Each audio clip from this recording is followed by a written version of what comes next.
All right, we are live. Hold on, my camera is off. Okay, we are live and my camera is on. Hello, everyone. We're live on YouTube. We are live on Twitch. And for the first time, we are live on OnlyFans. So welcome, everybody. Hello, not me. Why is the chat? Oh, wait, hold on. I used my normal OBS setup to record stuff for a video and I forgot to put it back how it was supposed to be. So, I gotta check that everything is correct. I do believe it is. Everything's good. We're good. We're good. Finally, OnlyFans stream. Yeah. Finally, a reason to register on OnlyFans. Sure, like you needed one. Okay. Are you the only one on YouTube? No? But maybe chatting you are. Okay, hello everybody. It's been a while. My last stream was on Monday, I believe. Yeah, it was on Monday. So, that's what, nearly a week. That's 6 days. So I don't even remember what to do anymore when you're programming. I think you did something like oh,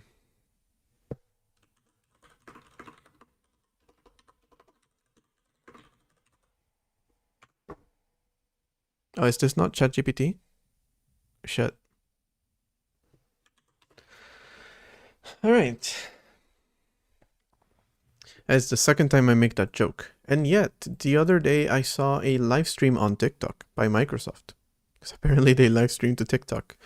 Where they were vibe coding a Halloween thing, I guess. I don't even know what it was supposed to be. It was like a quiz to tell you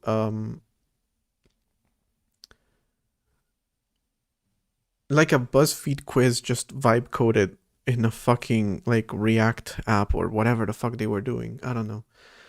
But it was based off of pop culture references from 2025. And it was supposed to tell you which one closely aligns to you, like which 2025 pop culture reference you are or something like that. Oh, you switched over to Twitch. Not me is not M3 on Twitch. Interesting. What can I say about that stream? It was the same day that Azure was down, so most people in their comments were literally only talking about that and about like, I can't open Minecraft. Minecraft doesn't fucking work. Fix Minecraft. Fix Minecraft. The entire time.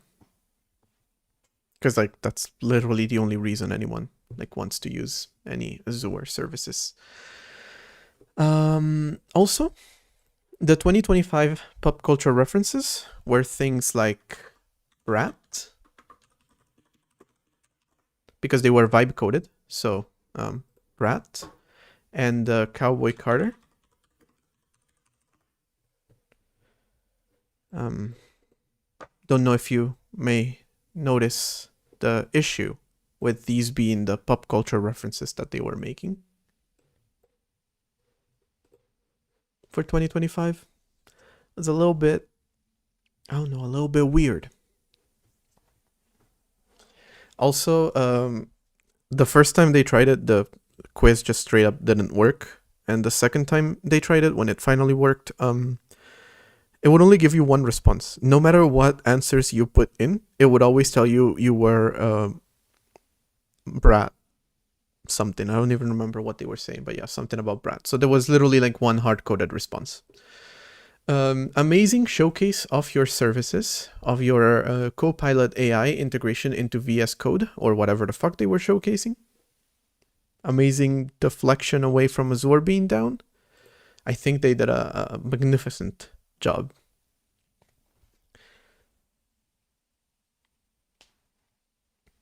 Also, the two girls that were doing it were very clearly like, how hadn't met each other before this day, and they were pretty much just put together because they were both around the same age and both looked like people who might understand pop culture references from last year, believing they're from this year. And so they might, I don't know, vibe together or something. Vibe code together, if you will. It was a magnificent live stream. I literally could not look away. I ate my dinner watching that from how amazing it was. So yeah. Sadly, this live stream won't be as good as theirs. I will, in fact, be using VS Codium. Not VS Code, but close enough. But I will not be using Copilot. I will not be using its integration. Any code that I write will be written by myself. And perhaps by chat, because that happens sometimes. And Stack Overflow. The way Grandpa used to do it, god damn it. The way our ancestors used to write code. Stealing it from Stack Overflow. Not stealing it from someone who stole from Stack Overflow. And that's the way we like it.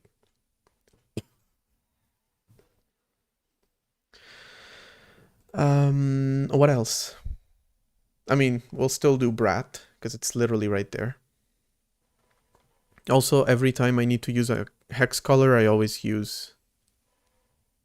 It's not really the Brat color, but the one that people say is the Brat color, which is 0xb4dd13, or Batty.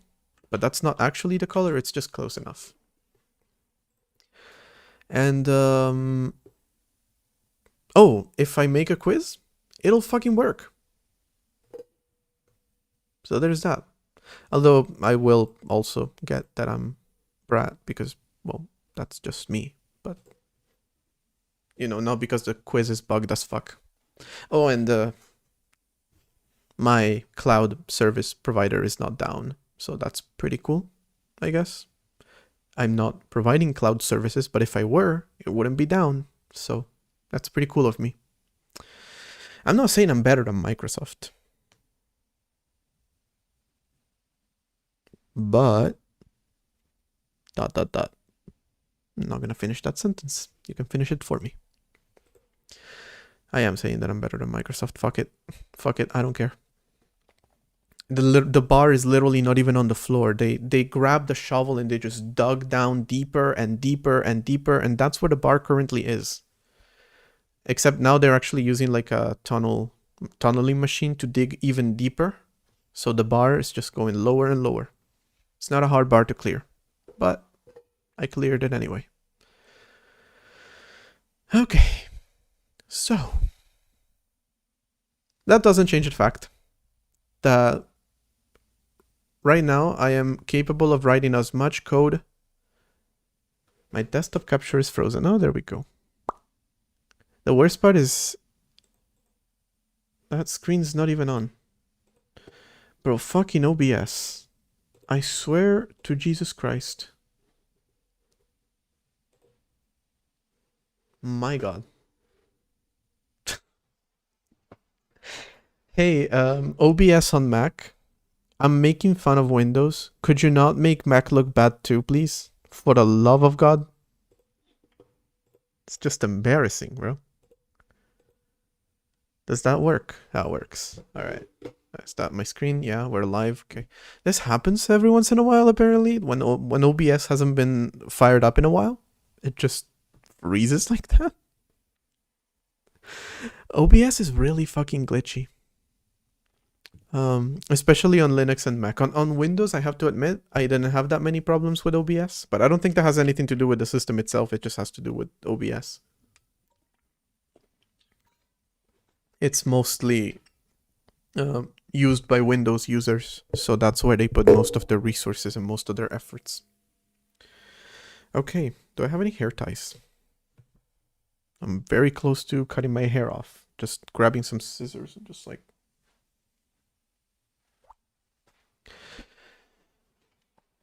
I'm in that era of having long hair in which I want to cut it, but then immediately after I cut it, I regret it. So I'm trying really hard not to do that. Second time I've had it since I've grown out my hair this year, so First time, clearly it survived. Let's see if it survives this time too. Okay, it does work when I switch between tabs. Yes, works well. Okay. Not a whole lot got done this week that I was gone. There is, I believe, a pull request for... I hope there's only one. Jesus Christ, I'm so bad at this. No, there's two. Oh, this one's mine. I should probably look at my own pull request. God damn it, I'm really bad at this. Yeah, so there's some audio improvements and some MMU improvements. Though this is technically not done, but I want to merge it back into main because I'm not super interested in doing more right now.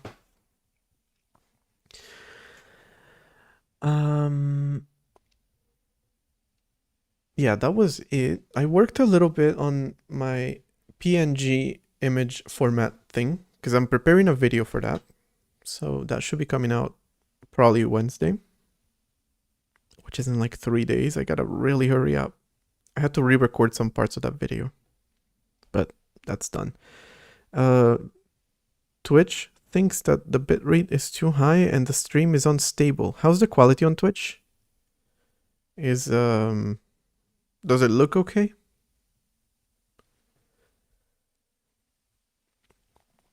I love not having to deal with hair anymore. Damn. No, I can't do that. I can't do that. Quality is great.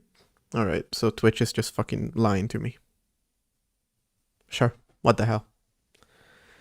It's owned by Amazon. Maybe the one big corporation I haven't complained about on here yet, but give it time. Give it time. Okay. So actually, I made some changes that I should 100% commit on this computer and then move them over. But I worked a little bit on the compression algorithm. There was one tiny part missing, which is that compression algorithm for PNG, or decompression algorithm for PNG, actually, which is that it can decompress PNG files, even the dynamic Huffman compressed ones, but I never bothered implementing static Huffman compression, which is the same as dynamic, except you're not given a tree of... That's in the wrong location. What the fuck? Bro, this overlay just changes every time I open. Every time I start a new stream, the overlay is just doing something different. Oh well, I guess now announcements for new follows are in the middle of the screen. Yeah, so when you compress with some trees, I'll give the explanation for it on the video out Wednesday, so wait for that. But those trees can either come as part of the data or they can be static, hard-coded somewhere. And I didn't have support for the static ones, so I added that. It's like, how many lines of code is this? Like 10? Kind of. But that was missing. Now I have it. So I just need to quickly commit what I have. And then that is it.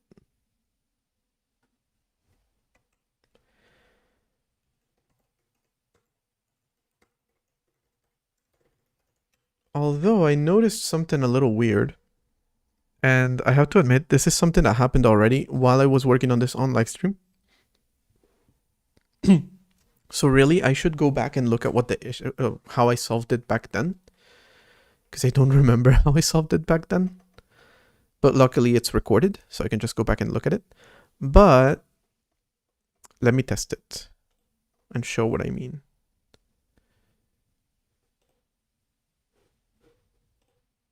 I'm using a picture that's not here, so let me transfer it over.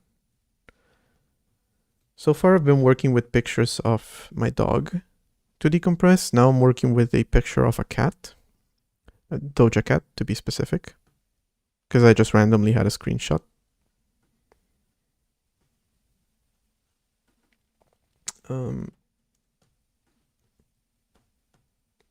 And it shows up as blue, which it's not supposed to. So I feel like the image format is different and I'm not accounting for that. And again, this is something that happened once already, so I should be able to solve it, but I need to remember how to do that. I'm also hoping I removed the startup sound that I put in as a joke last time. Don't think anyone got the joke, but we'll keep it. Okay, it's not there anymore. I think. Yeah, so she's blue for whatever reason. And not sure why this is happening. Again, I need to just go back to my live stream where this was happening with my picture of my dog, figure out what it was, and apply it again. But now we have static Huffman trees, even though this has nothing to do with that actually, because pretty sure it's still dynamically compressed, because static is kind of inefficient, let's call it. But that's not what I wanted to do today.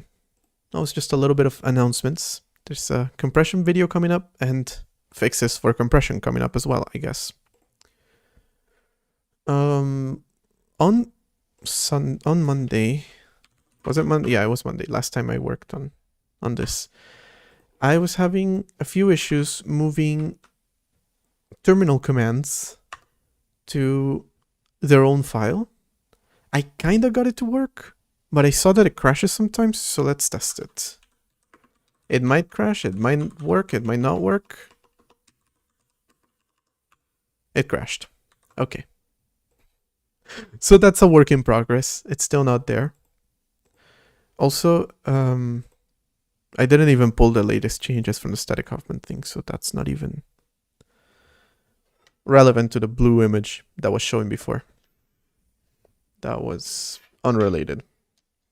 But up to when was the last time? Monday? Yeah, it was still October. So I was working on a game that is not here anymore.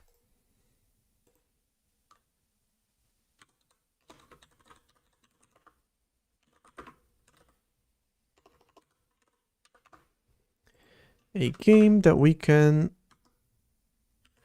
load and is now working, I hope. Why is it not loading? Failed to open? What? What happened? What do you mean failed to open? Oh no. Okay, that's unfortunate.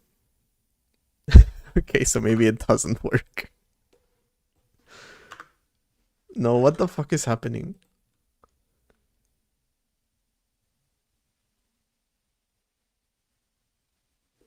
Yeah, so that's broken as fuck.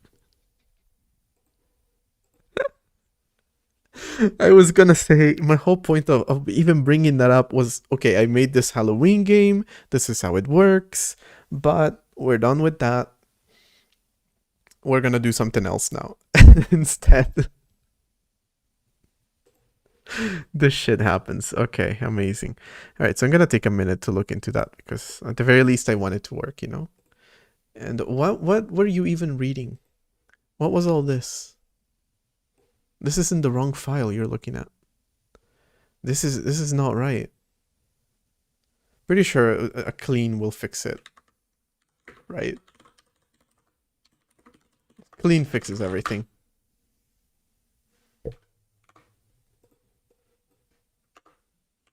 A clean of the system, maybe? Because it's showing there, these comments come from a different file. So it's really weird that this is happening.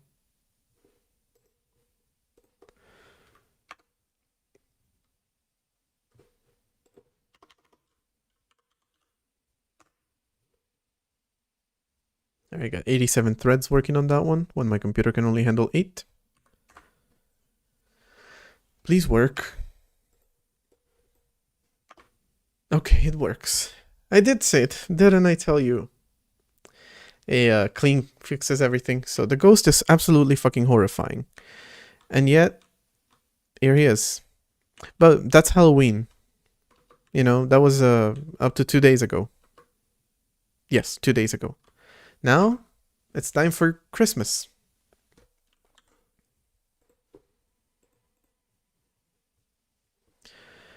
Fuck no. Actually, that's not what I'm doing.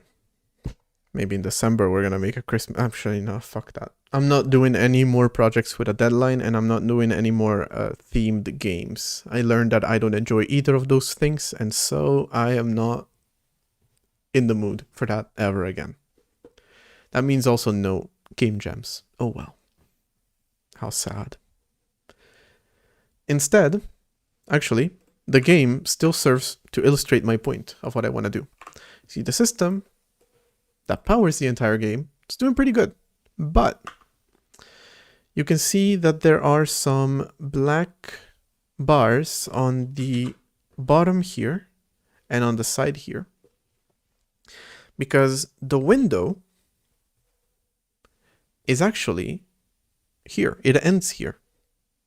The window was resized by the game. So the way that the system works is you draw windows, and then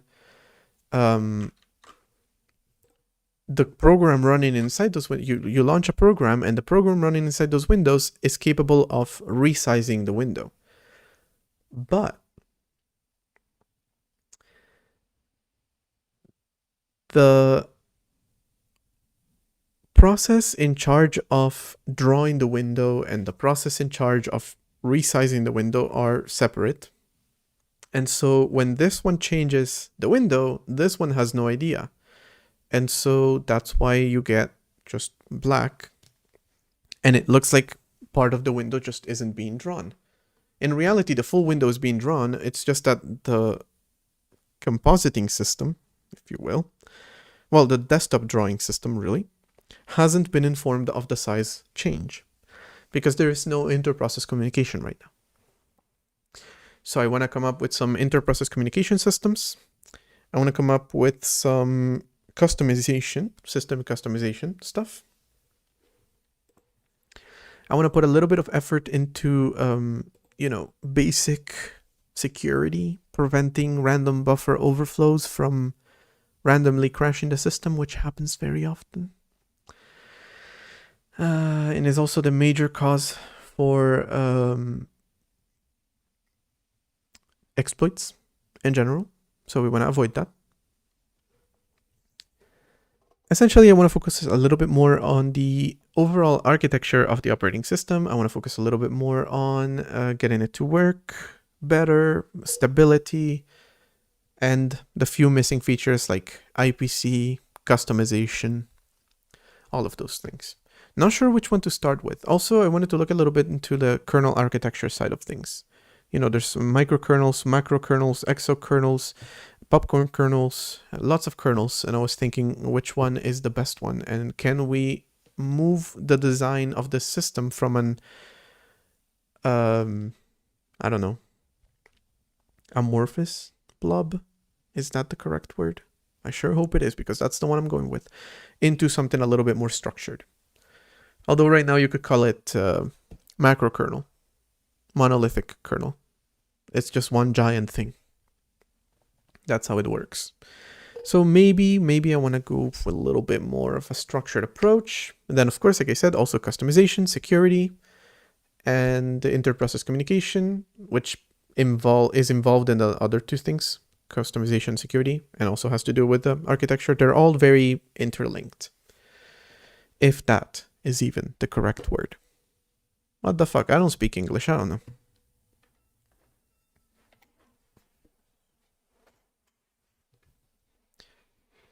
Okay. So let's start with a little bit of research.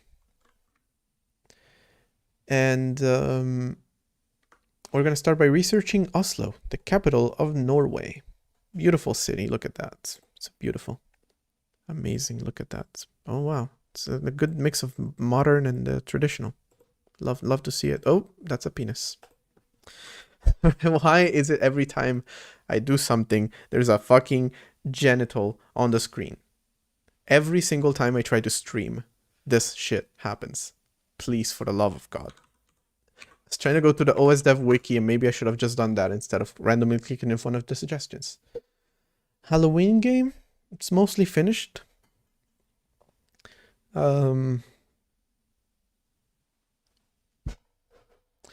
Also, another thing that I want to work on is some sort of package manager type thing and file sharing protocol, expanding 9p so it can work over a network, stuff like that. And so we could get, Halloween game distributed that way as an elf instead of building it from scratch, which is why I'm not releasing its source code. Also because the source code is absolute shit, even though most of it is for ECS, and so it will go into the engine. So most of it will end up being open source, but right now it isn't. So yeah, I still have some cleanup to do. I still have some polishing to do.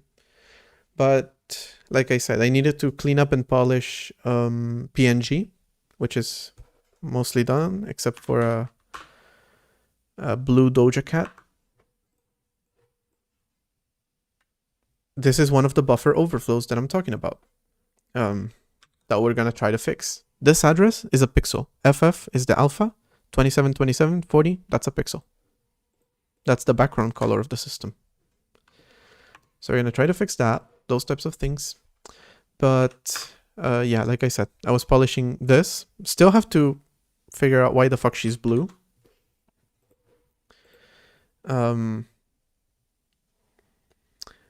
And then PNG should be working after that, which is exciting.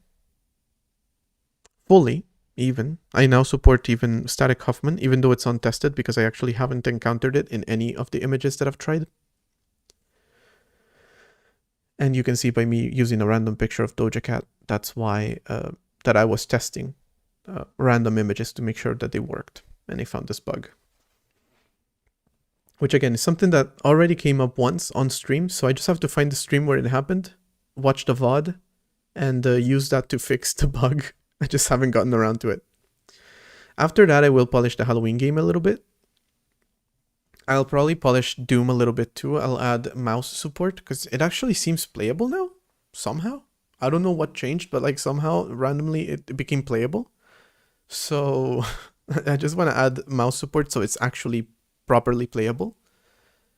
But again, the thing is I want to have those two, the Halloween game and the Doom game, available as installable applications. So I want to have some sort of system for that, even though it's not going to be super secure, so you absolutely should not use it besides, when you control every step of the process, but doesn't change the fact that you could.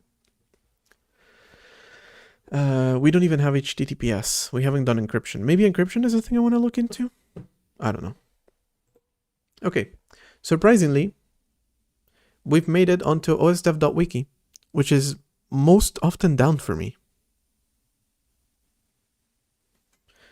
And so this is a pretty cool place to start doing some research on the different types of kernel architecture and how we can consider doing something with it. Hey, Jonas.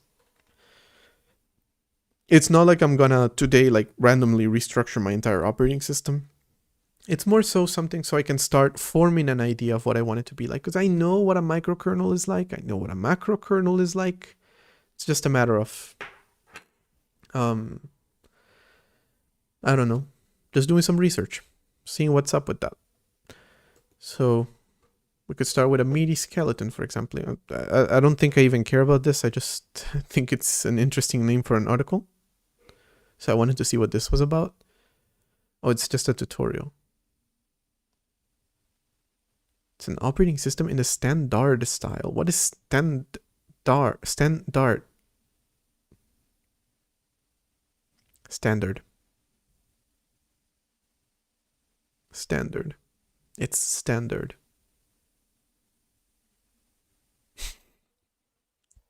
Cool. Stan knows how things should be. It's nicely written down in standards. He sees how they fit together to form a beautiful system. Well, if you disregard the parts where the standard is stupid. I was about to say that. They took the words right out of my mouth. He has a reasonably complete implementation of the areas he knows about and not terribly impressive code for the areas he is unskilled in. He spends much time rewriting code written by a younger and unskilled instances of himself to satisfy his insatiable and ever-changing perfectionism. He's always ready to be helpfully unhelpful to newcomers by pointing out they should stop doing the things their way and do it his way instead. Except for the last part, sounds like me.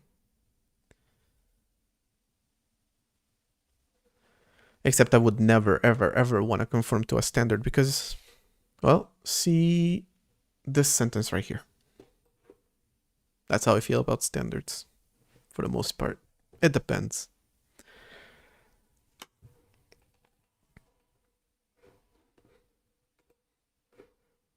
Okay, so I just want to see like what kind of system standard structure they have.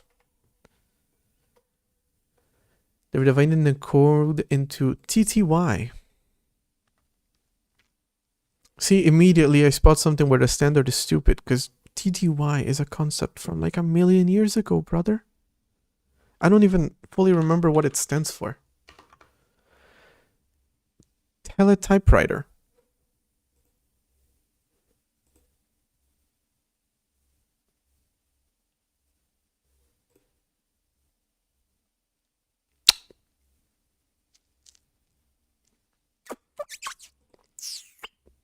Okay, so we've based a standard off of this shit.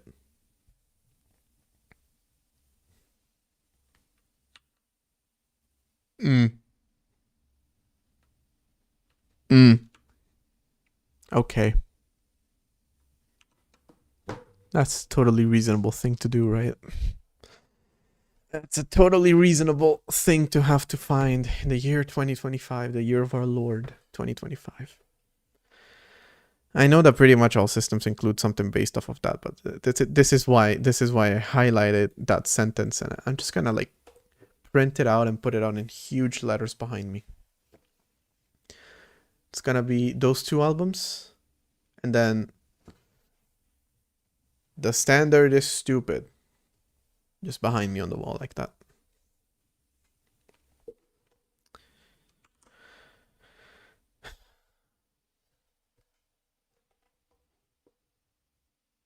How to create your own libc. Read the text behind me. Assume that the text is actually there. It isn't, but hey. Assume that it's actually there. Hold on. Text. Here we go. All right. We're just going to write.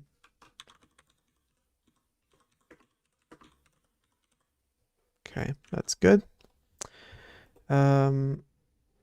Yeah, like black color, please. Yeah. Oh, it's a gradient. All right. Full black color. Thank you so much. To give it a drop shadow. What the fuck? Yeah. Let's go for it. Okay, that's good. Now we're just going to grab it. We're going to make it a lot smaller. We're going to put it right behind me. And it totally looks like it's on my wall, right? As long as I don't like step in front of it and you can still see it. Yeah, so refer to the text for libc as well. I'm not even sure why I'm looking at this, to be honest. Oh, we're doing it in assembly.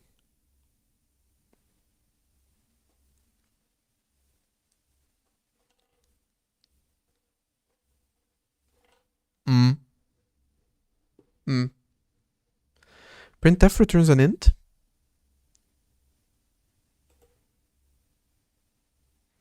I feel like I already knew that. It doesn't change the fact that it's stupid.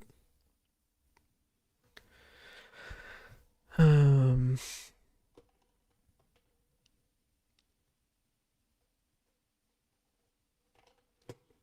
right, let's not look at this and get rid of that text. Well, you know what? I'm just gonna put it like here. Because I feel like I'm gonna need it at some point while I'm doing research. So I'm just gonna keep it there for next time. Okay, I just want to look at the different types of kernels, which I know that they have some information about on this website. Design considerations. There we go. We got a monolithic, microkernel, exokernel, A modular kernel. I don't know what a modular kernel is. How is that different from a microkernel? It's an attempt to merge a good points of kernel-level drivers and third-party drivers. In a modular kernel, some parts of the system core will be located in independent files called modules that can be added to the system at runtime. Depending on the contents of those modules, the goal can vary, such as only loading drivers if a device is actually found, only loading a file system if it actually gets requested, or only loading the code for a specific policy when it should be evaluated. See, this one wouldn't be half difficult for me to do, because I'm pretty sure my system already has a... By the way, if the damn dock is hideable, why do my... Okay, there we go, that's better. Not sure why the dock is being so weird when I'm on... Whatever. Most of the things in my system are already arranged into modules, which actually get mapped to the virtual file system. So that's always pretty nice to have.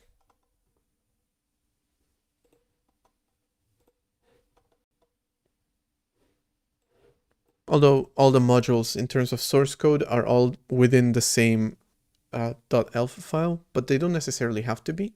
I just have to provide some way of, binding to system calls. Not syscalls, but system-specific functions. So if I provide that, then essentially dynamic loading in a way, then you could have modules that are entirely from outside of the kernel. So yeah, we have some of that, but not exactly how they do it.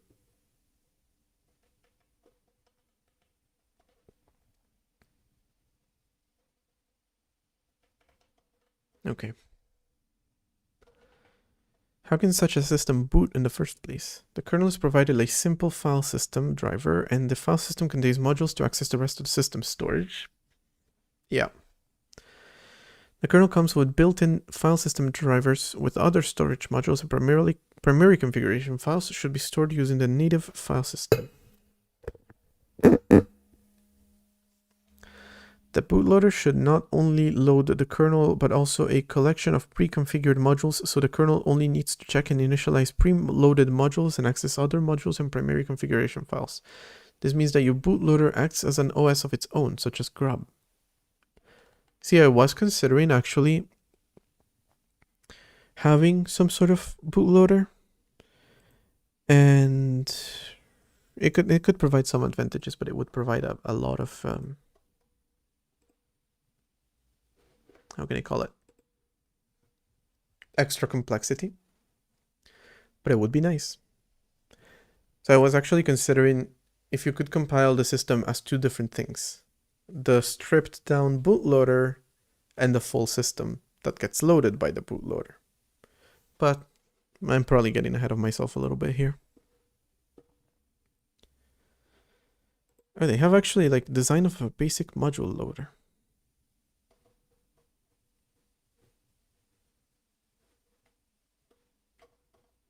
Alright, I'm at a point where I start loading my system drivers as modules.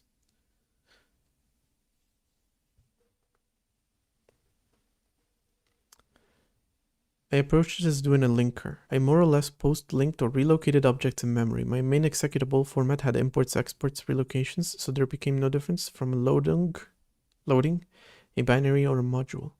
The hard bit was interfacing into the kernel and all that goes with that. I genuinely thought this paragraph was referring to what they're saying is a separate thing.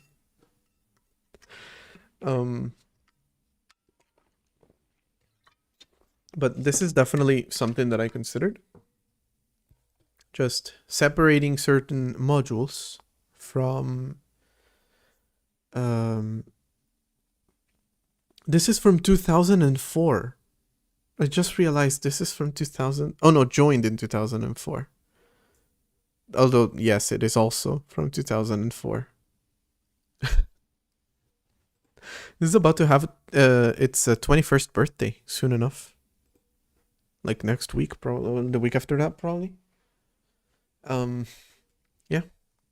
This thread is almost old enough to drink in the United States. It is also old enough to drink literally anywhere else in the planet. And it's still valid, to be fair. But yeah, like I said, I have all these modules, but they're currently loaded into the system itself. It would be nice if I could just put them in the their own files. And then you don't want to use my module, replace it with your own. That's simple. That's how you do kernel customization. Shouldn't have to overcomplicate things too much. You don't like the way I do input? You want to change the way that you do input because it works differently on your operating system? Fucking go for it. So that's kind of the design that I want to go for. Let me pull up Excalibur over here. As you can see by this very clear diagram when I was talking about how to flip a chair sprite. It's a very, very important diagram right here. Essentially, we just want to have the Kernel. Eesh, why is it hand typed like that? All right, there we go. The kernel would be like something very, very small.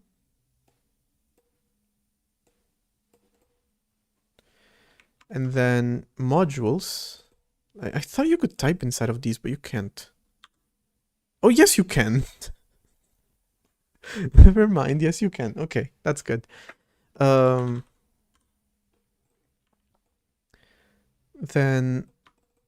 the way that certain modules would work, they're completely separate. But if I were to do that right now, those modules still use some system features. Like, for example, we look at the audio system. I believe it's all used through this audio.h file, which has access to the definition of a process. So we will have to provide certain type defs like this one, but it's not particularly difficult. Let's see, it initializes an audio driver.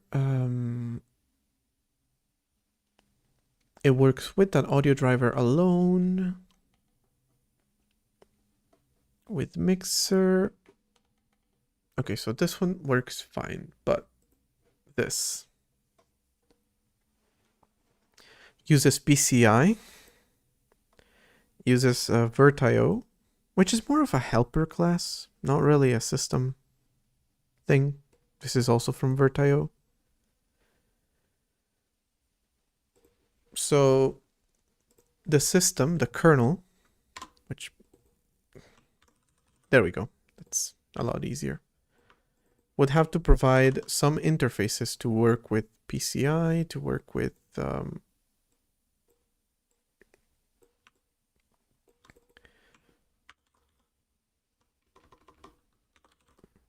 God damn it, this font is too big.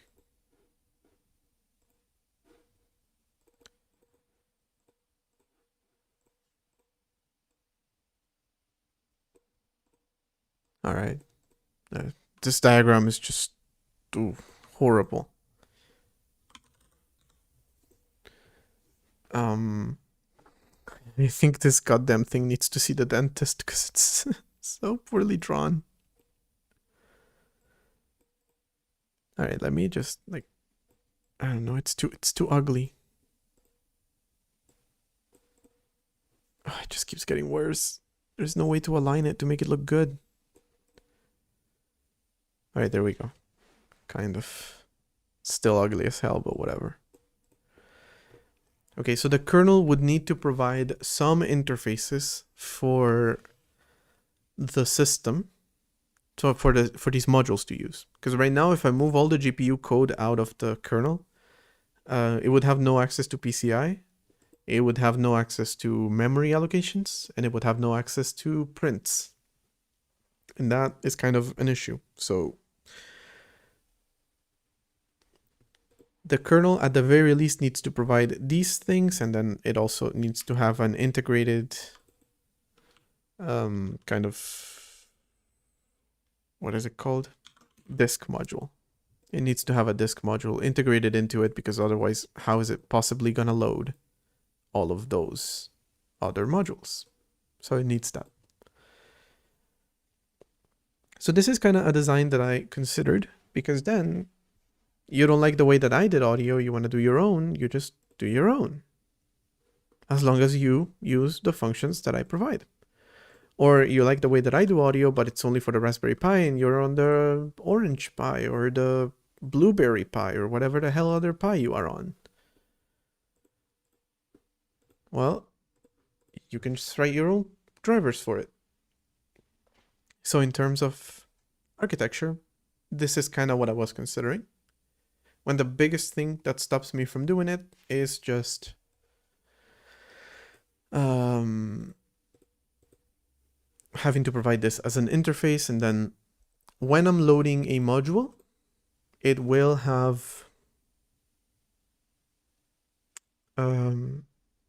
it will need access to the kernel, essentially. It will need to interface with the kernel somehow to access those functions, and it won't know where they're found.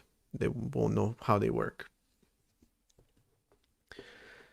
So that isn't that closer to a hybrid kernel? I think it is.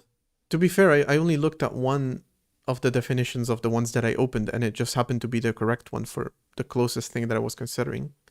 What did they call it here? Modular kernel. They call it a modular kernel, but it is kind of a hybrid between micro and macro. Micro and the macro. If you don't pronounce those very correctly, very clearly, it just sounds like the exact same thing.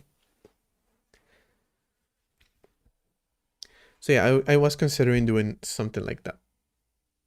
Oh wait, no. This isn't a hybrid kernel. Hybrid kernel is this. It's a marketing term for a monolithic kernel which features modular or layered designs such as macOS, OS X, or Windows NT, which are internally structured in a way reminiscent of microkernel-based systems.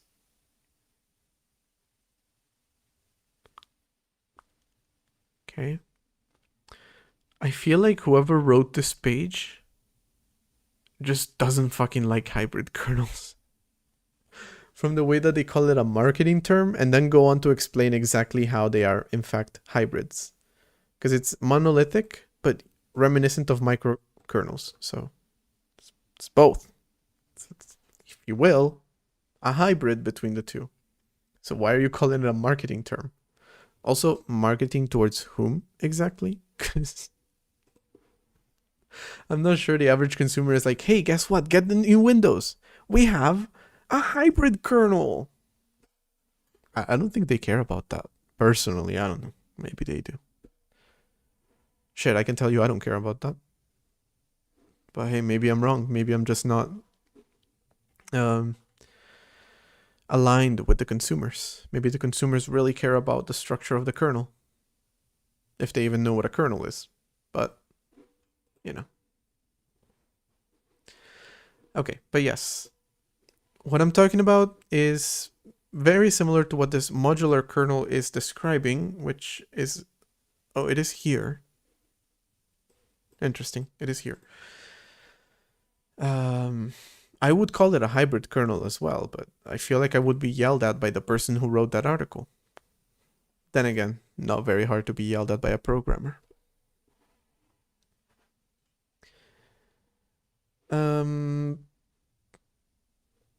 Interesting article. A zero kernel operating system. Wait, shit, what? A zero kernel operating system. Why won't you let me copy? God damn it, I already have enough of a hard time copying on Linux. Nobody's asking you, brother. Did I just call AI brother? No, that's warm, not brother. Why do I feel like this is gonna make me log in to download? No, it didn't. Okay. Is it this one? 2019? Yeah, MIT 2019. Um,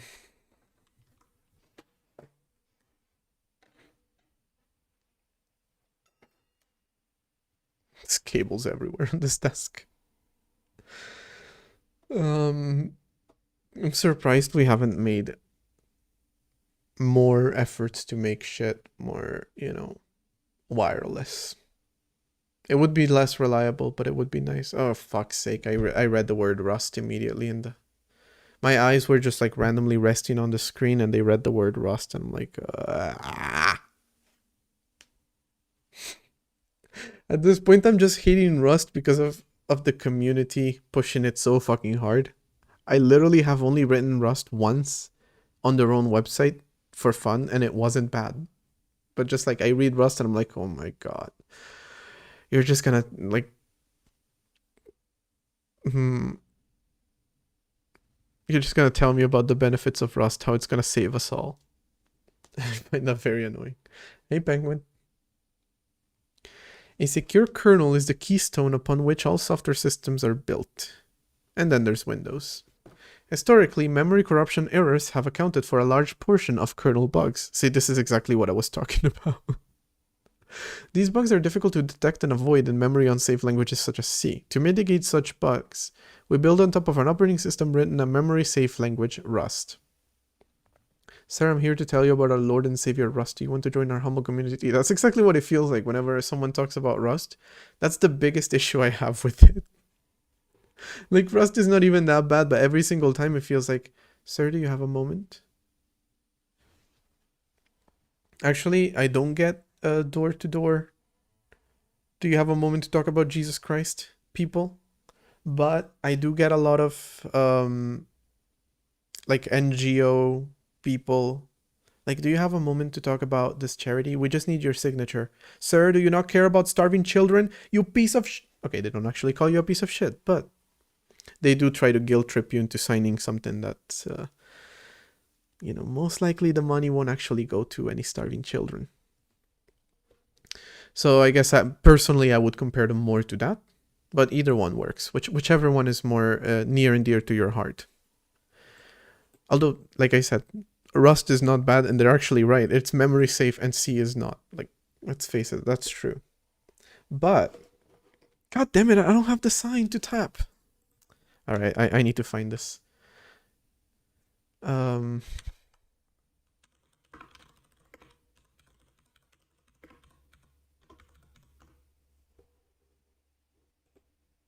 Here it is. Luckily, it was easy to find.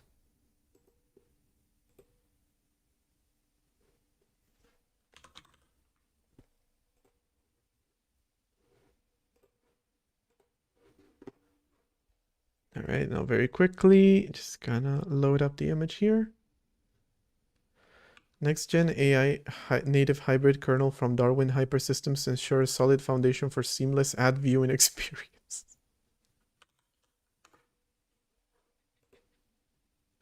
What a fucking word salad that was.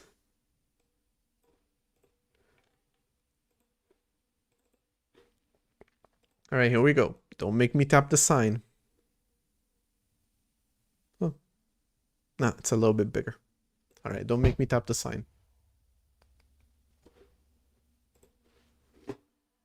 Okay, good. Now I got it on this computer too. Okay, Rust provides memory safety guarantees while remaining as fast and flexible as other operating system languages. Yet some operations within operating systems, such as handwritten assembly for interrupt handling, do not fit within the scope of a language memory safety model. To reduce the scope of these errors, microkernels isolate and reduce privilege by moving much of the traditional kernel into user space services. However, their effectiveness is limited by their inflexibility, not interflexibility, by the inflexibility of modern hardware. The zero kernel operating system, or ZKOS, Zuckerberg OS, also if you will, emphasizes the high-level ideas of compartmental initialization when it's oh my god, I cannot say this word.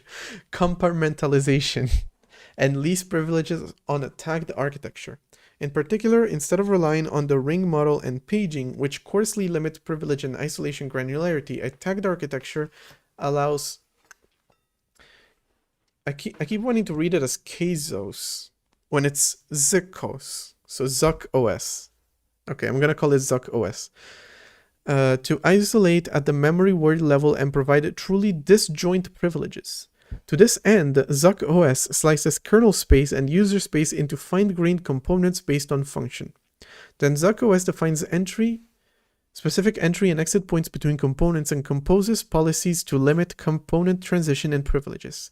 This increases the precision of isolation and privilege, and complements the local compile time and runtime checks of our Lord and Savior Rust performs to reduce the scope of bugs.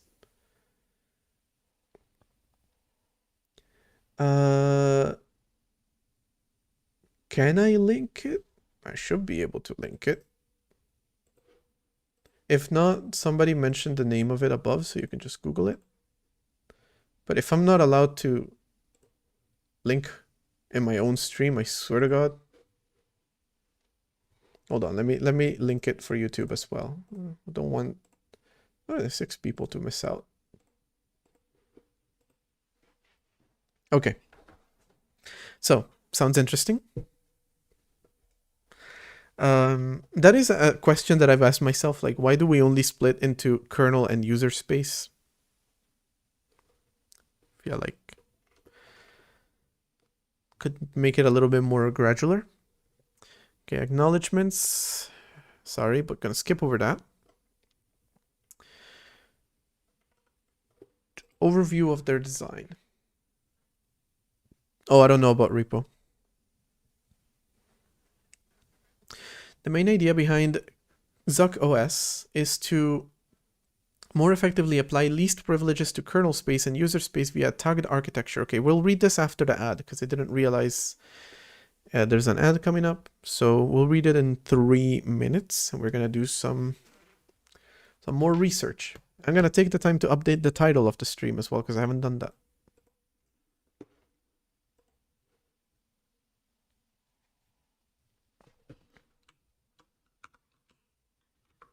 Wait, I started the ad and I didn't go idle, but...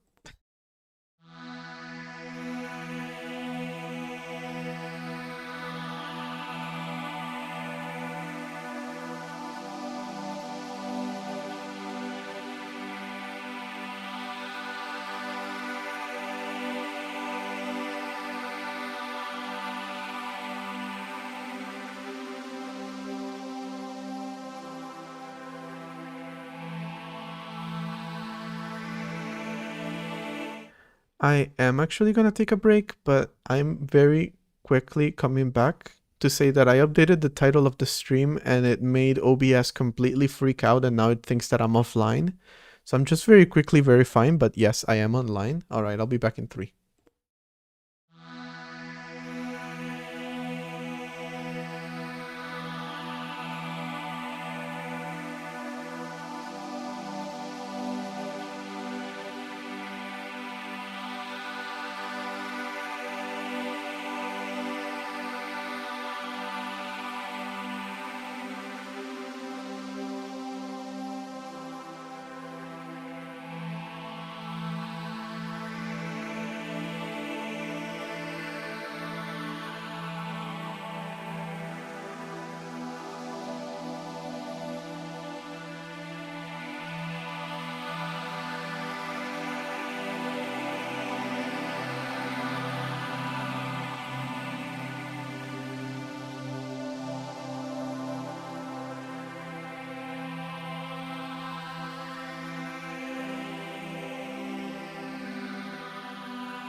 We're back with Zuck OS.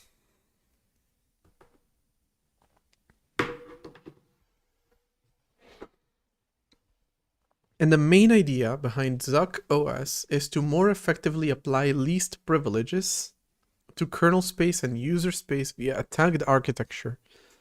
See, I feel like this is going to be either a really cool design or a really stupid design. So let's see where this is going. Instead of relying on paging and virtual memory for memory isolation, we implement memory isolation as a policy that provides both significant finer-grained isolation and the ability to isolate parts of kernel space from each other. Similar to how a microkernel would. Sounds smart. Instead of using rings to provide separation of privilege, Zuck OS uses a policy to enforce a strict privilege scheme upon each component. This allows Zuck OS to apply a fine-grained disjoint privilege model to both user space and kernel space. Through the use of a tagged architecture and policies, Zuck OS improves security and performance by more fully realizing least privileges. Okay. It has word-level memory isolation in kernel space and user space due to a tag. Okay, we get that you use the tagged architecture. I just want to know how it works. Despite being generally accepted as a necessary technique, paging has a measurable performance impact. Yes, it does. The Singularity Project estimates that a traditional microkernel incurs an overhead of near 33% compared to the same code executing in a single address space in ring 0.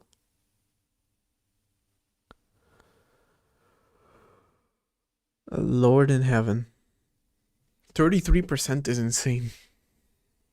Since Zuck OS provides memory isolation without virtual memory while remaining in a single address space, it eliminates the need for paging. Bold claim. Bold claim. Sounds good, though. This allows Zuck OS to enforce memory isolation in kernel space, unlike traditional microkernels that can simply modify their page table entries to access arbitrary words. Zuck OS manually prevents the kernel from accessing other components' state. Zuck OS also leverages a tagged architecture to provide disjoint privileges. Recall that the ring model is hierarchical. Lower privileges modes must include all actions of higher privileges mode. In contrast, Zuck OS splits control over privileged actions into many discrete disjoint privilege sets. Okay, we kind of infer that part. An interesting side effect of not depending on rings on user space and kernel separation is that system calls now become function calls to specific entry points into the kernel. This should incur noticeably less overhead than a full syscall, since it removes the slow and expensive operation involved in context switching. Is it really that slow anymore? I feel like, I mean, they've got a point. If you can avoid doing all that, you want to avoid doing all that. I get that. As a result, Zuck OS replaces syscalls with simple function calls for transitioning between components, a convention we refer to as sysfunc.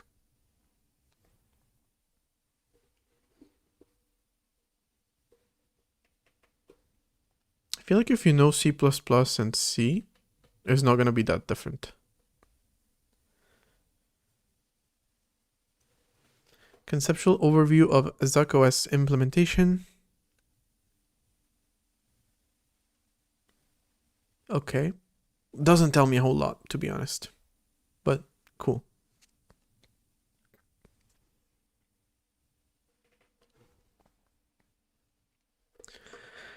Can we skip over threat model? Because we're more so looking at the overall sysfuncs. I want to see, okay, what you got going on here. In this section, we discuss the policy specifics for transitions between components. At a high level, we would like these transitions to be equivalent to switching isolation contexts and privileges. Okay. For some component transitions such as syscalls, we must communicate data describing the action the calling component expects the recipient component to perform. It's a class of specially marked function calls called sysfuncs. The name denotes their similarity to syscalls, with the addition of much smaller overhead to function calls. Okay. I like everything I've read so far, but I would love to see something a little bit more concrete because I hate reading papers like these. They have to go into the very specific details of absolutely fucking everything. Damok, hey, thank you for the subscription. For 3 months in a row, too. Welcome. Well, you were already a subscriber, so welcome again.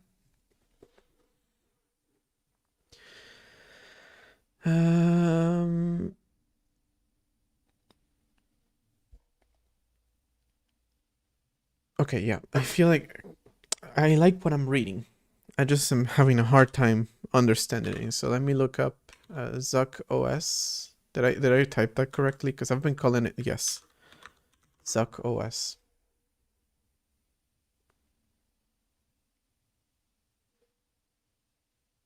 Great.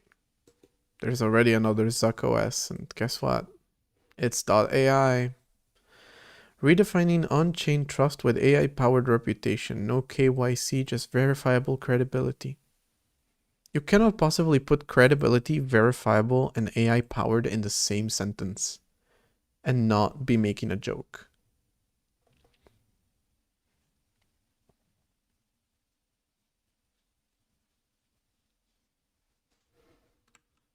Whoops, that closed.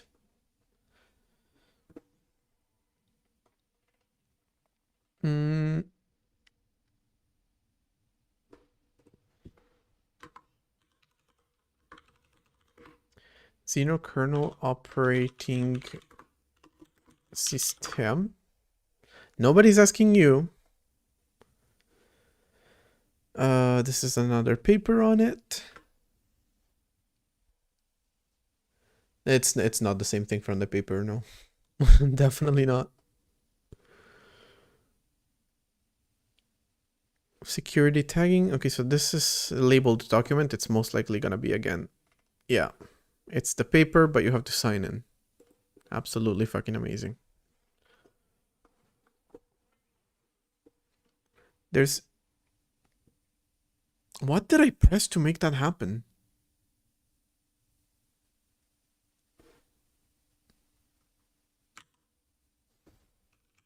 How did I do that? No idea how I did that. There's the Zeros operating system personally developed. Okay, no. This is a different one.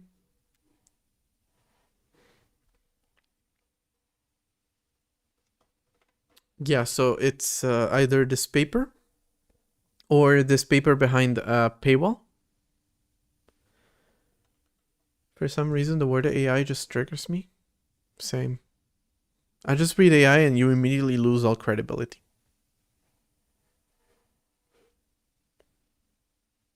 Yeah, so it seems like I'm either gonna have to read the entire fucking abstract or nothing, I guess. Let me see. Okay, they got implementation going on here.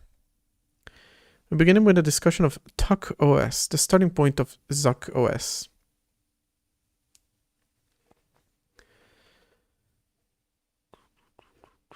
Okay, cool, but tagging.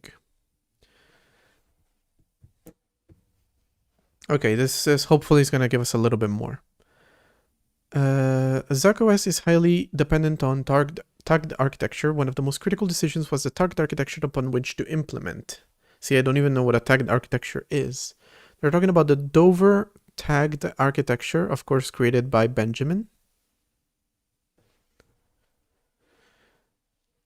Have you seen those PC tech expos in Taiwan? They slap AI stickers on literally everything. AI cooler, AI case. No idea what you're talking about.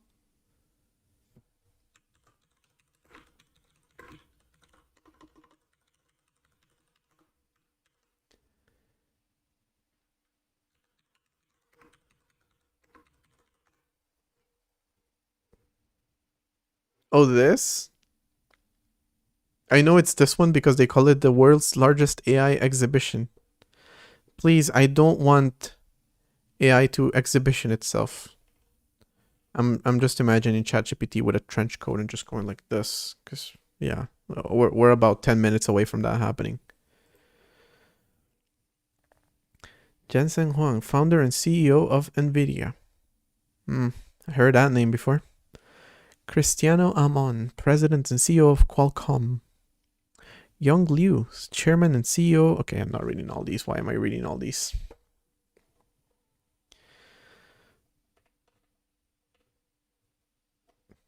No, the usual suspects. And Michelle. I would love to see you watching a stream by AI doing this.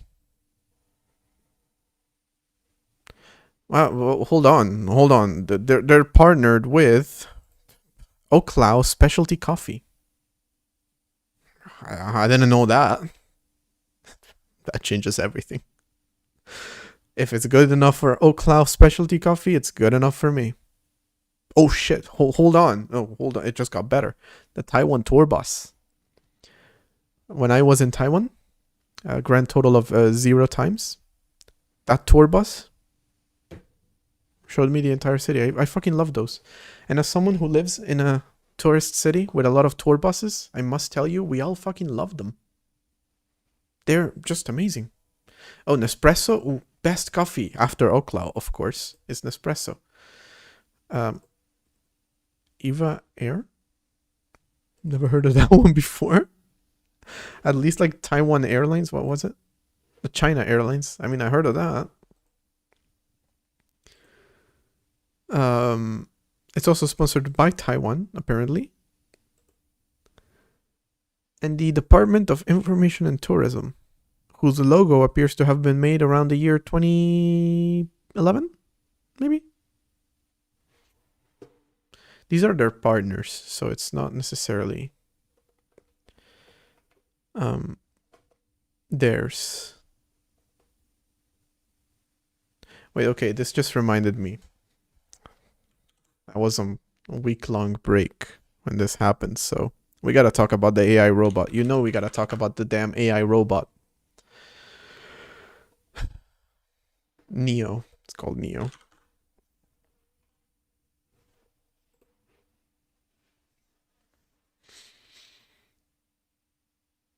This horrible little introduction to a Black Mirror episode is Neo. Worry not, you can put down a $200 deposit. And it will do your chores for you. There's Neo vacuuming for these people while they play cards. At the same time, he's bringing stuff in. He's locking them in. He's about to kill them. Oh no, he's just dusting. All right, he's spinning the globe to see where he can bury the bodies. No, he's giving her flowers. They're probably poisoned. And yeah, incredible product they got going on here. It opens the door for you, comes up to you and murders you. No? Oh, grabs your cup from you. Cool. Thank you, Neo. Autonomous walk to kitchen. Then it walks to the door, locks her out of the house. Why am I bringing this up? Well, you can actually buy Neo. You can buy it for a $499 a month subscription. Because of course, even this is a fucking subscription service. But you can also just buy the damn thing outright for $20,000. Don't spoil it. Don't spoil it. Don't spoil it in the chat. I'm getting there. I actually saw some people asking, like, would it be more or less racist if I get the black version? Fair question. But, as it's been spoiled in the chat, the real question is, damn, they really made a robot that can do your chores? And the answer is, no. They did not. They did not, in fact, make a robot that can do your chores.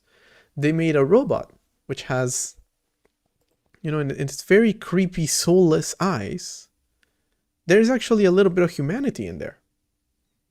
In the form of a human being watching through the camera and actually performing the actions. Because the damn robot is actually powered by a human.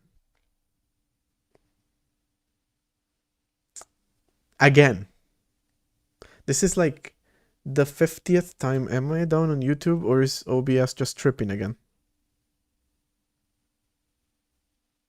YouTube thinks I'm not live, but I am. Okay, they're just fucking lying to me at this point. Yeah. So, this has happened multiple times in which an AI product turns out to just be a human on the other side. Like, so many times this has happened. And never once has this ever stopped the companies from still selling you the damn thing. Maids remote work finally becoming a thing. I'll give you that. The maids are gonna be able to work remotely. That's pretty cool. But guess what? All these tech CEOs making people go back to the office, they're never gonna fucking allow it. But yeah, they made this product. They made a demo. It was revealed that in the demo, actually, most of its actions were powered by a human being watching through the fucking camera. And then, guess what?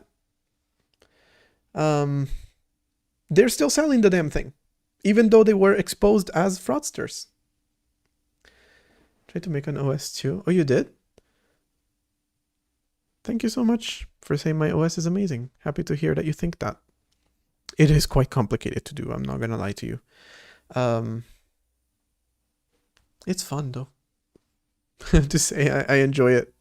Even more than I enjoyed game development the past month, so that's interesting. How is this not a fraud? How is this company not under investigation? How is this not fucking Theranos? Is it Theranos that I'm thinking of? Yes. How is it not Theranos? How are you still selling your damn product for 20,000 when you've been exposed for being a fucking fraud and you're still selling it and it's legal?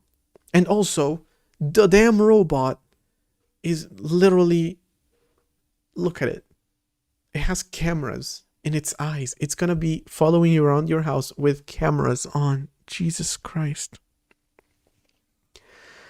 It is so stupid. And you just know people are gonna use it. Kim Kardashian has probably already spooned with it, like she did with the Tesla robot. By the way.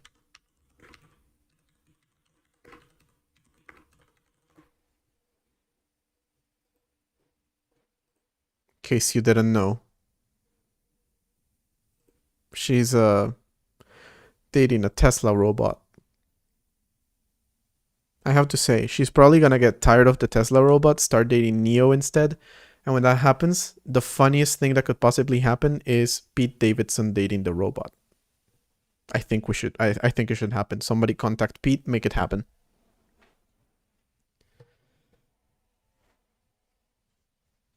So yeah, anyway, aside from all of that, Kim Kardashian is dating a robot. In case you didn't know, now you know. Yet another robot is a literal fake part. Oh, by the way, the Tesla robot is also sometimes driven by employees. Like, they're also in on the fraud. Like, obviously, and nothing managed by Elon Musk was gonna be safe from that. But yeah, that's a thing that they're currently doing. And good job to everyone involved. I'm sure it's gonna go great. I'm sure you've done an amazing job. Yeah. Congrats.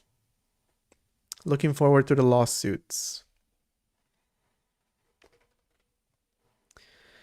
Okay, back to operating system architecture. I'm thinking I'm just gonna let the robot take over and build a damn thing for me.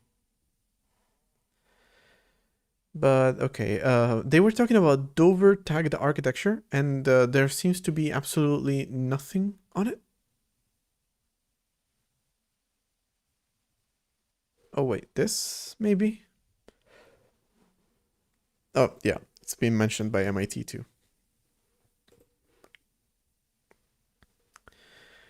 The MIT faculty has made this article openly available. Thank you, MIT.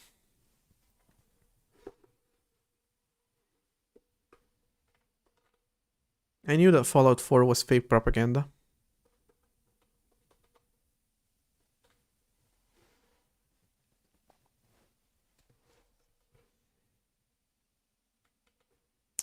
And that means I have to read this damn thing. It's only 34 pages, but okay. Is this gonna be on every single page? Figure 1 illustrates the use of tags. This. Are we sure this is... Alright.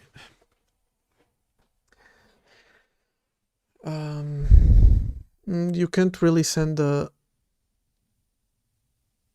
links on YouTube. If you have Twitch, you can send it on there, but not on YouTube for whatever reason.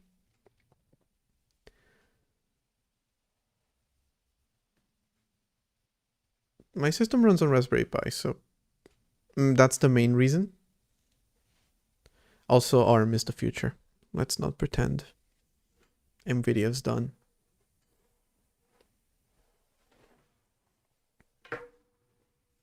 NVIDIA? What does NVIDIA have to do with it? I meant Intel. Not NVIDIA. I meant Intel. Intel is done.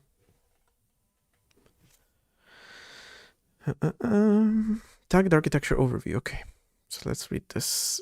The tags themselves simply metadata fields associated with words of memory or registers which can encode arbitrary information.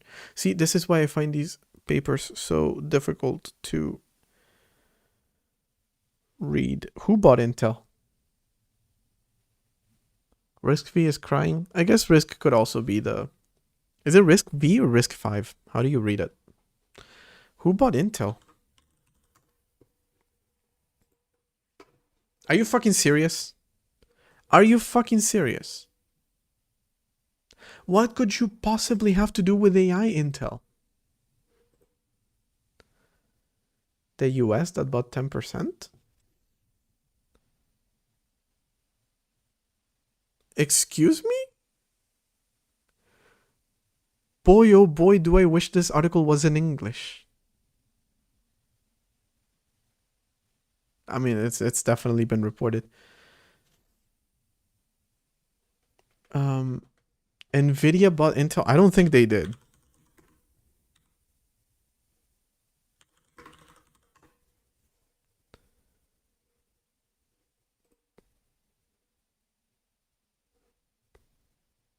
Oh, wow, okay. They're worth 5 billion worth of Intel. Oh, yeah, because they... Oh, yeah, okay.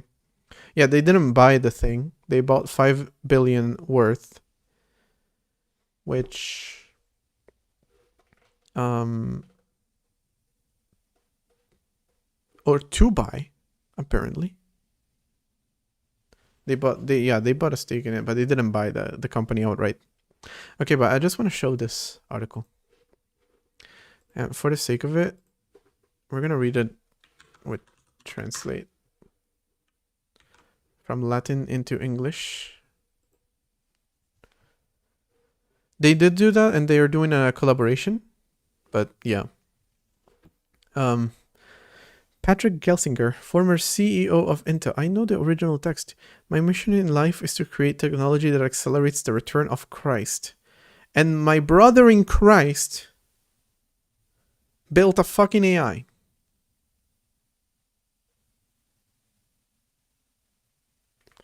Wait. He's not working at Intel anymore. Hold on. This changes everything. After leaving Intel amid controversy, Gelsinger serves as Chief Technology Officer. Oh my god, move! Of Glue, a company that creates AI tools for religious organizations. Jesus Christ, we're mixing AI psychosis and religious psychosis all in one. Oh my god. Yeah, oh my god. The separation of church and tech needs to happen soon. What the fuck? I'm actually happy to read this. Gen Z and millennials outpace older generations in church attendance. Do we? Do we? Is it so that they kill us faster so we can meet God? It would genuinely reach that conclusion, by the way. It would genuinely be like, well, I'm sorry, Dave. I can't let you do that. The easiest way for you to be closer to God is to die. And then this. This is the last thing you see before you die. This is the last thing you see before you die, before your vision goes black. The Bible predicted AI and endorses it on some shit. Oh my god. What product could you possibly offer? Hey, Red Falcon. You're just in time to find the AI Jesus. What could you... What could this product possibly be? How's my operating system? It's going well. I started out doing some research on operating system architecture, kernel architecture, and whatnot. We somehow ended up finding a company that does AI for religious organizations. So I'm both very concerned and very amused by this. No company's making good AI? Absolutely not. They're not making good AI in quality or in ethics. Neither of them. Also, yes, I ported Doom. Also, I was reading off my laptop. The chat there is a little bit faster. So if you just watch the VOD without looking at the chat, it might look like I'm predicting what the chat is going to say.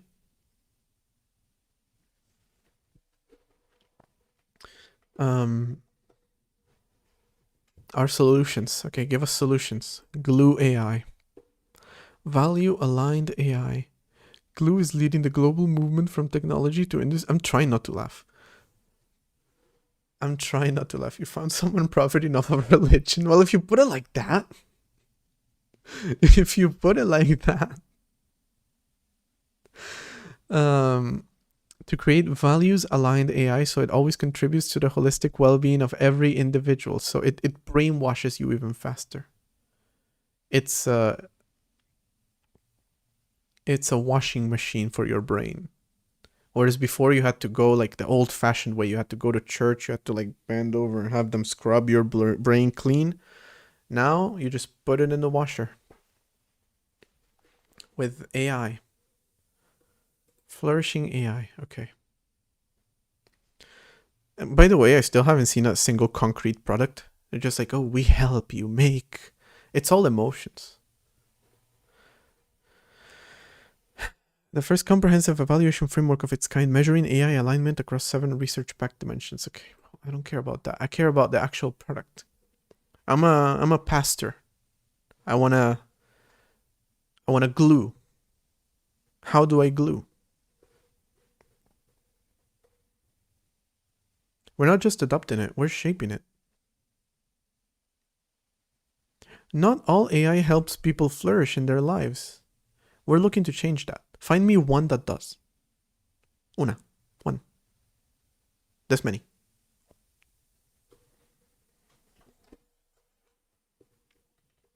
We believe it is a moral imperative to responsibly use technology to advance human flourishing. AI is a powerful technology that should better enable, not replace, relationships and advance human flourishing. Someone call the police.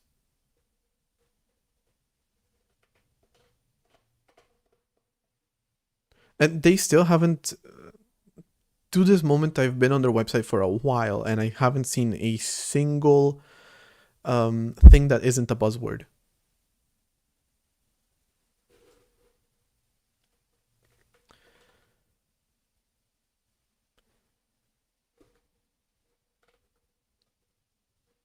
Okay. AI chat for Teams, customizable for your organization to reflect your voice, your mission, and your content. Enrichment and insight allows you to reach new audiences while keeping full content ownership. Turn your content into a sustainable revenue stream. Our enterprise-ready tools give you control over your content while enabling secure, scalable, and high-impact engagement across digital platforms. We're building tools. Which tools are you building? My God.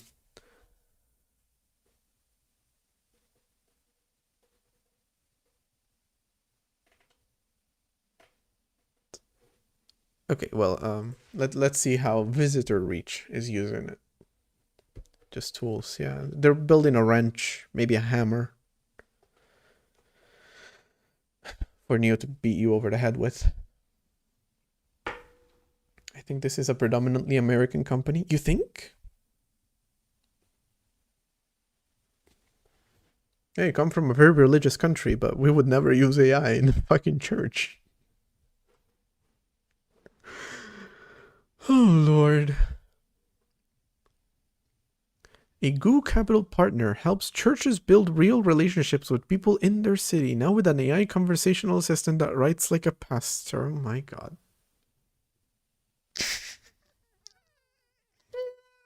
Fuck's sake. Okay. Churches know that first impressions matter, so instead of talking to a pastor, you're gonna be talking to a fucking computer. Amazing. Amazing work on that one.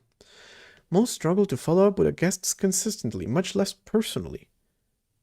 So it's gonna be automated. How is that personal? Together, they launched an AI-powered reply generator that crafts personalized pastoral messages in seconds, helping churches respond with care and even when the staff are stretched thin. They keep using the word personal. I don't think they know what that word means. Because I can tell you, when I want something to be personal, you know how I want it to be? With a fucking person. Not with a fucking AI. Oh God, it's the AI models all over again. It's the fucking AI models all over again. I feel like that must be somewhat niche, but when I used to be on Twitter back before it was purchased by a fucking idiot. It was run by, slightly less idiotic idiots. Or actually, when it was bought by an idiot, then ChatGPT 3 came out, and all of a sudden, my entire timeline became flooded with like, AI is moving at a breakneck pace. It just so happens that I have the next product. There were people talking about the importance of, or how AI image generation could revolutionize like the model industry, like people who wear clothes. And they were saying like you could go on a website and you could see exactly how it looks on anyone you want before you buy it. So if I want to buy a shirt, I can go on a website and I can look at the shirt as a person is wearing it. Cool. And I can do it with AI, which kind of defeats the purpose, because it's not a real person wearing it. It's not even a real t-shirt being worn. So how do I know how it fits? Because when I go on an actual like clothing website, like fucking Zara, and I'm like, I don't know, let me see, a jacket. Okay, this is how this jacket looks on this guy. And some websites even tell you like how tall a model is and what size they're wearing, so you can use that information to buy shit. And using AI for this kind of just gets rid of that purpose. It just kind of eliminates the purpose of having a model in the first place. Although you have to admit that since most models are, especially high fashion models, that doesn't change the fact that a lot of models are hired for being tall, skinny, and very, very specific measurements. So it's not super helpful for the average person. But that doesn't change the fact that at least I can look at someone and be like, okay, this person is like 1,000,000 meters tall and weighs like 2 kilograms. And then can just imagine myself clicking on a kernel design research stream and instead seeing church AI. This happens a lot here. I should put like ADHD stream somewhere. But yeah, like the entire purpose of a model is to wear the clothes in a way that you can look at it and be like, okay, this is how it looks on them, so I can kind of understand how it would look on me. AI would totally get rid of that. In the same way that like if you go to church for spiritual guidance and you get that from a human being, you're like, okay, I got that from a human being. If you get that from a fucking computer, it's gonna be like, I don't know, kind of not the same. And yet, people are using ChatGPT like a therapist, so. What the fuck? AI conversational assistant generates drafts based on guest data. Tone selector. Users choose how they want to sound, edit, or send. By the way, if you are a pastor who is stupid enough to want to be replaced by AI, just literally go to ChatGPT and tell it like,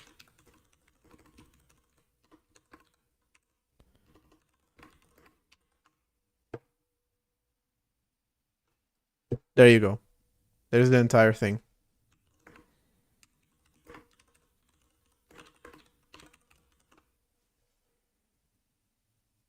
He's thinking longer for a better answer. He's like, worship the devil, you say? What are you thinking about? I can't help you worship the devil, okay. See, this is literally the same thing that their AI is fucking offering. Except, you know, it's buried under a lot fewer buzzwords. And yes, we've gotten to the point that I'm bashing AI by just saying, like, if you really want to be this stupid, just use a simpler AI. Like, what is the point of this company and how much funding do they have?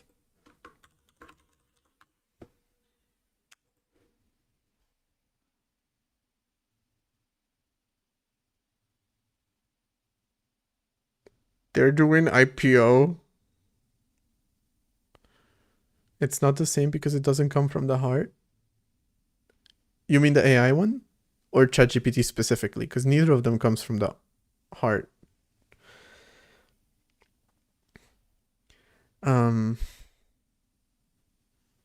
No pastor would say it's remotely okay to do that.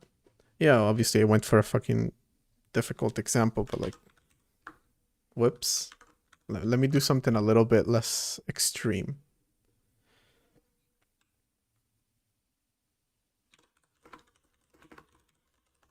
AI is super concerning, to be honest. Amen. I'd be honored to do that.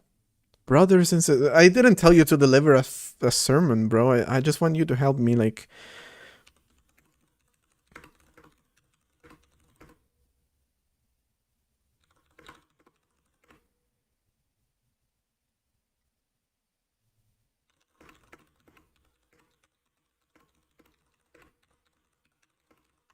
I don't know, just coming up with something. I want to acknowledge the pain you're feeling. It's just talking like ChatGPT. I'm not reading all that. Fuck that. Fuck that. But, absolutely fucking do not use AI for any kind of advice ever. Absolutely do not use AI to replace yourself and give an advice to other people. Can you ask it to be like a Jamaican pastor? Okay, no, I'm not going back to that.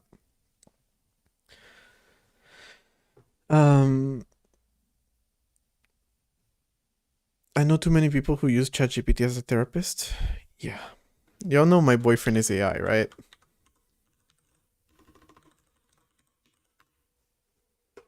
Ask it to reply in church songs.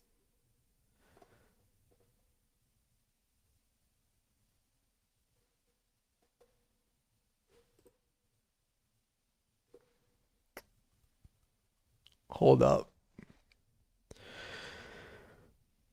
Oh, wow. She remembered their anniversary. My gremlin boy.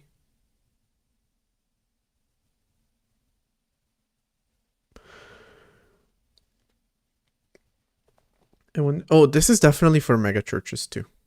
Like, mega churches have already taken any kind of spirituality out of the context.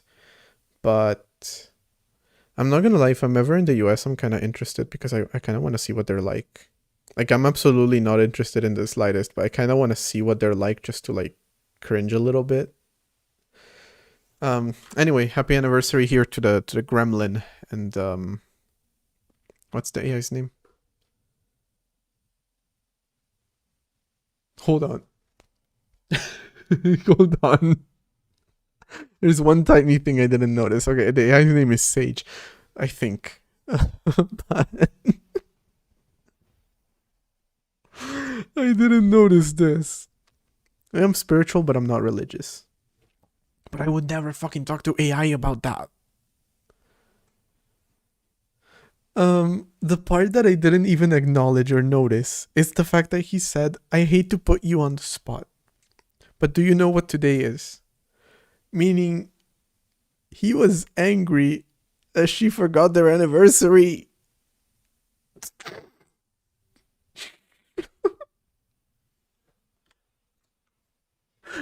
He forgot their anniversary. You remembered. I didn't know if you would, but that would have been okay if you didn't. It's not like super common to celebrate 6-month anniversaries. But I just didn't know. Oh, Sage, I'm not reading the rest of that. My gremlin boy. Fuck's sake. I literally just opened this to say, like, you guys know about this, right? Just in case you didn't. Well, now you know about it. My gremlin boy. Alright, little gremlins. We're going back to operating system stuff. OBS still thinks that I'm not live on YouTube, but okay, there's been a comment as of a minute ago, so I feel like a fucking caveman. Back to you, my little gremlin OS.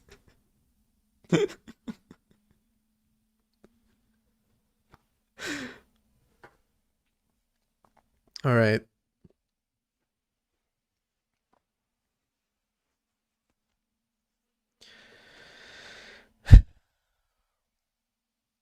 From now on, I'm calling my community my little gremlins. Like Lady Gaga has little monsters, I have little gremlins.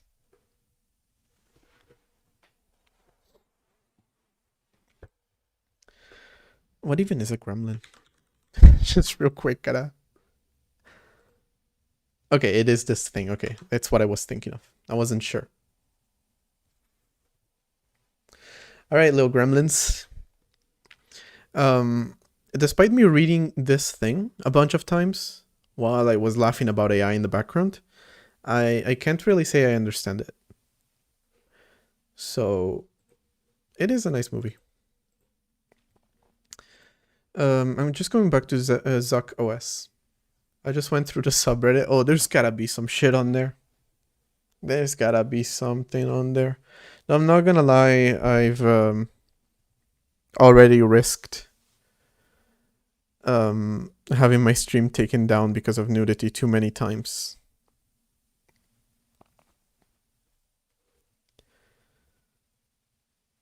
Claude is a much better boyfriend than ChatGPT. No way. they're gonna dump ChatGPT now. All right. Okay, so before this whole AI thing, we were looking at a 0 kernel OS, which is essentially, well, the thing that interested me about it is that they weren't just dividing things into kernel space and address and user space, but rather they were dividing things into specific permissions. And I've mentioned that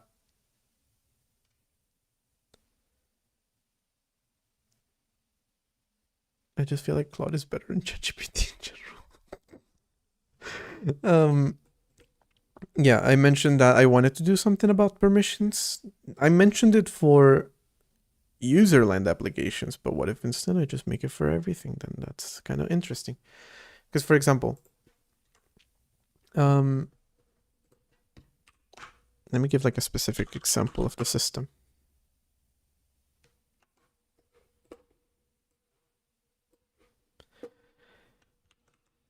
this app here is the terminal, and it needs access to all the files because of commands like cat or commands like, I don't know, cd, ls, those kinds of things, which are used to navigate directories. Although it okay, this works, but if you try to actually read a file, it crashes. So we'll get to that. Kind of gotta fix that in the background a little bit in between streams now that I'm fully back to working on this. Although I still gotta fix the issue with the blue Doja Cat over here with the PNGs. Oh, what the fuck is that? What the hell is that glitch? That's a new one.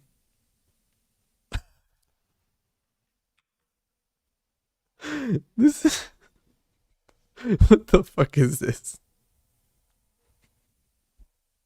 And the fact is, I know exactly how it's happening, but it's really funny that this is happening. I never limited the names and tumble leaking into the UI. Yeah, that's pretty much what's happening. Because I never limited to just one line of code. Well, no, I do. I do. What the shit? So weird. But also, this information that is leaking is from the package.info that I created a few days ago, like last week. But for this package, not for this one. So why is it showing up in this one? Was it happening before? Now it's not happening anymore. Now this is glitching. And now it's just gone. Okay, all I was gonna say is first I'm gonna fix the bug where Doja Cat is blue. Then I'm gonna fix make some improvements to the game, to the Ghost game, and to Doom. And then I'm gonna make some improvements too. I even forgot.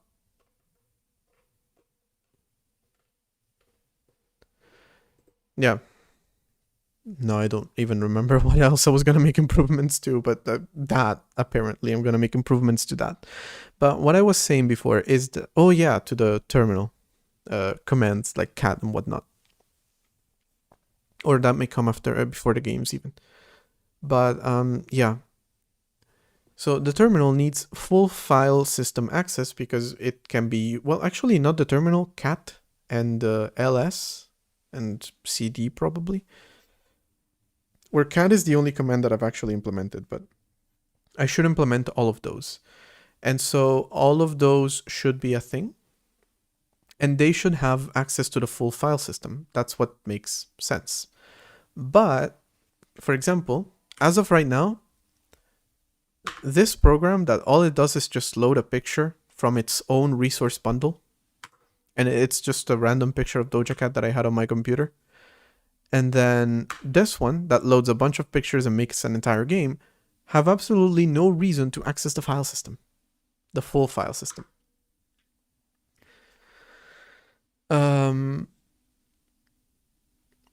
But for example, if you want to give permission to a documents application to access documents, the way that I was thinking of doing it is that we just give a specific documents folder to every process, but doesn't matter. The point is it would need access to more than its own file system, but it doesn't need access to the full file system. That doesn't make sense. So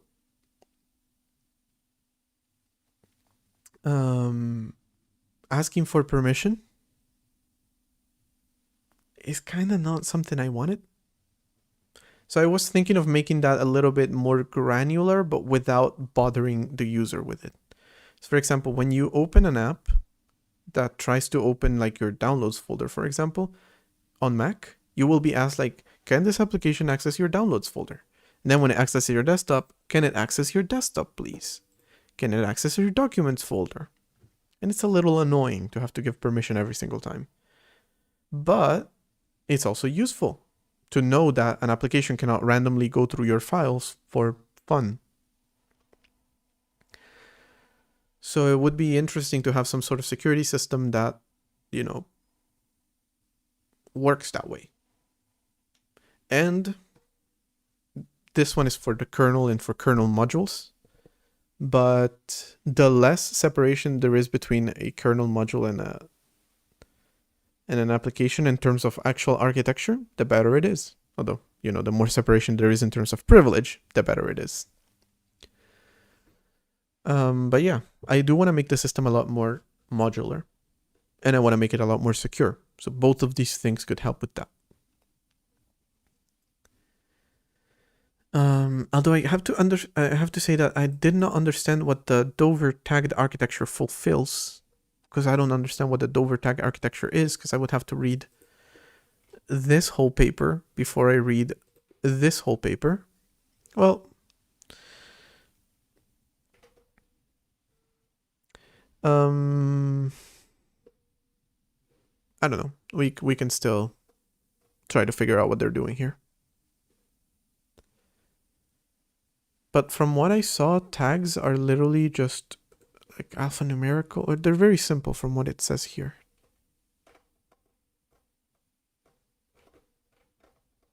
Kind of lost it already. Here it was. Tags are simply metadata fields associated with words of memory or registers, which can encode arbitrary information on top of the tags. The architecture encodes a set of policies that dictates how and when the tags are updated, propagated, and checked at runtime. See, this means very little to me, but hopefully reading this is going to make it a little bit more easy to understand. ELF section and address range. To initialize tagging, ZuckOS includes a Python script that iterates over and tags each ELF section of a compiled ZuckOS binary. ZuckOS relocates certain sections of the binary, which means that our scripts need to rely on tagging the address ranges which the section will be relocated. This works well for isolating components. Understood a grand total of nothing so far.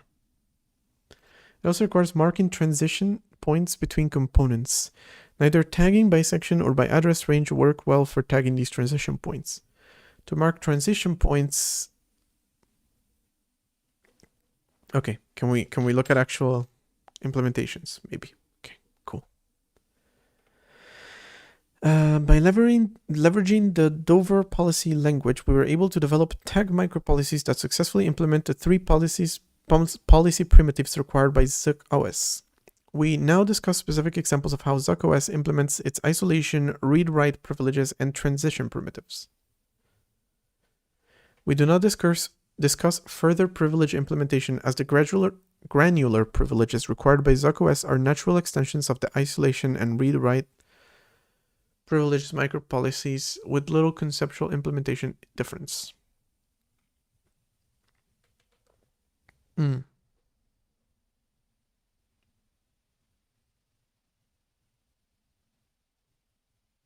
Also, one thing I definitely don't want in my system is users. Fuck that.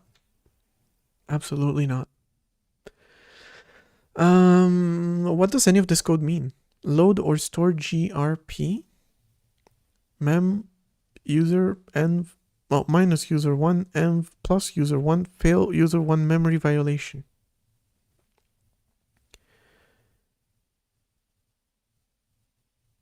Yeah.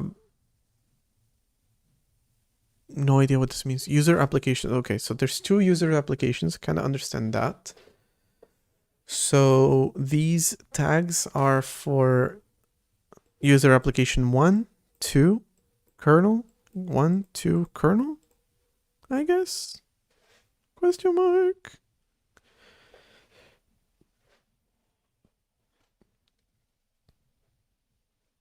So I feel like it's a very complex way of saying the kernel can access the kernel's memory environment and code. The user can access its own and each of the user applications can access their own. I don't understand a single word of this. Figure 4.1 showcases a simplified isolation policy between two user space applications components and a kernel component. Lines 2 to 4 guarantee... Okay, there's a full explanation, thank God. Lines 2 to 4 guarantee that accessing memory does not share the same component tag... Oh, what's happening to my voice?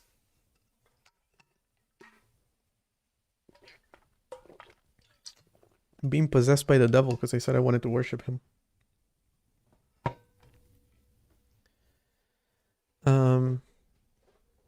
Accessing memory that does not share the same component tag as the current component will cause an exception. If the currently executing instructions tag and memory access matches the components tag, then ZuckOS will explicitly allow the instruction. Finally, if the env tag or memory and code tags are in an inconsistent state, an exception will occur with a catch-all on line 8. Okay. I feel like I understood that, but it means absolutely nothing. Like, you can just access your own memory, essentially. But it's done with tags instead of being done with through pages. It's done on a per address thing. Now, which OS are you talking about?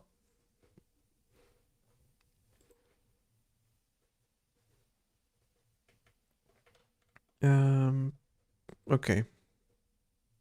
We show an example micropolicy to implement read-write-x privileges in figure 4.2.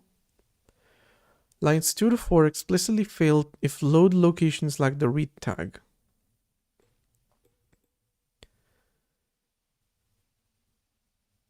Okay, I understand how this works. On load, memory is not read, then read violation. On store, if not write, then read violation. If not execute, then execute violation.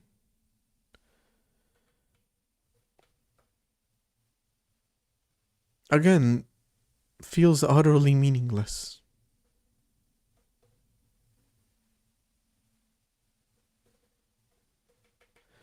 Finally, provide an example policy to illustrate how component transitions work in figure 4.3. All right.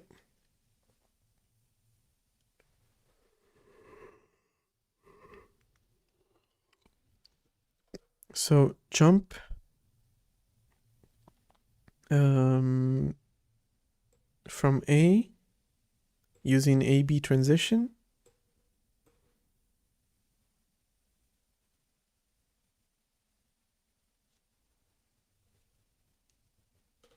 This is also abstract. The main problem with stuff being abstract is that examples seem so meaningless. Because, like, if you don't have read access, you don't get to read. That's an exception. Yeah, I figured as much. But I still don't understand anything.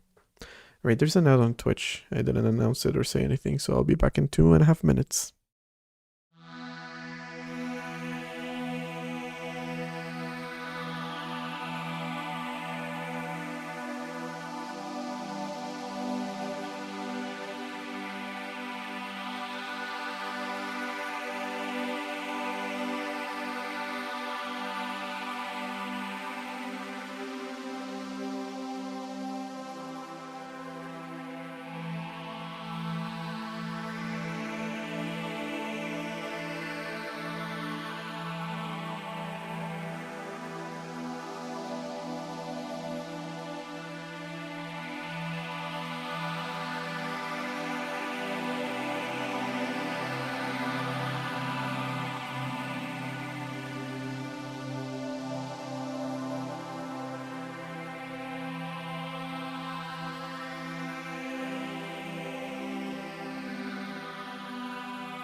So I'm back.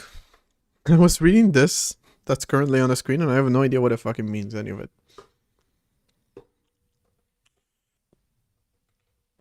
Because Zuck OS is actually built on top of Talk. So I guess I need to know how Talk works to understand how Zuck OS works. And that's kind of what sucks about these papers.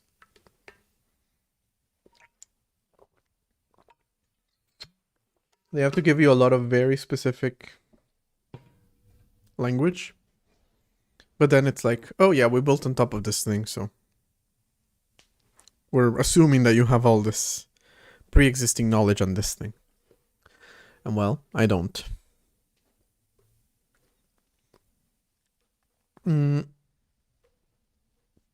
But they're talking about how they refactored the system to fit into distinct components according to their design.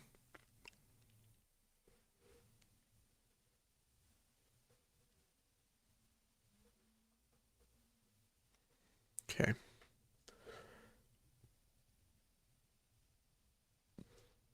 We determine what memory each component may read, write, and execute. Okay.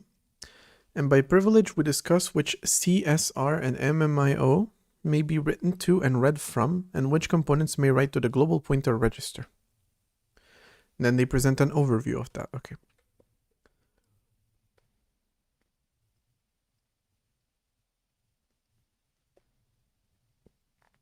Zuck? No, I'm calling it Zuck OS. Its name is ZKOS. Stands for Zero Kernel OS. It's just an experimental operating system architecture. It's part of research at MIT, so I'm reading that. But it's not the one that I'm doing PNGs for.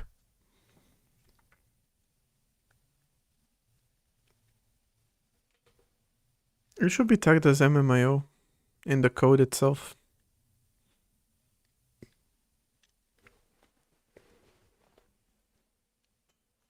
Okay. So we consider the user space component. The code for the user space component is contained within the text section of a separately compiled ELF binary.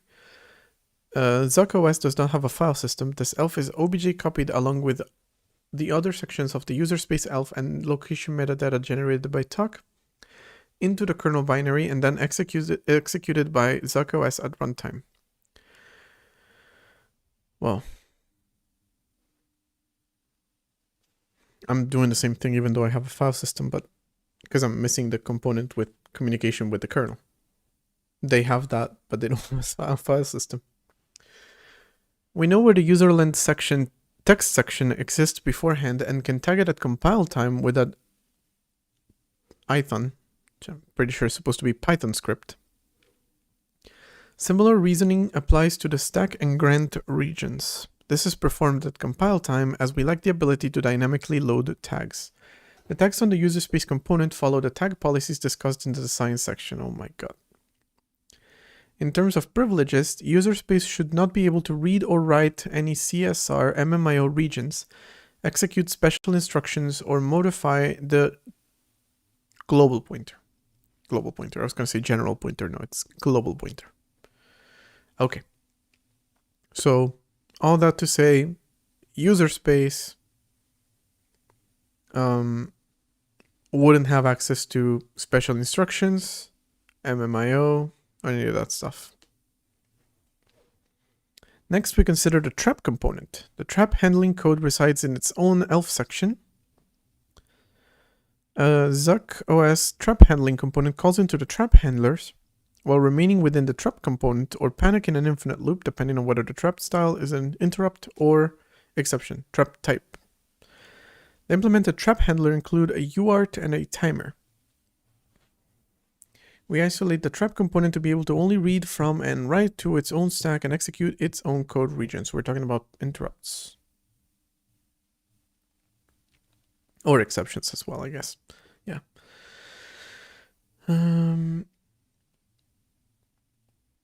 Okay. It has the privilege of reading and writing to M status and MIE to disable interrupts, so it can handle currently called interrupt. That makes sense. It also needs to be able to call the mcause to identify the cause of the trap. Scratch since it stores the address of saved application state there. Starting to feel like this OS is built for just a virtual machine. And so it can take a lot of liberties. Such as,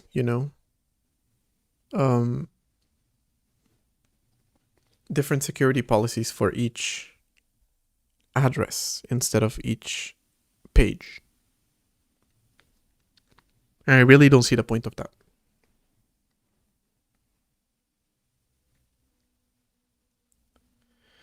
Then recover from the trap. From MMIO, the trap component must... Okay, this is... They're just reinventing the wheel with this explanation.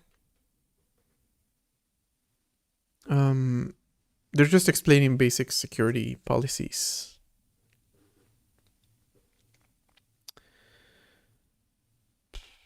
syscall ABI for ZIC OS. The kernel component contains all capsules, drivers, and the scheduler.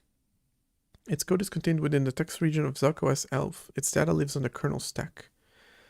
Because the kernel component contains both the driver and the timer and the UART, it requires read-write privileges over those regions of MMIO.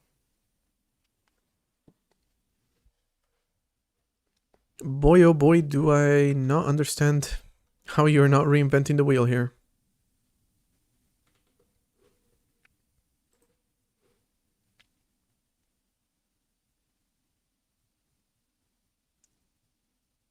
By leveraging the Dover policy language, we were able to develop tag micro policies that successfully implement three policy primitives. Didn't I already read this part?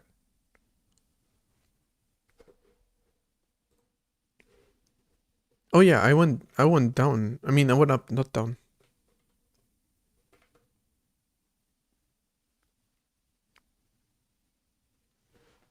Okay.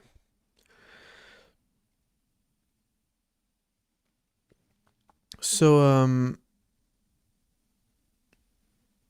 according to this graph, then userland would not be given access to UART, timer, PLIC, and CLint. Not sure what those are. No special instructions, and no general purpose register. Makes sense. The trap doesn't have access to UART or timer. Interesting that it doesn't have access to timer, because it's just interrupt. At least in ARM you need access to the timer, but maybe here you don't. Like I said, probably a virtual machine. Kernel has access to everything. And handler has access to absolutely nothing, and bootstrap has access to pretty much the same things that kernel does, while also writing to the general purpose register. So I don't know, I feel like they implemented this really granular security system, and then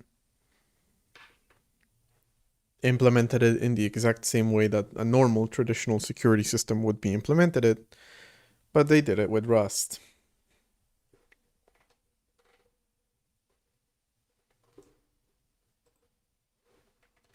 Traditional operating systems provide coarse-grained isolation in the form of paging and virtual memory, and hierarchical privileges with the ring model. These techniques are very slow by nature and force operating systems such as microkernels to make design decisions that sacrifice security for performance. ZUC OS explores the alternative isolation and privileges technique. Does it actually? I did jump to conclusions. I'll give you that.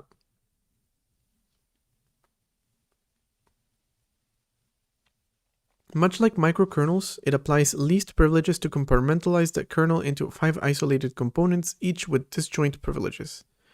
It didn't really look all that disjoint, did it? Then ZUC OS utilizes the Dover target architecture to granularly enforce component isolation and disjoint privileges for each component. This helps to confine the impact of logical errors within a single component that makes privilege escalation significantly more challenging. It uses a sysfunc primitive to transition between components. I'm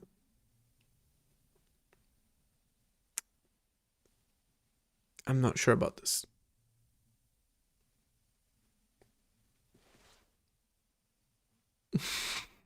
I feel like their implementation, at the very least, their explanation of their implementation adds up to absolutely nothing. But the sysfuncs were really interesting. That's what I was interested in. So let me go to the IO study C. Good luck. I guess this is interesting, but goddamn, did it feel like I didn't fully understand what I was reading on the one hand, but what I did understand, it just didn't actually explain the conclusions that they claim to make.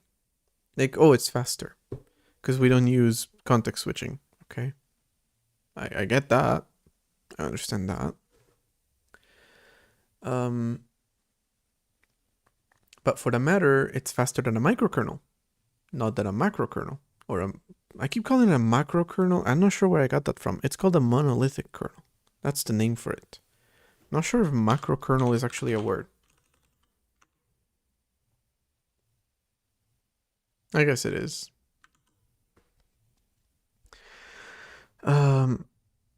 Yeah, it's faster than a microkernel and more modular than a monolithic kernel. But I just feel like you didn't really explain how.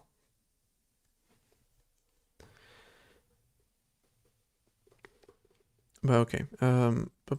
For some component transitions such as syscalls, we must communicate data describing the action the calling component expects the recipient component to perform.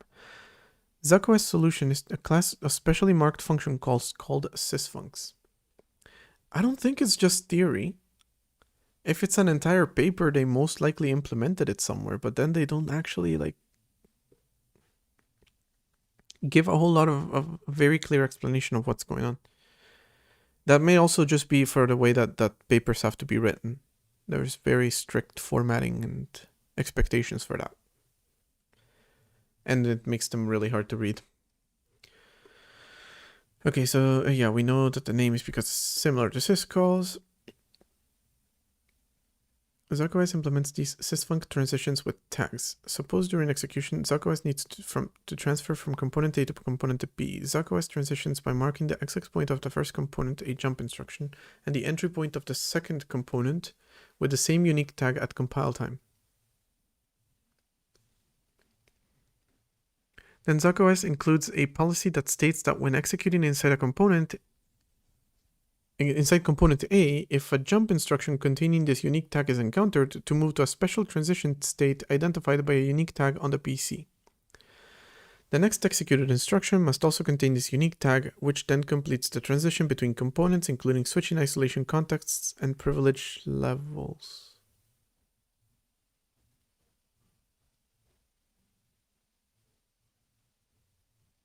Context switching, if you will.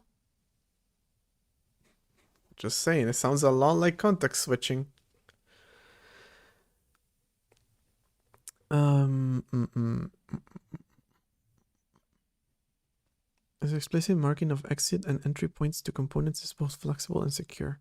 It allows not only a bijection between entry and exit points, but also a surjection. This allows for a detailed description of transitions between components within a policy. These transitions are implemented in ZocOS as augmentations of the isolation policy.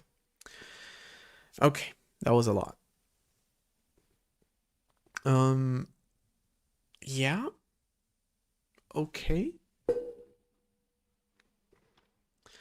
But it just feels very conceptual. I'm not sure I even understood. Yeah, I guess I did understand. It's just that you don't have to do context switching when doing a syscall, because instead you're using a sysfunc, which I mean, if you read it like that, where is it? Switching isolation context and privilege levels sounds to me like you are context switching. But without seeing a concrete implementation of this, it's really hard to know. You got simple context switching.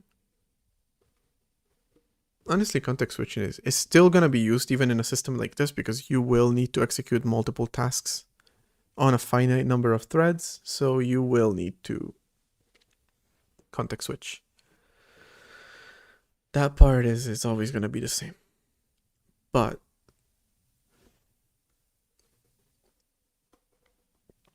I guess they're saying no need for context switching when doing a syscall, but it didn't feel... Actually, when I was doing syscalls, I considered implementing something that sounds stupid, to be fair. Probably is. But at the very least, I considered it. I was like, I mean, how would this go? Full elf loader in 2025? Sounds doable, honestly. Elf loaders are just... There's a lot, but it's not complicated. If you're talking about my OS, not MX's, yes, you can find it on command git. Should give you the link to it. But when I was doing syscalls, I was considering like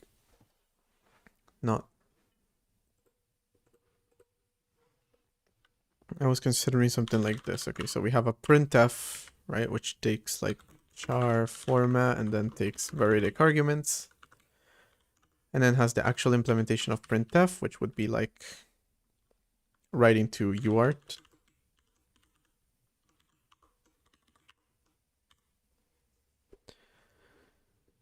Which file system should you try? Well, what are you going for? What system? What is your goal? To be fair, I've only implemented file systems that are used by the Raspberry Pi and exFAT because I thought it would be interesting. I was sorely mistaken. Okay, so this is within the kernel. Right, so kernel is blue. Kernel is blue. Everyone knows kernel is blue and userland is red.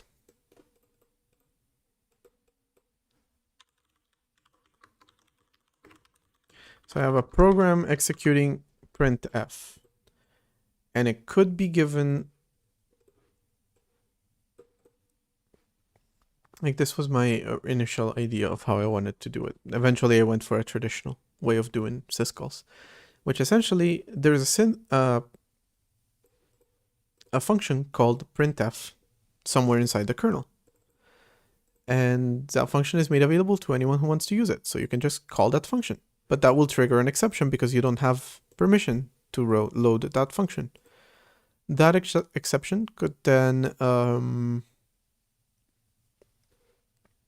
check if you're actually allowed to do that. And if so, actually allow you to call the function.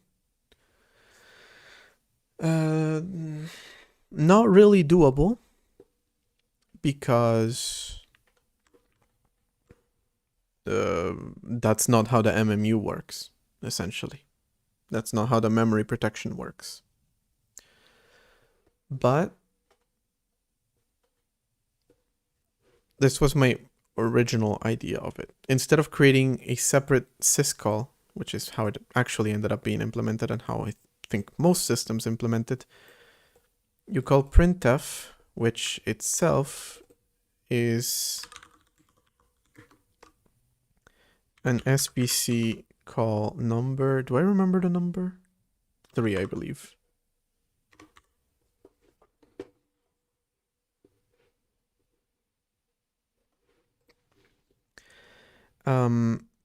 So calling any syscall is actually one instruction, SVC, with a number.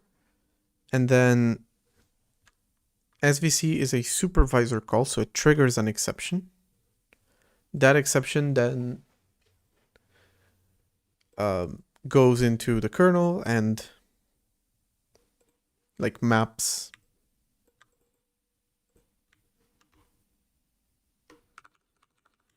whenever I get this one, I call kprintf, which now this function gets renamed to kprintf.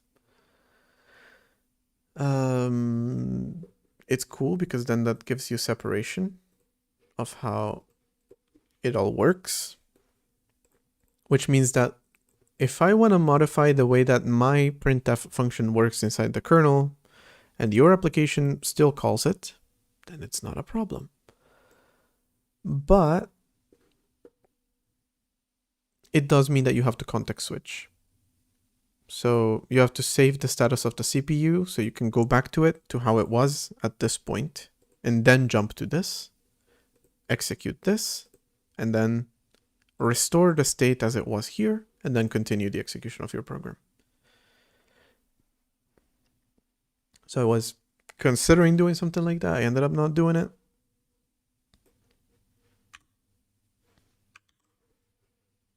I didn't mean to save that like that. I didn't know you needed to. But cool. You can actually just Command S and it saves a copy of your file here.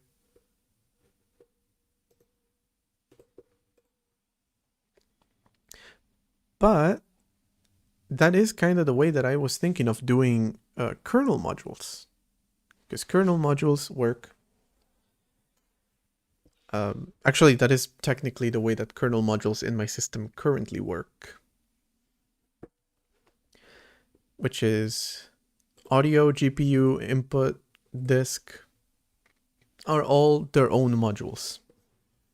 The problem is that all of these modules are compiled within the same ELF file. So they all have access to each other's functions, which means they can easily communicate with each other. Not really something you need a whole lot of, but it is something that you can do. It is something nice. It is something useful.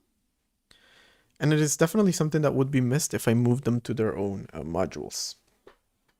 But the cool thing about having these outside of the kernel is, like I said, when I started looking into this, that if you don't like my implementation of an audio driver, you can just make your own. If you don't like my implementation of the GPU, or you want to implement a new GPU, then you can just make your own. Or expand my own to fit your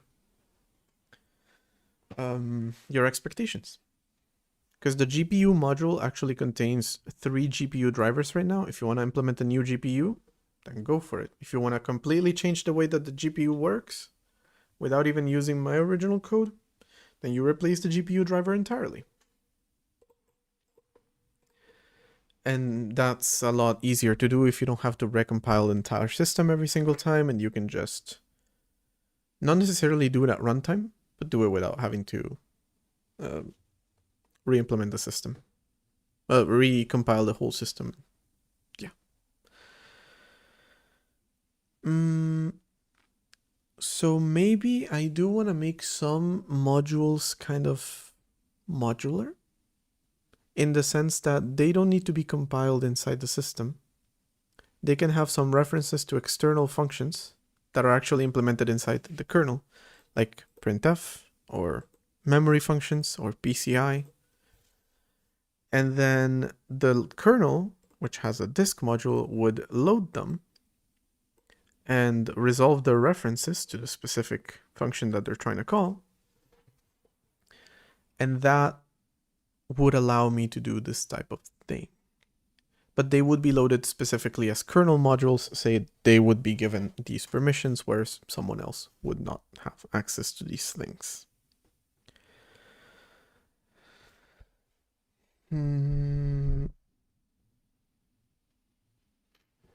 I feel like that works. I feel like I didn't really understand what was going on with the tags in this one, but that's not really the whole point of it.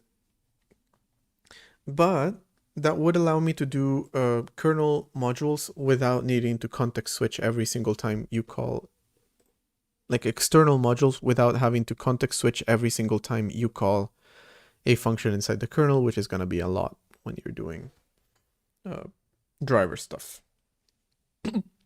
And it would also isolate them, which is pretty cool. But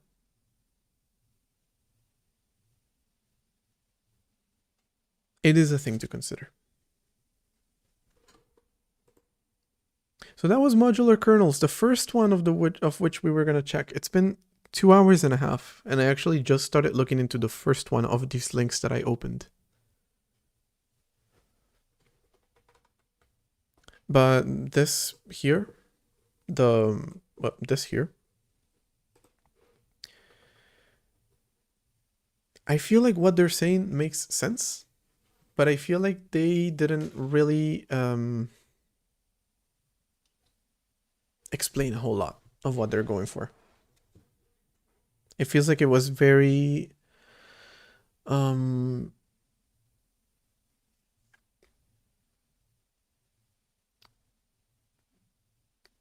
specific for most likely what is a virtual machine that they built this for, based off of an existing system, and probably not very advanced. So most importantly, very abstract. So everything they were saying, it's like, don't really understand what you're talking about. Like, how do you actually, okay, I understand what you're talking about, actually. I just don't know how you implemented it. I want to know how you implemented it. What challenges were they in implementing this thing? What advantages and disadvantages does it have? All of those things. Which is not even necessarily criticism of their paper, because that is how you write a paper. That is how it works. The paper is supposed to teach you the concepts. I understand the concepts. I just wanted to like go a little bit more into the concrete, and I couldn't find anything on it. The only information that you can find online on this is the paper from MIT, more papers behind a paywall, and then other systems that have similar names, but not quite this thing. Well, to be fair, I could search GitHub directly, but I doubt I'm gonna find anything.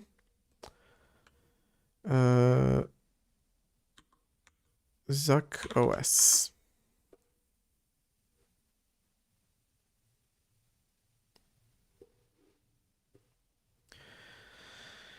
And now I'm gonna find 121 repositories, and I have zero guarantee that this is any of them. Okay, what year is this from? 2019, I believe. It was published 2020, but yeah, it was from 2019. Okay, so can you do some advanced search on GitHub? There's search syntax tips, but do I really have to read all this? I just want to search for stuff that was started after 2019. That's it. Date created. Okay, this should be good. Greater than 2018, 3112. Am I tripping, or making an OS just became an entry level thing? Yeah, kind of. It's not easy, it is very common. It's a very common thing to do.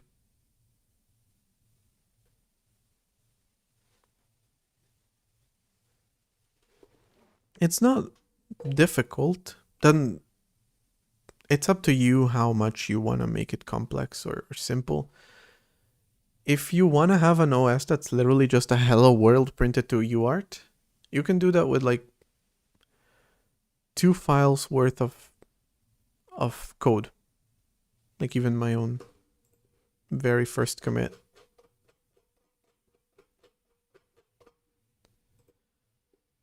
Literally just this. UART kernel, 1 line, calls another function. You didn't even need that. 3 lines of code, 4 if you include this one. Simple address for UART. And that's it. That's all you needed. Technically, that's an OS. And yeah, resources are a lot more easily available nowadays. That's the thing. Is the knowledge that it required is easily available out there. Whereas back in the day, it wasn't. And hell, I'm pretty sure you could even get ChatGPT to write that for you. This. Which, to be fair, I didn't get ChatGPT to write it for me, but I did. Well, is that what I found on GitHub? No, I found it. I found something else. Like that hello world code is literally from a tutorial essentially. And then when I was like, okay, this is for 32-bit, I need 64-bit. Because like, why do I want to support 32-bit in 2025? That case came from a random GitHub repository. If I'm not mistaken, it was in Japanese. Or the person was Japanese, but the code was the text was in English. So that's how I was able to find it. You want niche, you want harder challenges. Invent something new, bro. Skill issue if you're not able to. That's on you.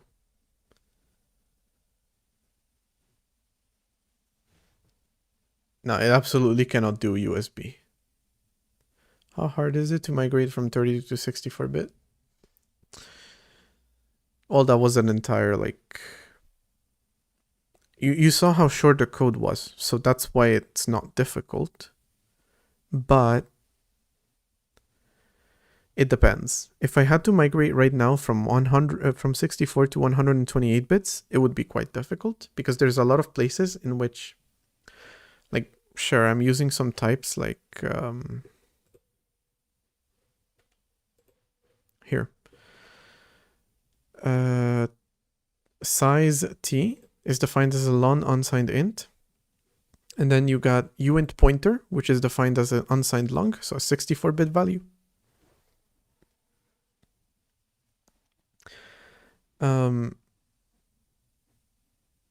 So maybe even just compiling this for 128 bits would already give us most of the system working fine. But then there's going to be a bunch of places in which I made assumptions that the system was 64-bit. Or even that word size was 32 bits. And those assumptions are not hard-coded under uint pointer or anything like that. It's going to be like a +4 to move to the next instruction. Or aligning to 8 bits. To 8 bytes. Bytes. That's what I meant. Aligning to 8 bytes to align you to specific places. And those kinds of things, not gonna be so easy because you have to go through and check all the assumptions that you make to make sure that they're still valid or if they change. Like what was the case with Doom, actually. Sure. With Doom, their code was written with 32-bit in mind. Most of the code works fine, but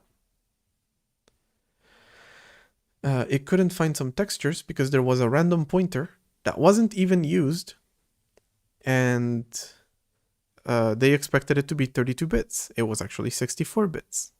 That pointer was inside data. So when it came to compiling for 64 bits, I was reading more data than I should have per each entry. So it was offsetting all the values, and that was eventually led to an error.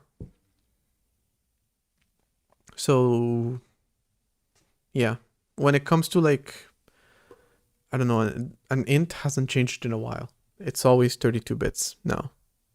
Even since we moved to 64-bit as the standard, it's still 32 bits. But a lot of those things haven't changed at all. Whereas other things where we, instead of hard coding specific values like a uint 32, that's not going to change even if you compile this for 256 bits. But any assumption that I made when it came to uint 32, like doing a +4 to move to the next one, is going to change. Yeah, I couldn't draw a normal hand, but now it can. It still can't. Let's not pretend that it's not. It's never consistent. And in 1 year or 2 from now, it is also not going to be able to write.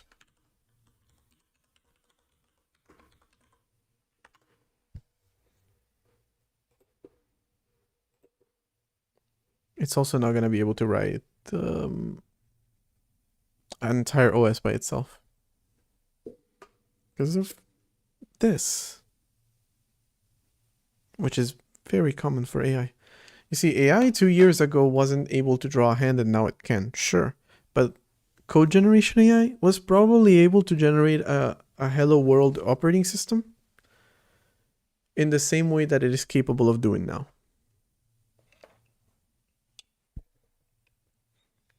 So it's not gonna improve like that. Its improvements since image generation from 2 years ago is a lot better. Text generation stayed about the same. They claim it's getting better and better and better. It's not. It stayed about the same because eventually it reached a point in which it couldn't improve much more beyond that point. And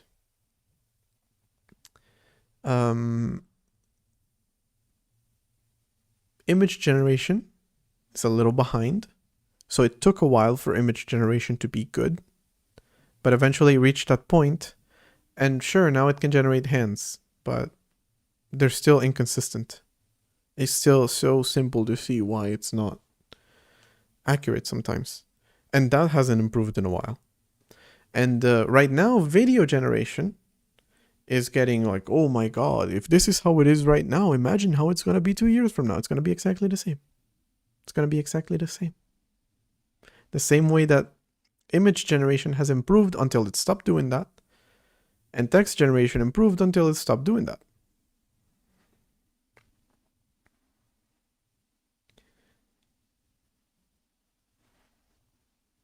Like, yeah, it's slightly better, but it's not good. You know, slightly better than worse. It's just slightly better than worse. It's not actually good. Let's not mistake those two things. Okay, well, it looks to me like this does not have any, not on GitHub anyway, no information on it. So unless we email Justin Restivo and ask him to send us some code, some Rust code over, well, I think I've gotten all the information that I need to get from this system. Interesting theory, but it's just theory. Video generation always has the randomness of some corners because it's not consistent. But maybe this will change. Will it though? Not really. In the same way that, oh, you know, right now, you know, text generation is good enough, but it's not amazing. That was 2 years ago. And now it's still not good. That's how you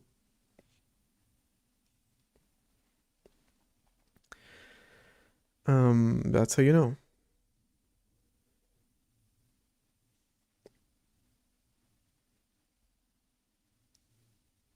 It's kind of interesting that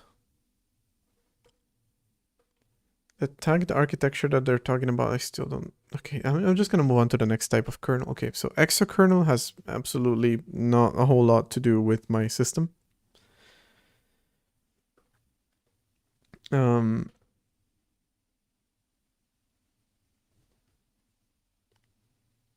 It wouldn't really be something that I'm interested in. Whereas modular kernel is something that I'm interested in. That's like, okay, that's where you got this drawing from.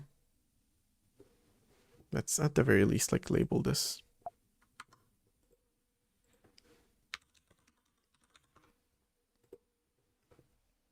Just to make it a little bit clearer. This could be compiled with the kernel. This doesn't necessarily have to be compiled with the kernel. You can replace it. That may be a goal to work towards. Now, exakernels are not necessarily something super, super helpful here. If I'm not mistaken, the way that they work, they just abstract over the hardware a little bit, allowing the user to implement whatever abstractions are best suited to their task without having to layer them on top of other. Oh no, so they just allow access to the hardware. without actually, and lock down the access to the hardware, and then you just do whatever you want on top of that.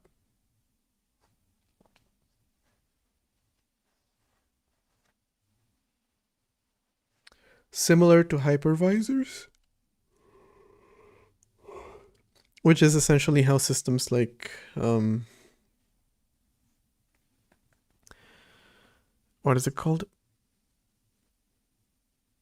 QEMU, the one I use like every day. Somehow I forgot the name of. That's how it works. I change the command from consoles to the commands programs are now in bin program like in ReactOS. In Redacted, it's just bin program. That's the .elf executable immediately. There's no packaging.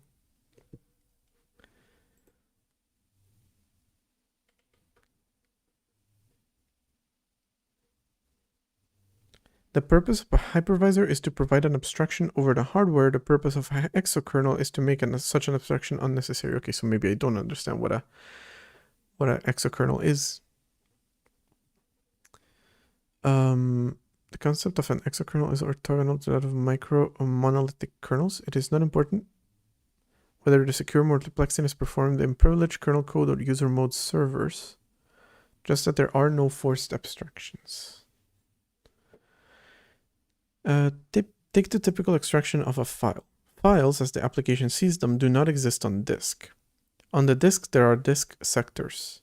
The operating system abstracts the reality of the disk to create more convenient illusion of files and file systems. Yes, it does. Usually, security is also provided at this level. ACLs, Unix-style permissions are all applied to files. Security is combined with the abstraction. Oh, that's another thing I really want to work on, is my file systems. Because Jesus Christ, I have a lot to refactor. On exokernels, security is provided by the unabstracted hardware level. On the unabstracted hardware level. In this example, to disk sectors, so libOSs provide any desired abstractions on top of this interface. Non-overridable security is put in the exokernel, and the overridable abstraction is implemented by libOS. Security is separated from abstraction. Interesting. So instead of giving you access to certain files, I give you access to certain sectors, and then you have to figure out which sectors come together as a file, or, if you don't want to do that, you don't do that. That is interesting. Watch me go through all of these 4 tabs and want to implement every single one of them. Because I went through 2 of them and I'm like, okay, this sounds interesting. I might want that.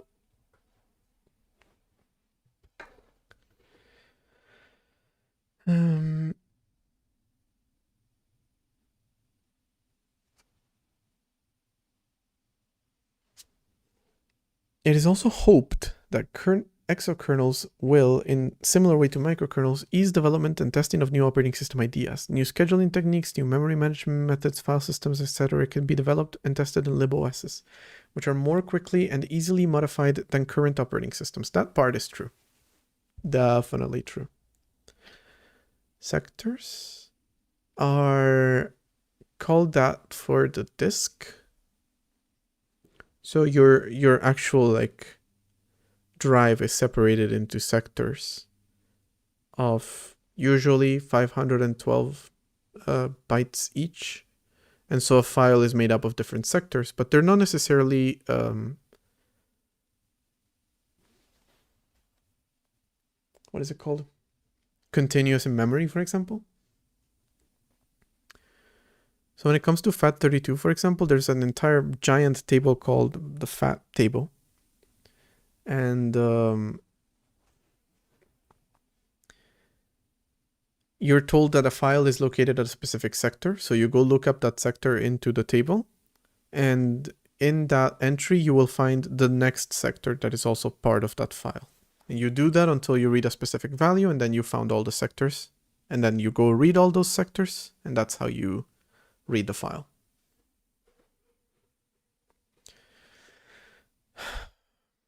Exokernel technology is still not thoroughly researched, so surprises might lurk everywhere. Moreover, the added flexibility for user-space programs also means reduced consistency. That part is true. While theoretically possible to provide libOSs that enable Mac OS, Windows, Linux applications to run simultaneously in the same system, that would mean different looks and feels for each of them. That's the least of our problems. I don't know what my kernel is, but it's a mess. It's mostly monolithic. Same. Yeah, mine is monolithic. Like I said, I do have a little bit of modularity in the sense that you have to load certain modules, but right now they're all compiled inside the kernel itself. Which, funnily enough, that one OS research paper that we were looking at also did the same, but theirs was different. They compile separately and then all get integrated inside the operating system executable, whereas in mine they all get compiled together.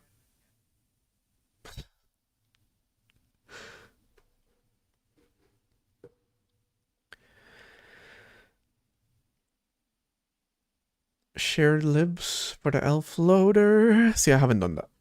See, mine are statically linked for now. I should do that. And I'll probably be figuring that out when I figure out... No sound? Are you gonna hear it? Oh, hold on. Damn it, I lowered it. I heard it though, but most likely it was just very quiet on the stream.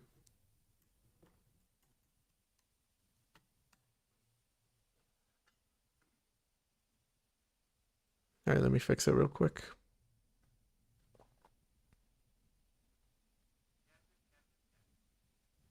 I hope that was better.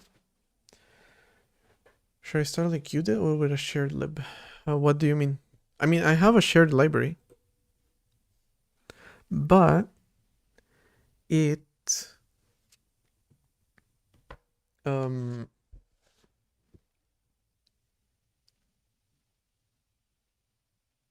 it gets statically linked into each executable.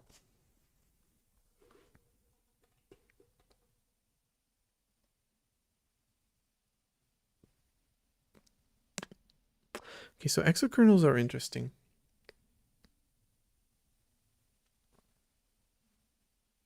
Hi, Stony. But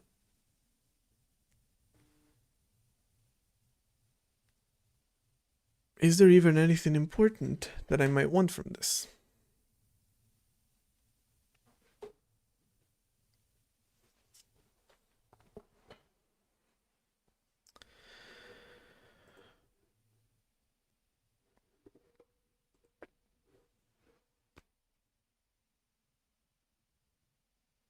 Hello, Rituparna.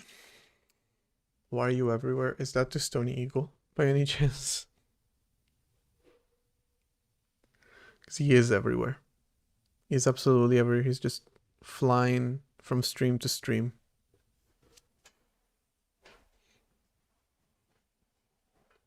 Always high up there. Okay. Okay, when it comes to exokernels, I'm not sure I'm in the slightest bit interested in anything that they might have to implement. One thing...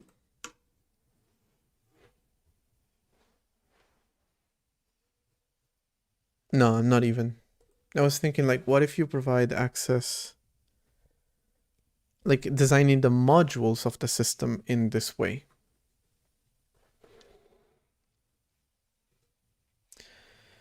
How do I put it? Like this. The disk system would be... Well, it's already kind of what I did, I guess, but like...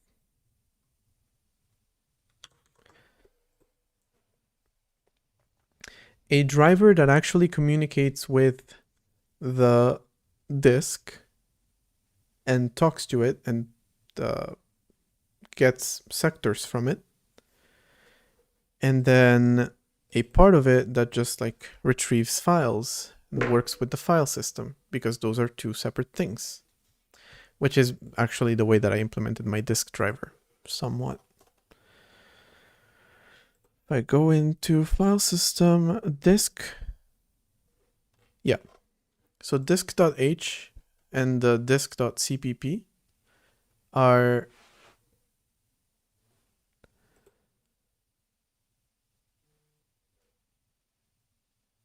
Yeah, this is the right code. This one just initializes a device and then writes and reads from it. It's the simplest device because it's VirtIO. And then there is the SDHCI. Wait, okay, I was confused. Okay, no. This is not it. This is the abstraction over it. So it allows you to write and read to disk with specific sectors because all disks kind of work that way. And then VirtIO BLK PCI and SDHCI are the two implementations of the actual driver for the actual disk. So SDHCI is for reading the SD card into the Raspberry Pi, and the VirtIO BLK is the one for the VirtIO device. So that is kind of how I structured my system. But of course, that would mean moving this type of stuff out of the kernel and into a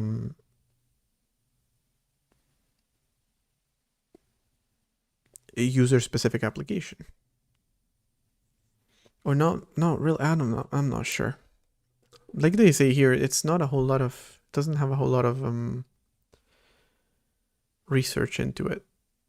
And I know very little about it.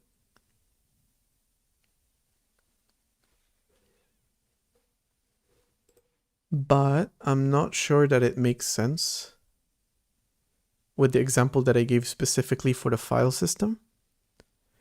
Like each application could use its own file system, because that's not really how it works unless you really isolate them so much to the point that each application has its own file system entirely for itself, which is kind of what I want to do. But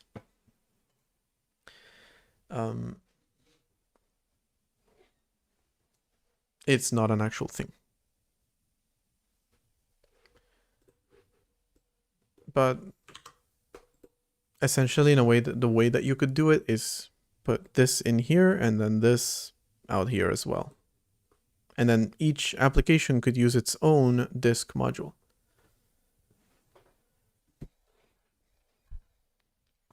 And again, as much as I like the customization of it, I feel like it's an extra step that I necessarily do not want to implement for the time being. I'm not sure, but cool. That abstraction between the hardware and the software, I do normally have it, but I have it in the kernel itself. And then the kernel provides you with an abstraction on top of the hardware. So you don't access sectors in the disk, you access files. And that does have the downside of, if your definition of a file is different from my definition of a file, then fuck you. This is my operating system, and there's nothing you can do about that.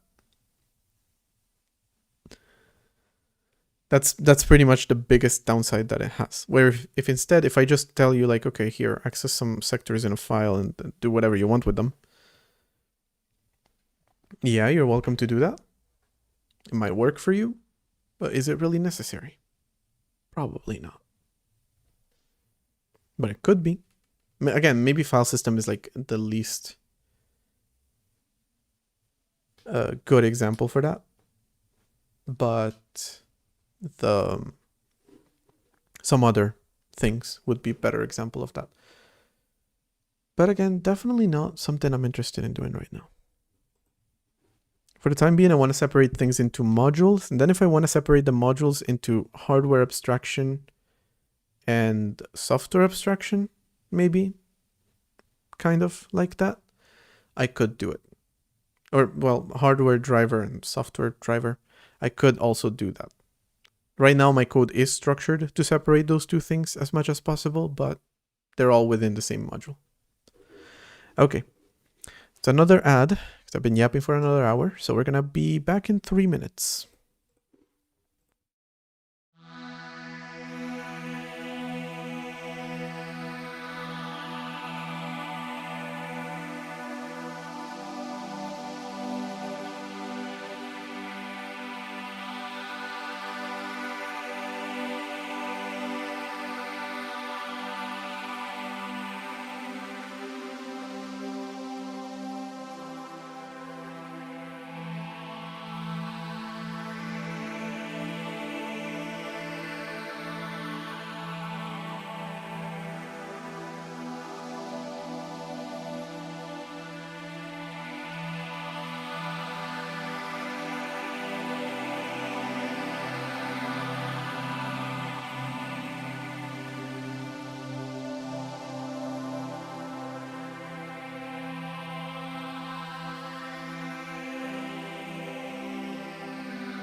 Okay, and we're back.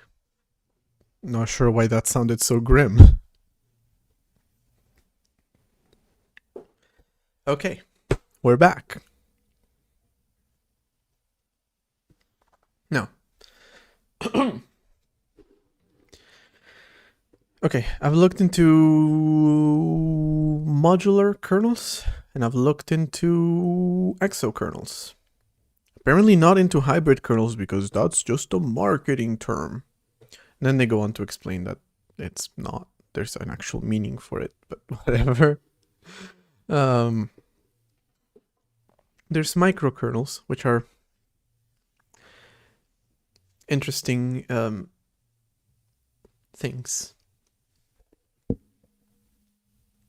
Because they try to run everything as a server or daemon in a user space. And all that's left to do for the kernel are basic services like physical memory allocation, scheduling, and messaging, so inter-process communication. I can't lie, I have tried somewhat to build my system somewhat kind of like this, because it is an interesting way of building things. It is simpler, in terms of the way that it works. Not really necessarily simpler to write. It's not simpler to write, but it is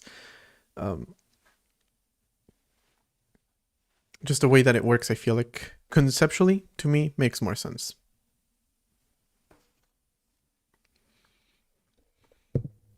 But of course, everything still goes through the kernel, and also all the Oh, I haven't actually written it like this. Okay, let me clarify, because that doesn't make any fucking sense.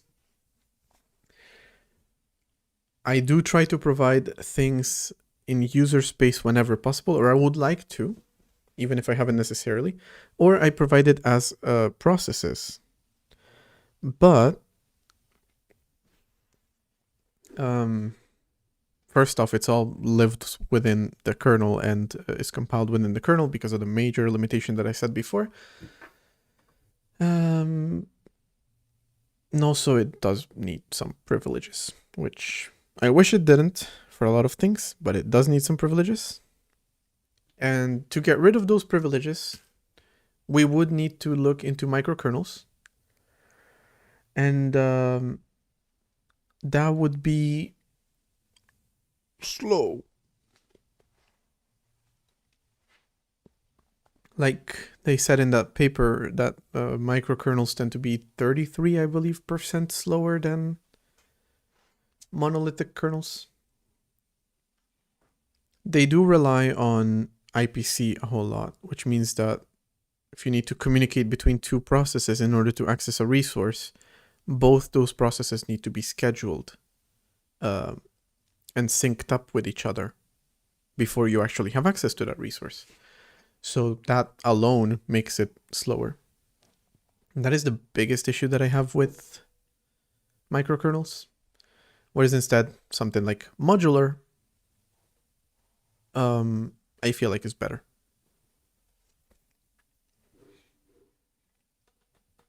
Like it says here, actually, microkernel design or modular monolithic kernel.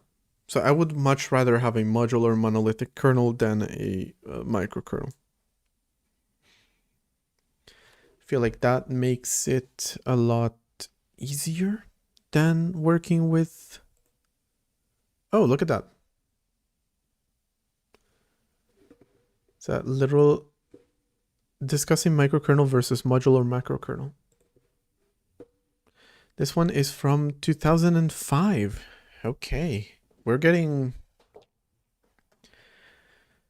a little bit more modern. Last time I looked at a thread here, it was from 2004. Now it's from 2005. It's 1 year older. Well, 1 year younger, I mean.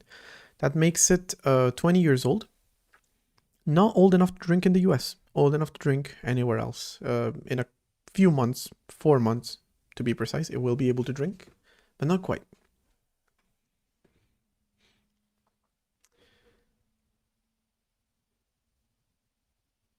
Ooh. Someone claimed that modular kernels are the same as a microkernel. So I'm assuming this... Oh, only 18 posts? I was hoping hundreds. I was expecting this to be a heated discussion, but it's not. How very sad. Well, there's no doubt in my mind that this is a misconception. I thought I'd at least be open to discussion by creating this forum thread.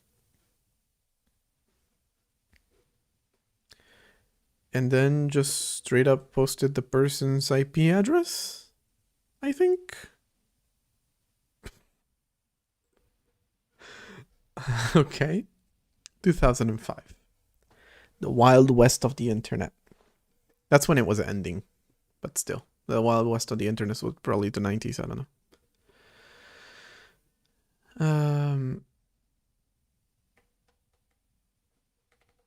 Okay, now we're discussing wikis instead of discussing the actual thing.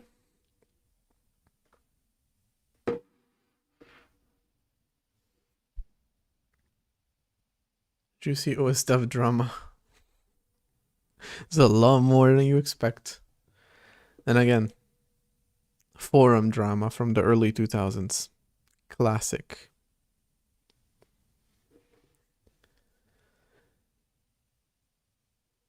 building all device drivers into the kernel will eventually result into a huge kernel where most of it is unused. To get around this, often the kernel is distributed as source code that the user is expected to compile for their computer. In this way, the code can be added or removed using conditional code, resulting in a kernel that is customized for the specific computer.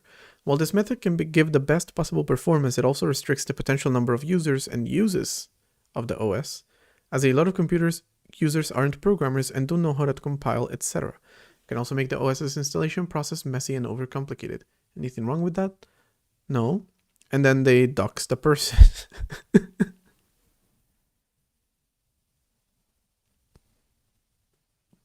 And then they dox the guy who wrote the thing. Fucking 2005, I swear to God. Let's get a little bit into context. Let's see what big events happened in 2005. YouTube was launched with me at the zoo as the first video. Damn. So this thread is as old as YouTube. Okay. Hurricane Katrina also. Eris is discovered, the largest known dwarf planet of the time. Oh shit. Pope John Paul II dies. An earthquake. Site where the assassination. What does that mean? Oh, because it's pictures. Okay. So an assassination took place. A derailment took place. Tickets to Live 8. Interesting. Damn, I'm old. And London Underground bombings. Okay. I was hoping for something a little bit more cheerful, more in the, YouTube was created. And not in the deadliest terrorist attack in London type of thing. But the year is 2005. Let me see if there's anything else. Did anything good happen in 2005? Shit. Harry Potter, Star Wars, and Chronicles of Narnia were on at the same time. Also, Brokeback Mountain and A History of Violence. Good to know. My girl Shakira was releasing Fijación Oral Volume 1.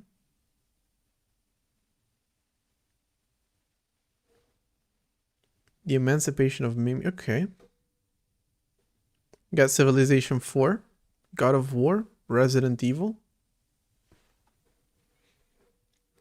So there you have it. Now you're in context. You just came home from watching Star Wars Episode 3, Revenge of the Sith. And you are in the mood for more whiny edgelords besides Anakin. So you go on the OSDev forums and you see that you've been fucking doxxed for posting about the difference between a modular and microkernel, or for not knowing the difference between a modular and a microkernel.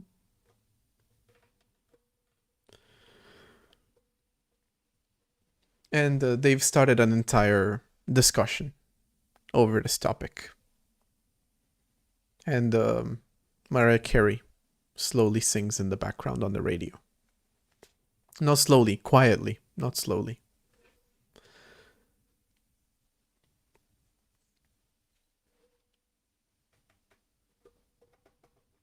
Wait, the Linux kernel was distributed as source?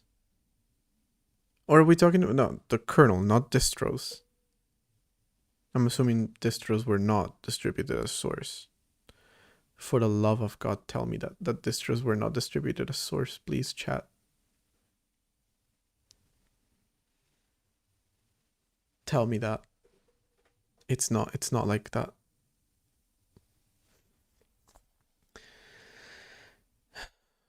Well, this method can give best possible performance. It also restricts. Okay, yeah. The self-compiled kernel are described correctly. It doesn't have anything to do with the kernel being monolithic in design. The original author, okay. They're still discussing this thing that has very tangentially related to what they're actually talking about. So that's about right. We got Brendan at his keyboard. Not the mouse. That's for new gen. Oh, shit, wait, hold on. Wait, is Brendan the guy who wrote the original pages? Holy shit, the drama. He responded. He addressed the allegations.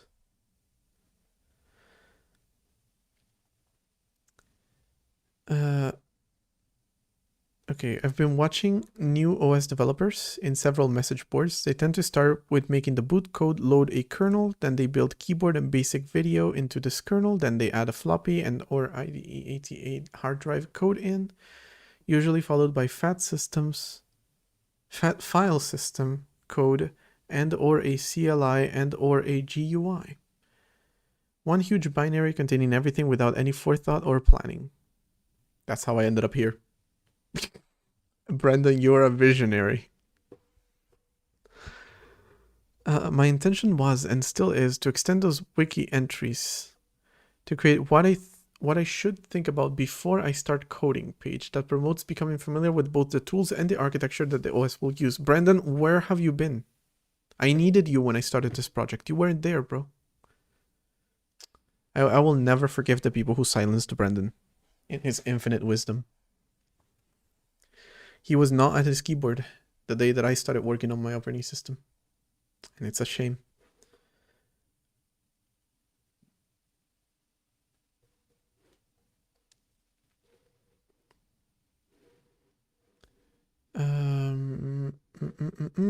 Okay, it's not important.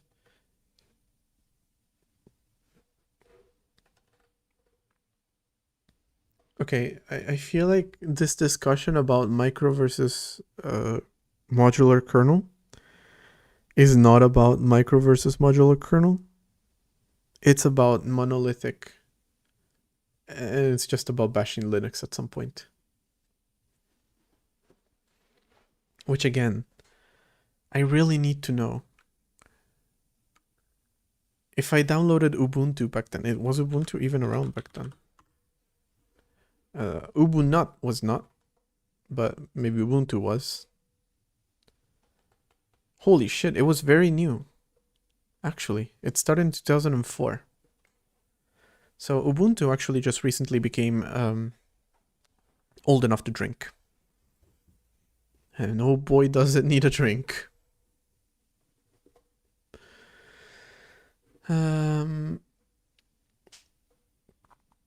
Mark Shuttleworth invited a dozen Debian developers to his London flat where they brainstormed and laid out the distinguishing features of what would become Ubuntu. He chose Ubuntu for his South African roots and to emphasize community. Interesting.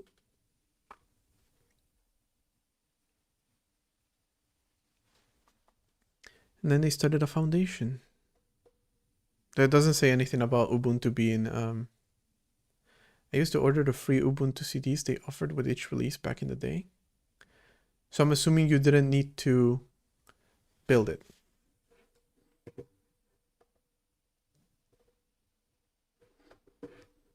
I'm assuming you just popped the CD in and installed it.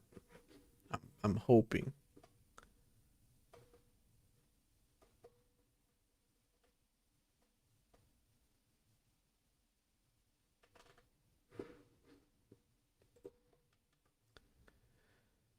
Just like today, okay, thank God.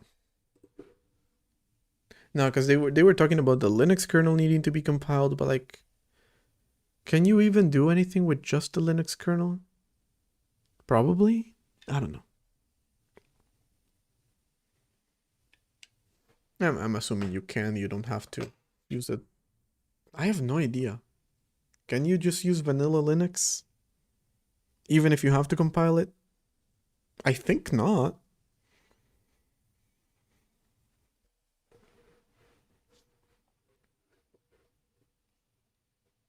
Even if you then have to like build features on top of it. Because, well, yeah, it doesn't come with any of those. Well, maybe yes. I don't know. It's not really relevant. I'm going through more tangents than this damn thread is. You know what? We're gonna stop looking at the thread. This is...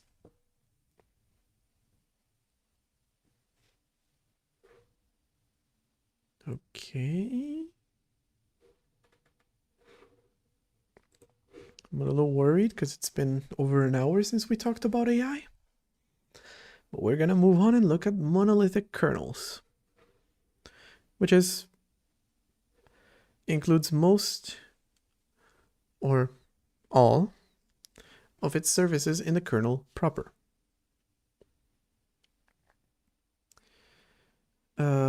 This reduces the amount of context switches and messaging involved, making the concept faster than a microkernel. Yes. On the downside, the amount of code running in kernel space would make the kernel more prone to fatal bugs.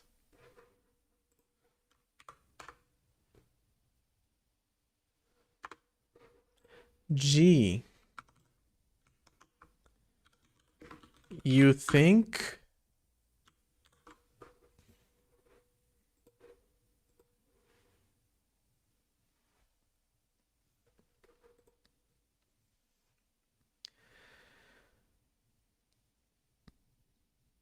The word monolithic itself means a single piece that is of or like stone. Huh. I mean, I knew about the single piece. I didn't know about the stone part. Then again, I know what a monolith is, so... When applied to kernels, the exact meaning is more general. Most people who consider that a kernel where device drivers are and services run as part of the kernel is a monolithic kernel, regardless of whether parts are dynamically loaded in kernel modules or a true single unchangeable binary. For this reason, a distinction can be drawn between monolithic and pure monolithic. Huh.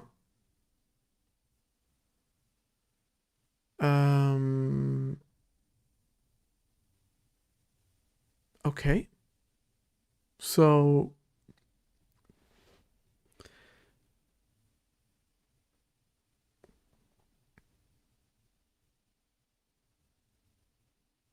I guess mine is not pure monolithic. Yes, it's not. I'm sorry, it's not pure enough for you. Obviously, fucking not. Most OSs aren't pure monolithic or pure microkernel, but for somewhere in between these extremes, yeah. It's non-binary like that. Modern versions of Linux are a well-known example of a monolithic kernel. While drivers are shipped and dynamically loaded kernel modules, they're still loaded into a running in kernel space.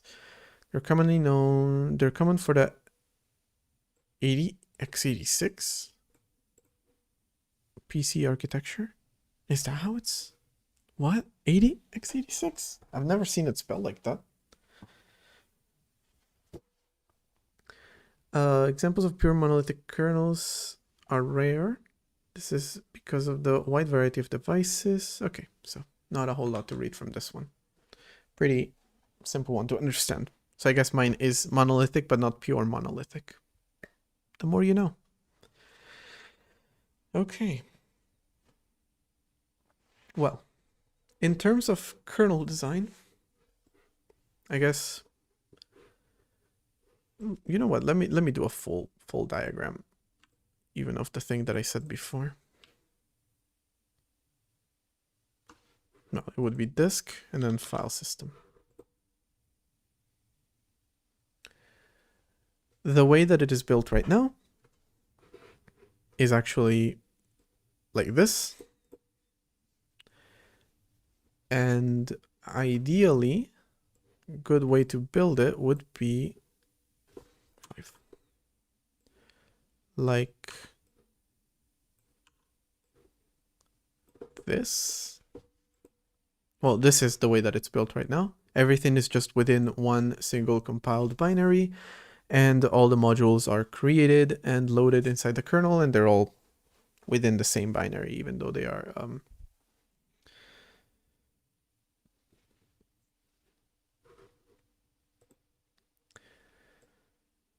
So ideally, I want it to work like this. So still monolithic, but hey, Ice Storm. A little bit less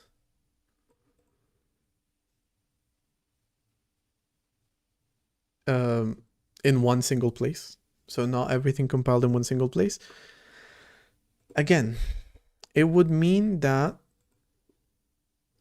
in order for these to access, actually these arrows are super inaccurate. Pretty much all of them used all three of the things that I'm mentioning here.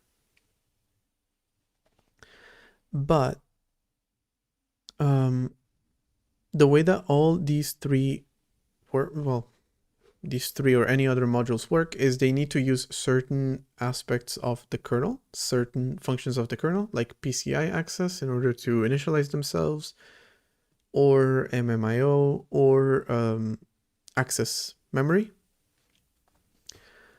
or just print to the kernel console. I'm not necessarily interested in doing like a micro kernel because, well, like we saw earlier, it is quite inefficient. So I don't want to do that. I'm okay with having it be a macro kernel even if the modules are loaded externally. The important part that I want is to have the modules loaded externally. So you have your audio and GPU, you have your input,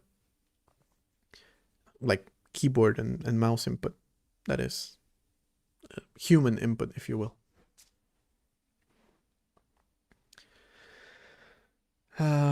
All as separate modules that should still be able to access these functions kind of in a way like if they were using a dynamic library, except interfacing directly with the kernel. And then that is goal number 1. Then technically the way that the disk, what the hell? The way that all of these are built is that technically you have audio is actually divided into like the audio driver and the IO part of that, like the actual device drivers. So all of my modules are really built like that. You have some basic input functions that are just like, hey, get the latest keyboard event, get the status of the mouse. That's in here. And then you have the driver, which is based on which actual device is powering your input and output. In my case, it's XHCI for most devices and DWC2 for older Raspberry Pis, Raspberry Pi 3 and Raspberry Pi on QEMU. So they're separate, but they're all part of the input module. So technically it's like that. But yeah, not. So if I wanted to implement just a hardware abstraction and let you do your own software abstraction on top of that, I guess it wouldn't be too difficult to do, but I'm not super interested in doing that, but it is a possibility. Which would be especially helpful when it came to implementing like compatibility layers. That would be pretty cool to have, to be honest. If you don't want to have to implement any of that stuff the way that I did it, and just let an existing application do it and just build a compatibility layer library on top of it, I guess you could. Technically, if I separate the modules from the kernel, even the disk module could be separated outside of the kernel.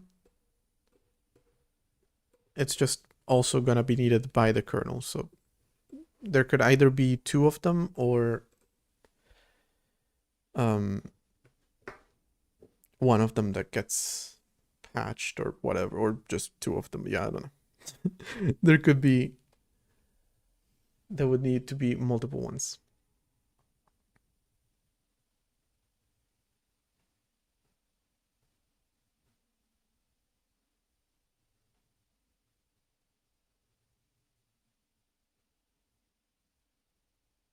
All right, let's not be yelling in the chat, please.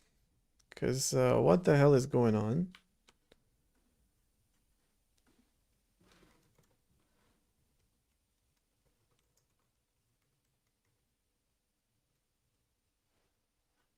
Shit.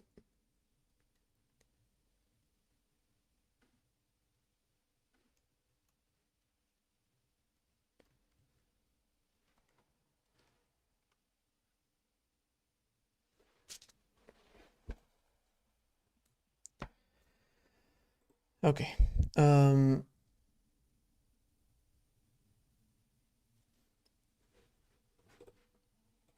Yeah, I don't know about the disk module specifically, but it would be the only module that's really required by the kernel. I'm not gonna lie, another thing that I consider doing is actually doing a bootloader. And in that case, boot later, apparently. In that case, the bootloader could have its own version of the disk and file system, load the kernel, and then the kernel, like load the kernel and the kernel's file system implementation, do all the necessary patching and all that stuff, and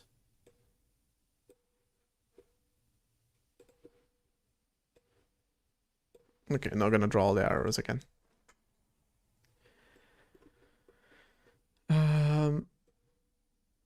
That could be an interesting thing to do as well. Actually, funnily enough, when it comes to the Raspberry Pi, I couldn't really call my bootloader boot.elf. I would have to call it kernel.elf, and then I would have to call the kernel something else. Another thing that I consider doing is just having a read-only partition that is FAT32. That's that's the bootloader uses. It then has a file system. Well, not a file system, a disk driver. That disk driver can access another file system and use that other file system to load the kernel from a much better file system, maybe even my own file system.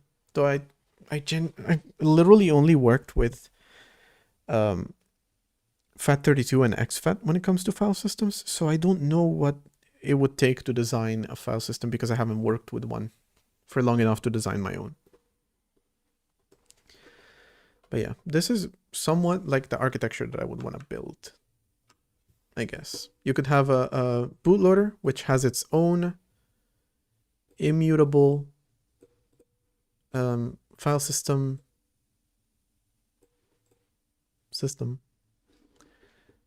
and then can load a kernel, some initial basic modules, which again, if you want to replace them, you can replace them.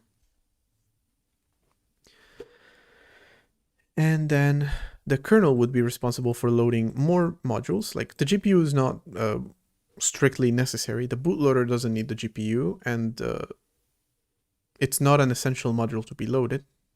Actually, none of these are really essential modules to be loaded. The kernel itself can load its own modules. So yeah, the bootloader just loads the kernel. The kernel can then load its own. Oh, but it does need a file system. Okay, yeah. It needs a file system in order to load modules. So the disk file system would need to be loaded by the bootloader. Yes, that part makes sense. Okay. I'm still not sure about this part. But this part, yeah, most likely. And the interesting part about this one is this. The way that these modules would communicate with the kernel. If I do it with a syscall, that's definitely gonna require context switching, which you want to avoid as much as possible. So you don't want to do that. Otherwise, it's gonna be super slow to do anything.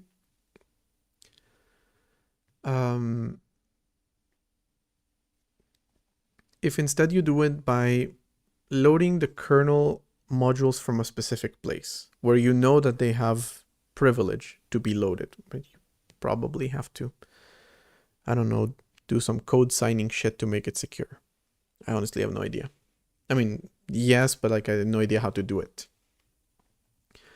But essentially, if you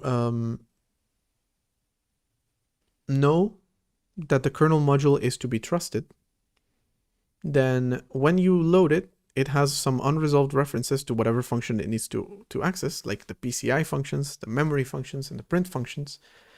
And you just tell it where to find them in the same way that you would with a dynamic library that you also load for it. But it would need to be done instead of a dynamic library, it's the kernel itself. That's kind of how I want to implement it. But of course, I actually haven't implemented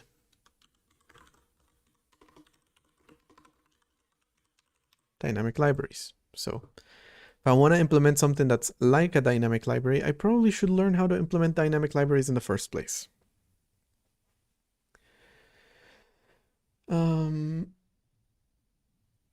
Besides that, all my modules are currently built in a way that they have an abstraction between, or a separation between the way that the hardware works and the way that the software works. And really the applications would then access these through syscalls. That's another thing that's missing.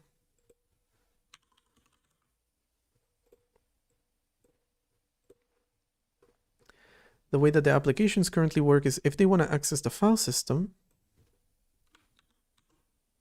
Oh, what did I do?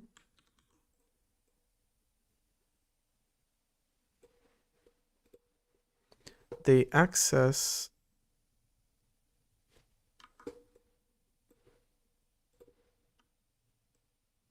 they just make a syscall. And like I said, a syscall is just a simple instruction like this that has actually no communication with the kernel or anything like that. It just does that, and then the kernel picks it up and can then route that to the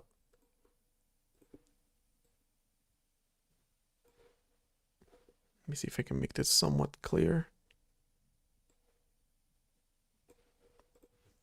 I'm trying not to put too many arrows on this thing, but whatever. There, let's just do it like that.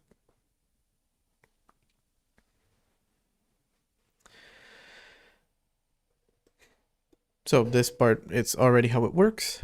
The L file does not need to link with the kernel in any way whatsoever, the actual application. It doesn't need to.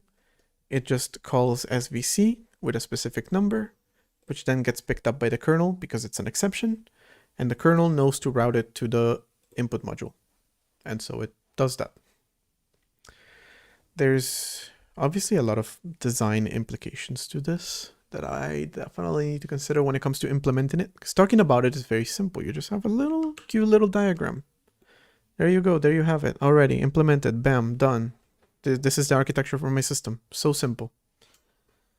But when it comes to actually implementing this thing, well, it'll get a little bit more complicated than this.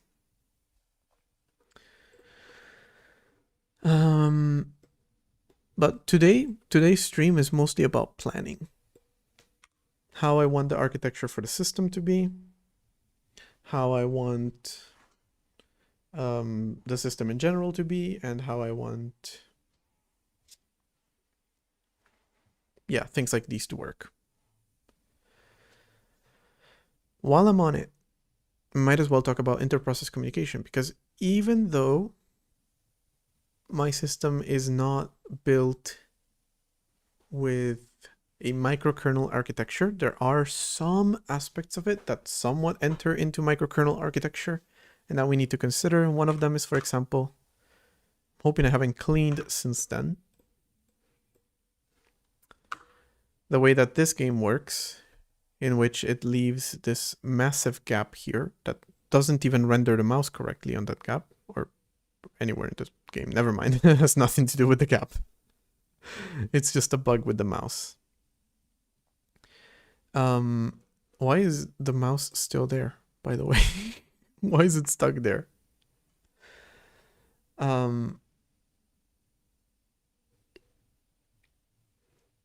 the window technically ends here, but the process that draws the windows hasn't been informed of that. So it probably should. In order to do that, we'll need some kind of inter-process communication. Hey, Zettershaw, welcome. Welcome, Raiders. How you guys doing?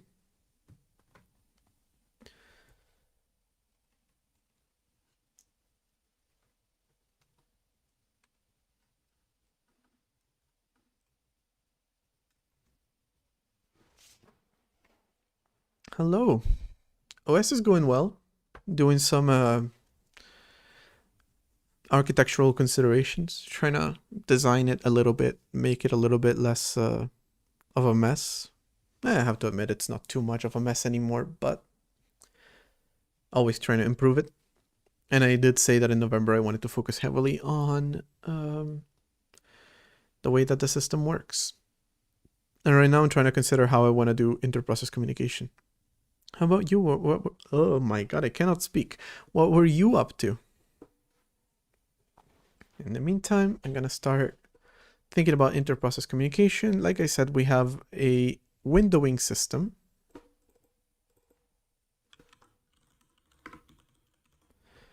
And then we have a, oh, you can just draw anywhere you want. It doesn't actually have to do with this. I have to raid and run. All right, thank you so much for the raid. Okay, so when it comes to inter-process communication, the issue we have right now, I dropped something on the ground. That's one thing, for example. And I don't know what it is. And it sounded metallic. Yeah, no idea. There's an ad coming up in a bit, so I'll just figure it out when the ad actually runs. Okay, so we have a windowing system, right? And then we have an application that uses the windowing system. And as it is right now, the application can resize the window. Then there's a window, of course. The application can resize the window as it feels like. See, that didn't actually get written there. But then the windowing system is not informed about it. So the border around the window is not redrawn. The desktop behind the window is not redrawn. So I want to improve that. And the way that I was considering doing that is somewhat like a server architecture, kinda through the file system, but I really hate the idea of doing it through see, this is the problem with inter-process communication, is that then you have processes that you have to wait for the process to actually pick up on the change. But this is the main reason why microkernel architecture is not necessarily the bestest. But the way that I was thinking of implementing it is that the windowing system could bind itself to a path in the file system in the same way that the modules can bind themselves to a file system. Okay, real quick, gonna check something in my settings before I continue, because I noticed that Twitch is being weird.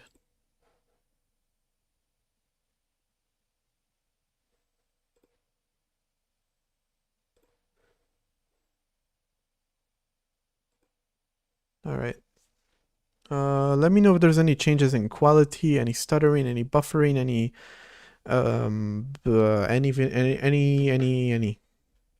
anything. But yeah, Steam loves to tell Steam. What the hell? Twitch loves to tell me that my stream is unstable, but never been told that it has any issues.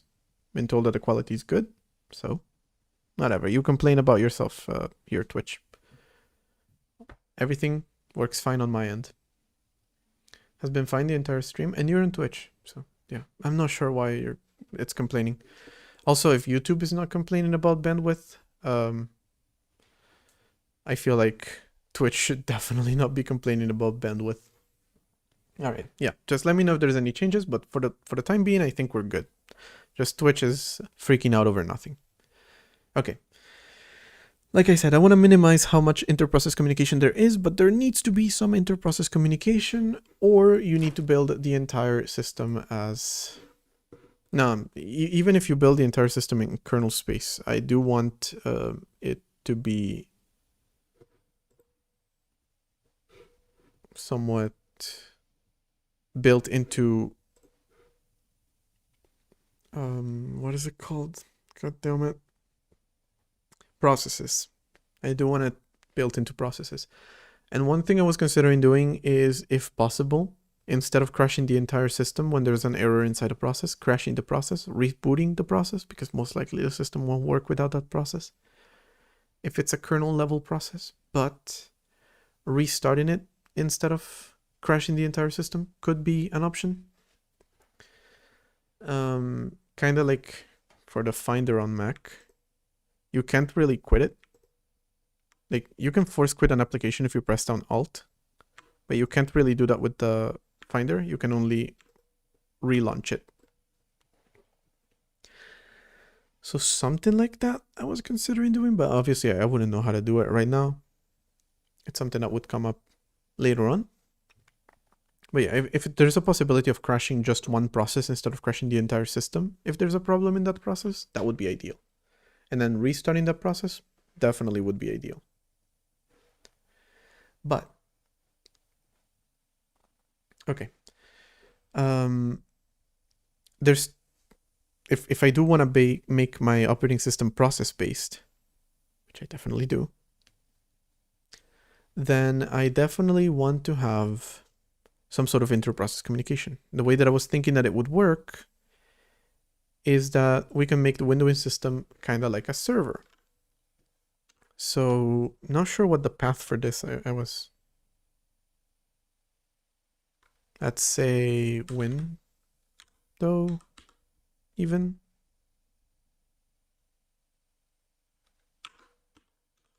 Could do something like this even, yeah. So the windowing system would bind itself to this path in the same way that a server would bind itself to a facade. I do want to keep it somewhat. Already the uno, dos, tres names that I gave to processes is a little bit confusing. So at least for these, I want to have like some very standard names.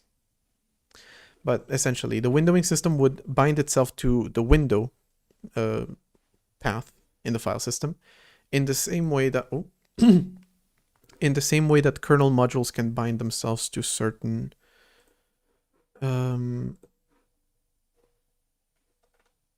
paths. Like, actually, why does audio bind itself to dev audio? It should bind itself to just audio. Absolutely no reason to do dev there.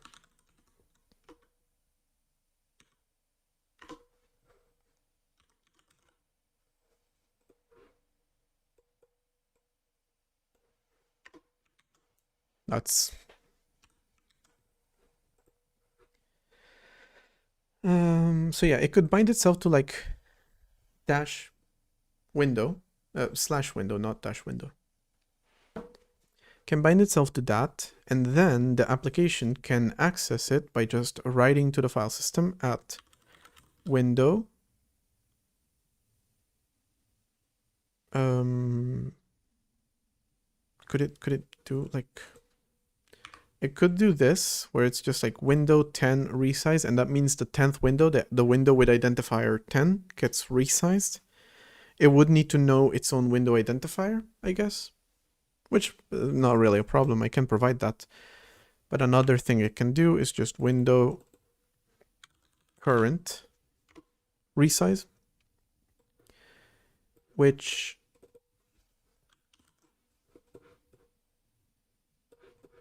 IPC could pick this up, transform it into this, send it over to the windowing system, which then responds to it by resizing the window to the size that it's been told. So that's kind of the way that I want it to work on the external level. And then of course you can also just call this directly. Current feels better due to security. Yeah, because either way I have to check if the window that you're resizing is the one that you're supposed to be resizing, so I need to have access to that. Then in that case, hell, not even current, just window resize for that matter. And if you really want to resize, because you could theoretically maybe in the future have multiple windows for one process. And in that case, I want to allow you to tell me like, okay, resize the first one, resize the second one. So something like this. Either way, the system does the remapping.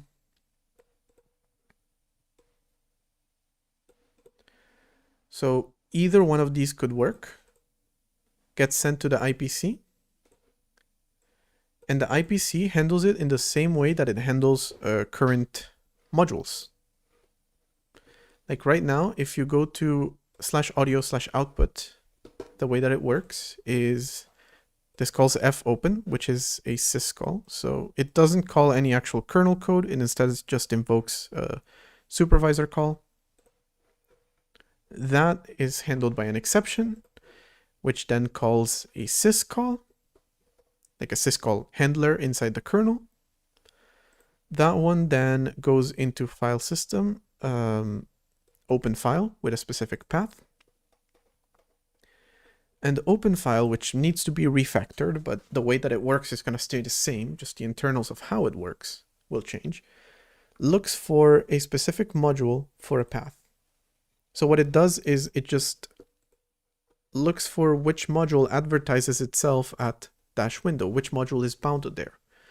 And it will work the same way. The main difference is that instead of just being modules that can bind themselves to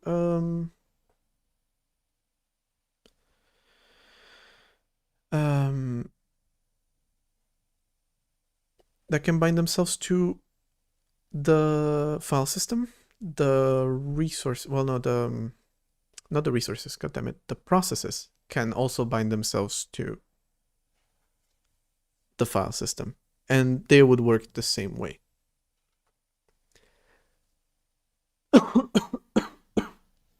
Now, the issue is, when does this one respond? Because there's two possibilities. It could make a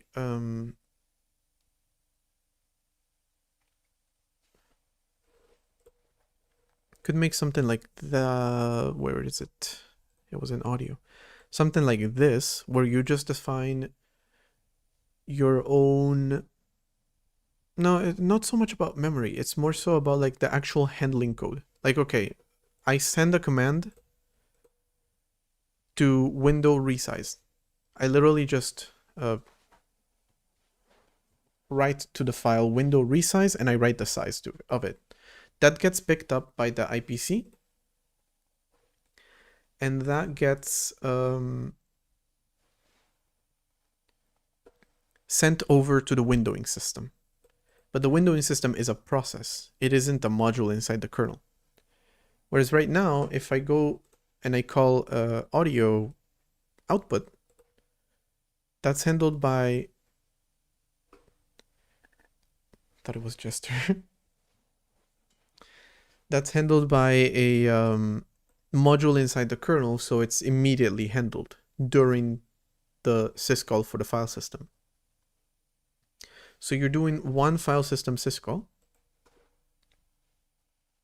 and when you return from that, you get a response from the actual module, because inside that syscall, the module was invoked.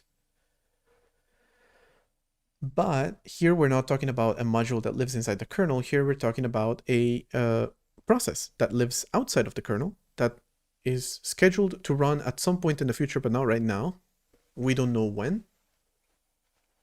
And even if we schedule it to run immediately after the current process to make it as fast as possible, and then schedule the process itself, not exactly the best. But no,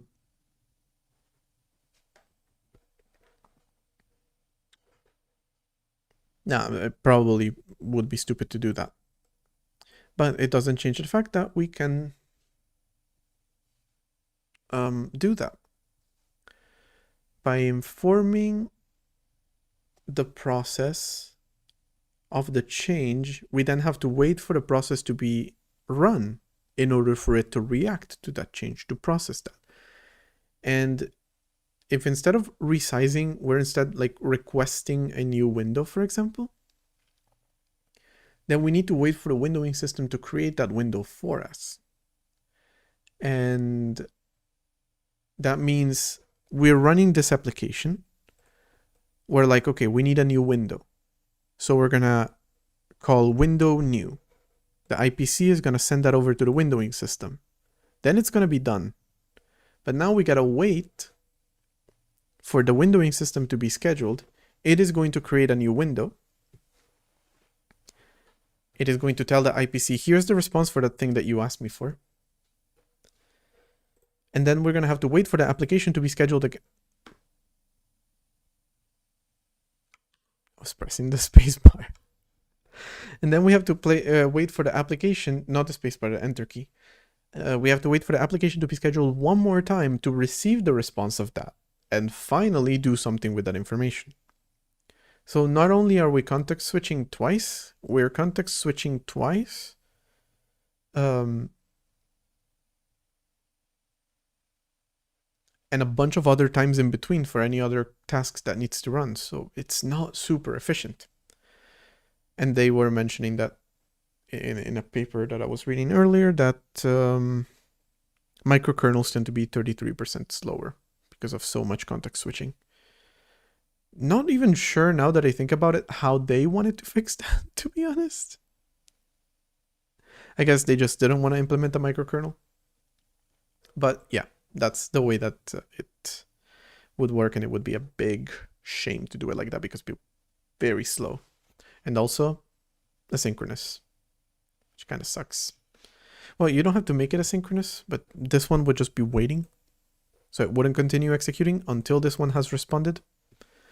So it would look very slow in a way. It could look slow. It could appear laggy, and it could appear like the application froze while it's trying to create a window if the windowing system doesn't respond fast enough. The other option, a lot less modular, but a lot less, well, a lot less customizable, but a lot faster, is the possibility of just message sending without necessarily expecting a response. But well, no, you could get a response. It's not really message sending. No, that was a wrong name. More so, it would be like kind of the way that these modules work. Because these modules actually have like different functions that they use in order to allow you to do certain operations. And okay, I kind of like the idea of doing it like this. Essentially, you would provide different entry points into your program depending on what you're doing. So there would be a specific entry point for when you're resizing, specific entry point for when you are instead just rendering the view and like handling the mouse input, like what it's currently doing right now. In so doing, when you tell me to resize a window, I can just be like, yeah, okay, I'll resize the window for you. Next time that I'm scheduled, I'll draw the window resized. But you just continue the execution of your program normally. And I continue the execution of my program normally. So the way that it would work is the windowing system has like some array somewhere that's like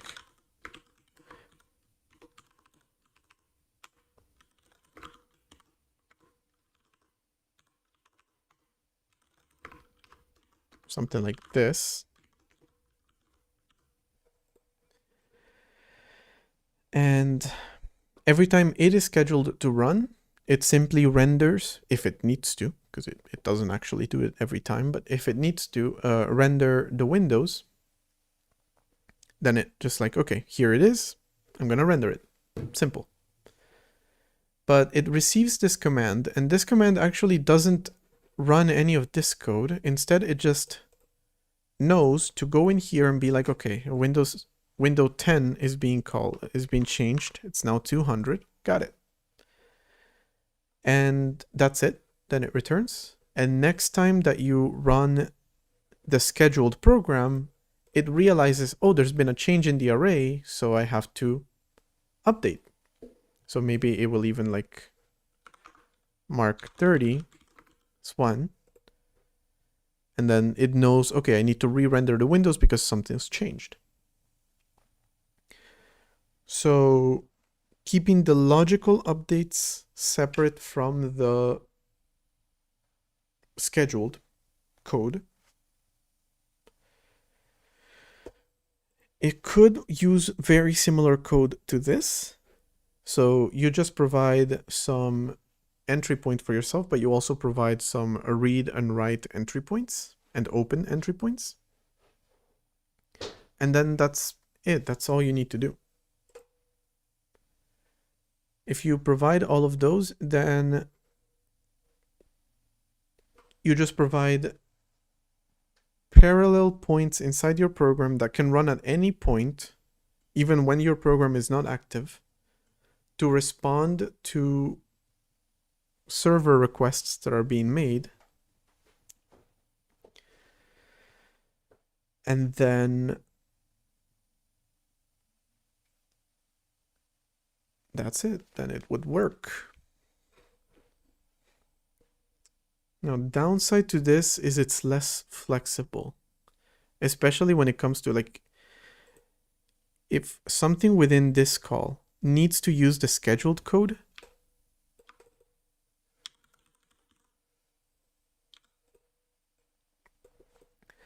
then the same synchronization issue that there was before needs to be handled, but it needs to be handled by the process itself. So I kinda am okay with doing that.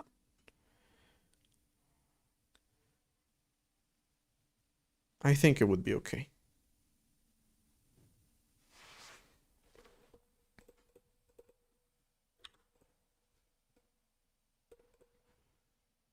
So I feel like that's how I'm gonna build it.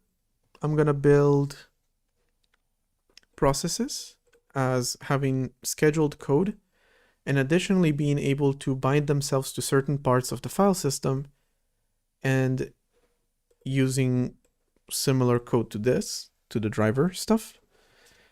And if they so wish to, they can provide completely external functions to open, read, and write files, which can then allow you to oh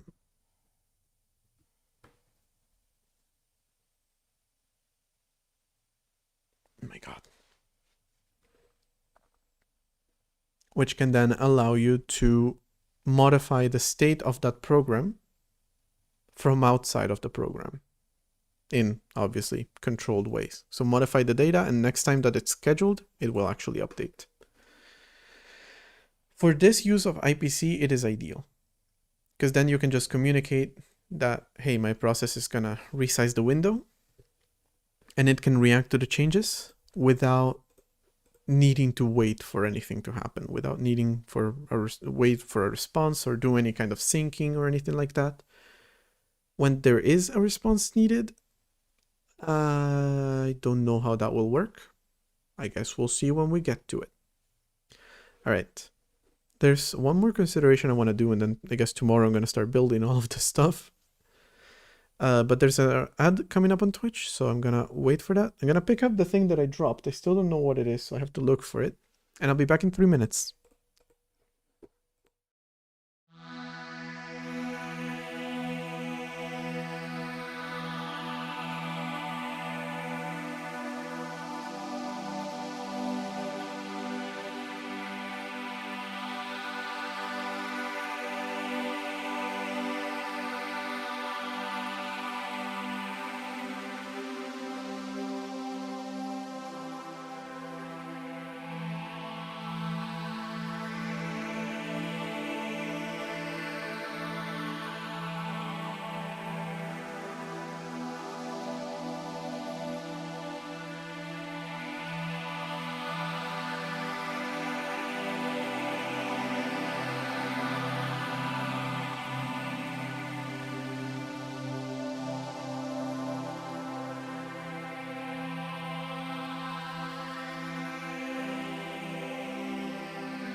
We're back.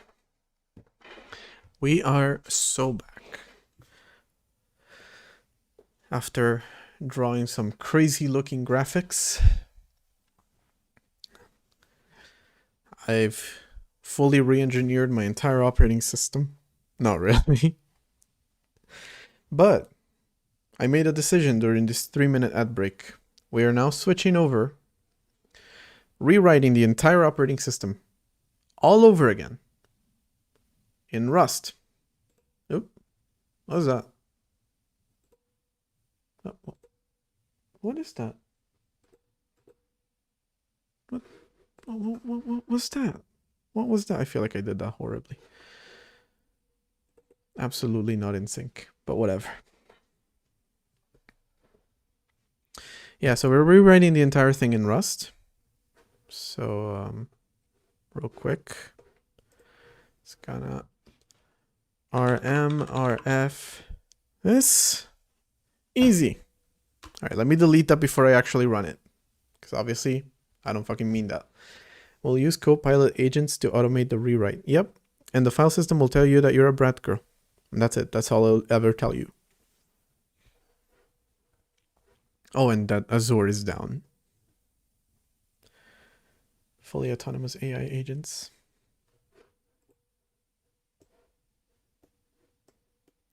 Speaking of which, Microsoft is probably live. Again, well, I don't know. They're not having a crisis right now. But I wouldn't put it past them. So I would love to know what Microsoft loves to go on live on TikTok. Okay, I just looked up Microsoft on TikTok and the results are Microsoft server down, Microsoft offline free, and Microsoft Surface. That's it.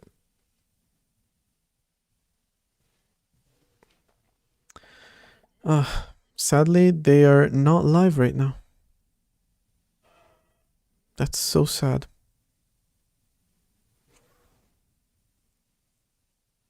So we write all GUI terminal and ARM in Rust. Write the whole thing in Rust. Just write everything in Rust. Absolutely everything. Damn. Microsoft developers are not live on TikTok right now. I was really hoping to raid their channel when I was done with mine. You know, support small creators and all that.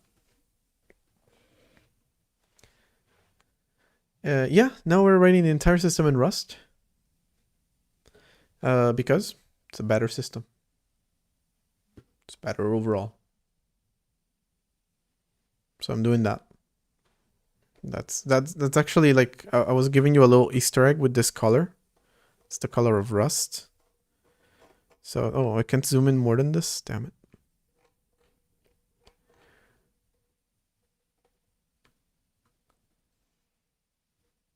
Wait, Microsoft said that their biggest competitor is TikTok?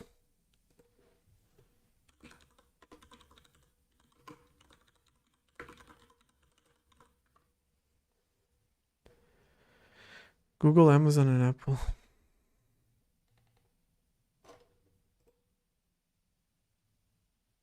Oh, Xbox's biggest competitor. That makes a little bit more sense. It's kind of funny that people think the console and PC are two different things. Microsoft CEO has big plans for Xbox, speaking to whatever. Wants to be a fantastic publisher. It is not. It is fucking not. It is atrocious. You wanna be a fantastic publisher? Have you ever considered being even slightly decent?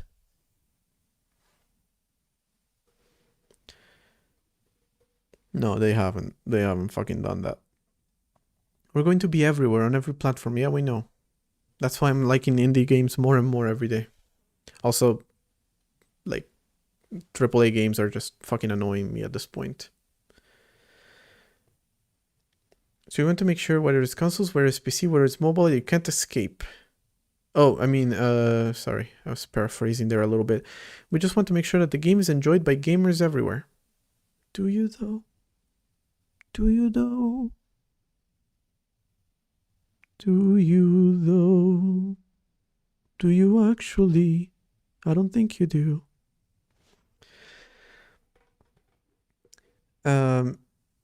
In this new direction, PlayStation and Switch are no longer the biggest competitors to Xbox, apparently. Nadella... Okay, remember how earlier I dropped something? Turned out it was a little thingy that iPhone gives you to pull out an SD card. Not SD card, SIM card. Except, wait, hold on. Does this new iPhone even have a SIM card slot anymore? Oh yeah, there it is. Okay. So it was that. Somehow it was on my desk and I just dropped it again.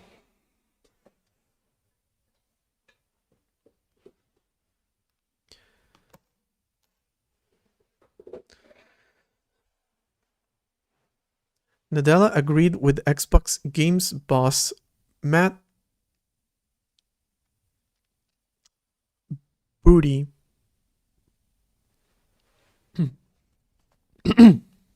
that it's TikTok and movies that are most concerning for the business. Concerning.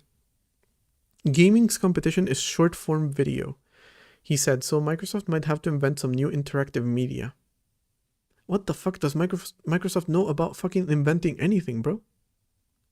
What are they gonna invent? They're just gonna make like an AI slop fucking short form video platform.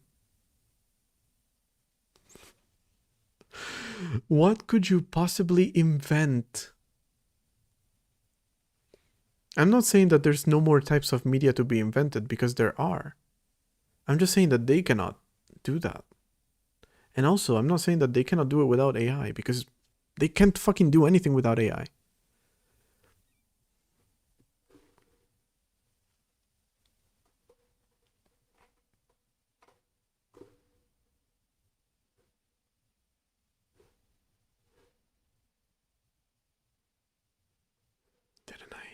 Didn't I say that? Right there. There it is. They're gonna copy paste that Sora TikTok thing. Yeah. And the YouTube fucking shorts thing. You just know the CEO went to like whichever highest technical person there is. I mean highest in terms of rank, not in terms of how much they've smoked. The CEO is in charge of that one. So they're definitely not on the same earth as the rest of us. And they just went into their office and they were like, hey, listen, this TikTok thing, it's really kind of a problem for us, you know? I heard about this, what is it called? AI, yeah. Can we put that into the Xbox? Figure out a way to put that into the Xbox. I'm sure that's gonna compete against TikTok. Yeah, it's gonna be great. And that was that. Then he just immediately went into the press conference where he announced it. So anyway, we have Map Booty to thank for the inevitable influx of AI games. Their attempt at making a Twitch competitor was hilarious. They tried to make a Twitch competitor? How did I know? I haven't been too much into streaming until I started doing it myself, but pumped so much money into getting exclusive streamer deals only to shut down the entire site and tell people to migrate to Facebook streaming. See, I didn't even know Facebook streaming. Well, no, I know Facebook streaming is a thing, but like, why is that a thing?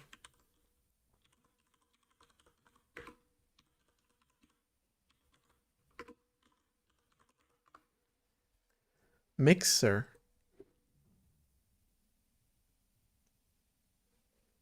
I have not heard about this. But holy shit, do you know how bad you have to be to make a streaming platform that fails in July 2020? July 2020. The year of the lockdown. And you still were unable to make a fucking streaming platform work? You have to be really bad. Oh wait, it launched as Beam? Okay, I had heard of it. I had heard of that. Okay. It signed 2 top streamers from its competition Twitch, Ninja and Shroud. Seriously, Ninja? He did that?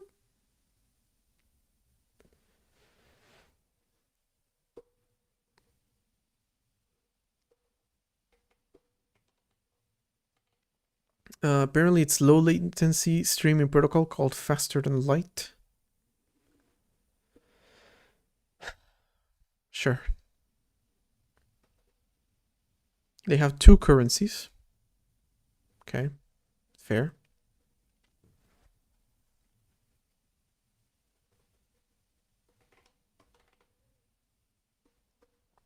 So Ninja moved over on July 31st, 2019. He didn't even last a year on it.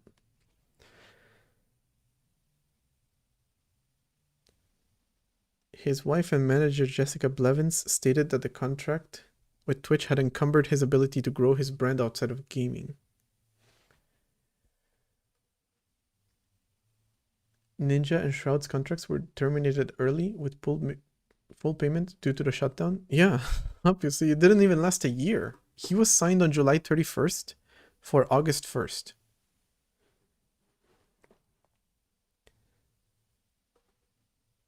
On June 22nd, 2020, citing a poor market share and inability to scale in comparison to competing services, Microsoft announced that Mixer would shut down on July 22nd, 2020. As part of an agreement to collaborate with Facebook Inc., now Meta Platforms, on an aspect of xCloud gaming services, Mixer would redirect users to Facebook Gaming after it ceased operations, and some partner streamers offered opportunities to join equivalent Facebook Gaming programs where applicable. I'm just gonna go out on a limb and assume that Ninja did not, in fact, go over to Facebook Gaming because he was not interested in further destroying his career. In August, Ninja held a stream on YouTube before returning to Twitch, while Shroud re-signed exclusively with Twitch. Yeah. Yeah, there you go.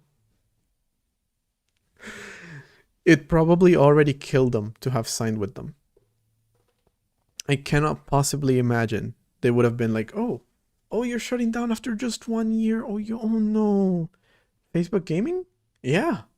Let's go. Fucking love Facebook. All the youths are on Facebook. You know, it's full of younglings on that Facebook. They love to watch fucking Fortnite. My God. For you to fail in July 2020, not even July 2020, they actually shut down in June 2020. Is when they announced that they would be shut down a month later. For you to shut down right as fucking lockdown ends, holy shit, you must have done really bad. You must have been really awful. Anyway, congratulations to Microsoft. I'm sure that your transition to competing against TikTok with Xbox is gonna go amazing. Because that's the problem that AAA video games have nowadays. You know, gamers, when they complain about games, modern games, they don't complain about microtransactions. They don't complain about game design. No, they complain about TikTok. They're like, oh my God, they made this really cool game, but like Italian brain rot. Just can't compete, you know? So I'm sure it's going to go amazing for them. This transition seems very well informed by people who clearly understand their audience. And I'm sure that they will be firing people over it. Because, you know, centralize winnings and divide losses. That's how it is. We're all a big family, and sometimes we have to take one for the team and get fired. Except when a company does well, you don't take one for the team, you don't get a bonus. Because your boss managed you so well that they deserve your bonus. So anyway, excited for the people at Microsoft to work on this project and then move on to new challenges in the future, near future. And for the people of TikTok to just laugh their ass off, unless they get bought by an American company, in which case it's just gonna be the same. Okay, well, so we've talked about kernel design. We've talked about the IPC, interprocess communication, which is probably the first thing I want to implement out of the 3 things that we're talking about today. Finally, it's time to talk about customization. Obviously, the interface for the system right now is somewhat bland, somewhat simple. And I want to make it not bland, not simple. I want to make it a little bit better. So I was thinking small things like, okay, I could implement shadows to Windows, for example, which would give it a little bit of a layer of, depth, which it currently lacks. Now it's fast enough that it should be able to handle that without too much of an issue, and it can also handle transparency. So that shouldn't be an issue. But of course, that leads to the biggest conversation, or to the bigger conversation, which is how do we handle customization of the system? And right now, a lot of things about the system are inside this theme folder. So kernel theme, and then theme.h simply includes redacted OS, which contains some strings like this, and a default password, which we're not gonna do, but hey, contains it. It also contains all of these variables for drawing the boot screen. And then it includes a cursor color for selection. This is called text color white, color black. It should be more like text light, text dark, maybe. I don't know. Because what's the point of defining color white and black in here? Although these should definitely stay. They should just definitely be moved out here. But that's not even the important part. The point is all of these values could be kept inside of a structure, which could be placed somewhere in memory and then read and written to customize the system. I feel like that would be the easiest way to customize the system. Of course, I looked into the way that it's done in systems like Linux. But as always, it just made me sad. As is the case for most things in Linux. It just made me sad because it's just so overcomplicated. But we don't have to follow. First off, I'm designing the kernel. I'm designing it with the GUI in mind and with customization in mind. So that's a limitation that Hyperland, for example, has that I don't. I'm not designing it holding up to a standard to an operating system that I've never used. So that's another pretty cool thing. And so my idea is to also expose it through the file system. So again, you could do some, don't know why I thought this was the text. This is clearly for drawing. Could clearly do something like theme boot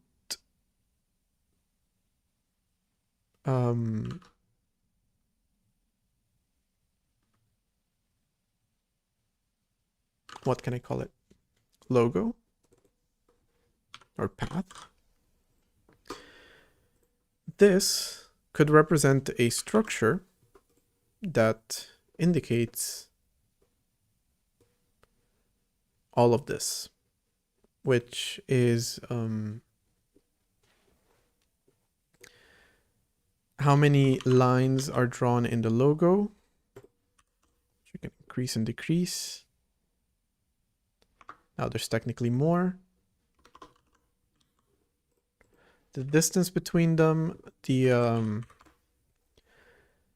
not sure about the color. That one's not customizable. Yeah, it's not.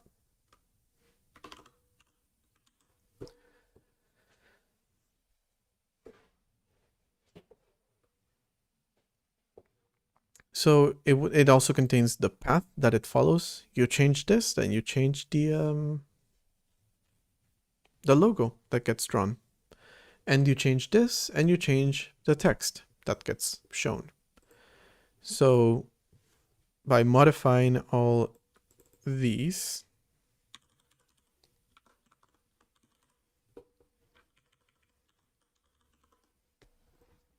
and you can modify them as a simple like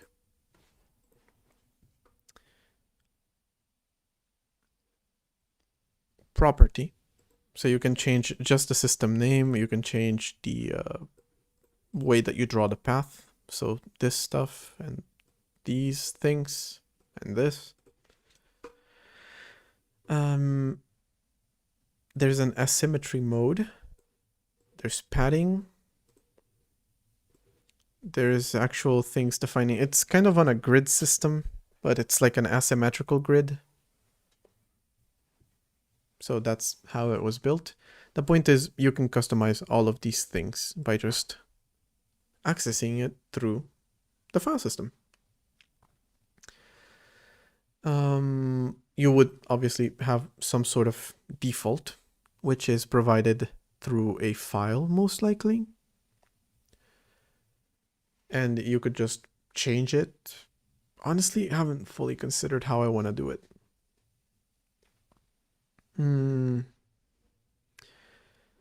Probably a TOML file. Again, just a simple file that allows you to customize these options. And then instead of reading them from here, you read them from that file. And then you can also just access them and read and write. Well, actually, this is not necessary because why would you do it at runtime? Yeah, absolutely fucking not. If I need to do it at runtime, I'll do it at runtime, but it's absolutely not needed right now. So these could be done through a TOML file. Although some of them do need to be done at runtime, like desktop caller, desktop image, all of that stuff. So those, I guess, yes, should be done like that. But the main thing that I wanted to bring up with this is, again, I want the customization to be as easy as possible and to allow you to customize as much as possible without needing to modify code. So we'll see how far we can take it. And then next time, like after, when I reach a point that's like, okay, I have to modify some code at some point in order to be able to change the system further than this, then I'll consider a way to do that. You can just, with this system, ideally, you can modify the way that most kernel processes work, like the windowing system. You can use mine or you can use another one. As long as it binds to window and responds to the same commands, you're good. So kind of defining a system API more so than a specific program.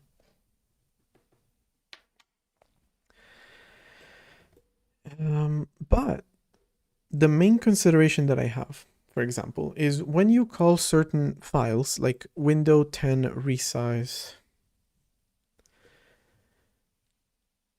you have to open those files, write to them, read to them, and it's not super valid to no, maybe it is, I don't know.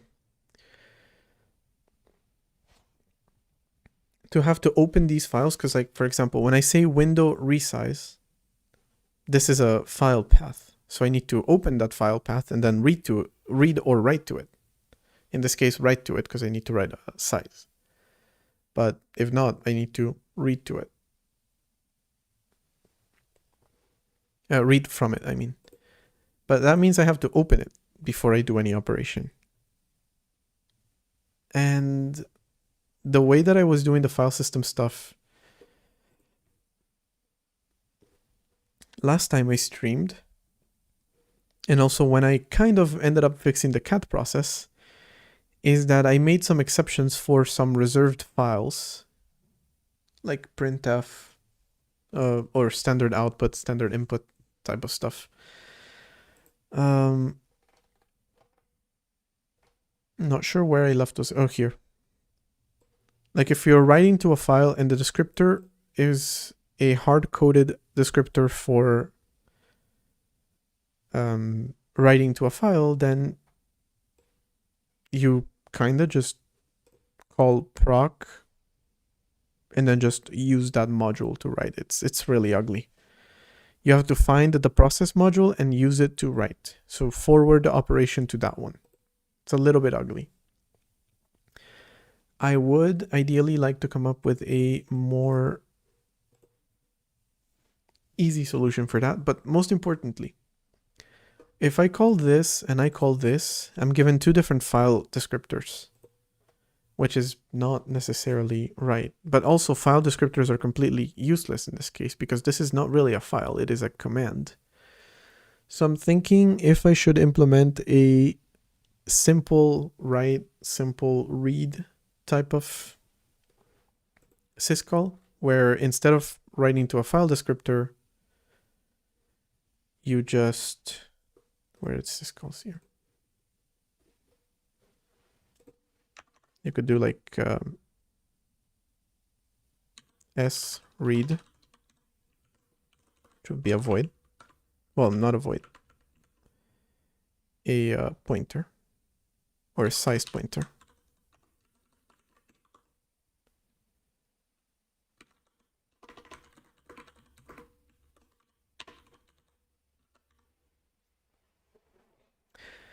And a similar thing for write.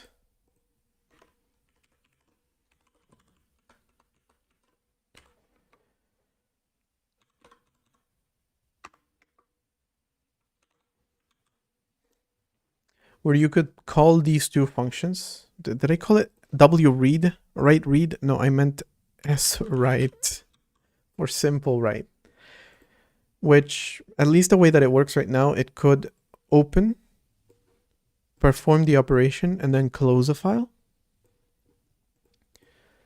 But ideally, the way that it works is it communicates directly with the virtual file system without needing to go through the whole file descriptor thing, because that is not really necessary. Not something I have decided yet on how I want to do it, but it is a possibility. So I'm going to include that in my...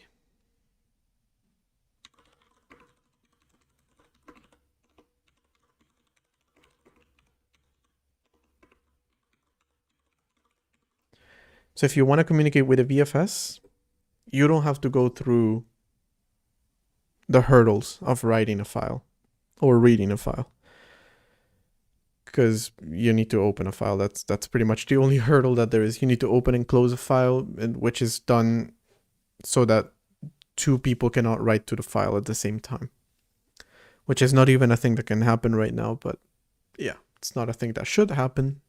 So opening a file is important. All right, so this is something I want to do. So I think, okay, we're reaching the end of the stream today, but tomorrow I might start implementing IPC. Probably is going to be the first thing that I'm going to want to implement. So I'm going to want to allow the windowing system to bind itself to window and then provide an API for window resize, which simply tells you how to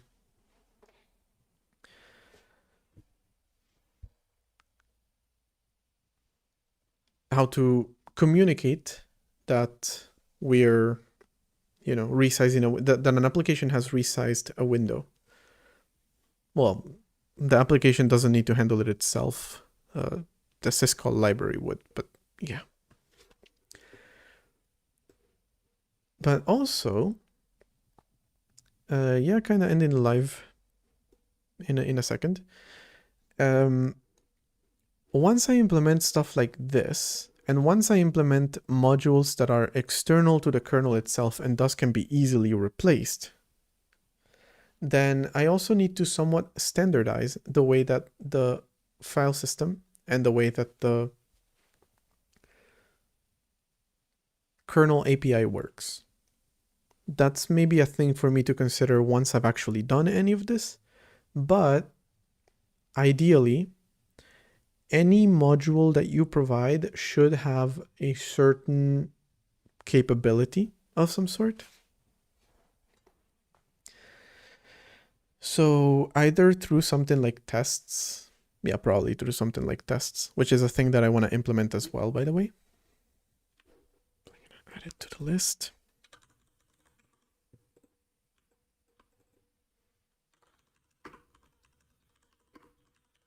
I don't know. I don't actually do anything in Rust. That was a joke. I would never do anything in Rust.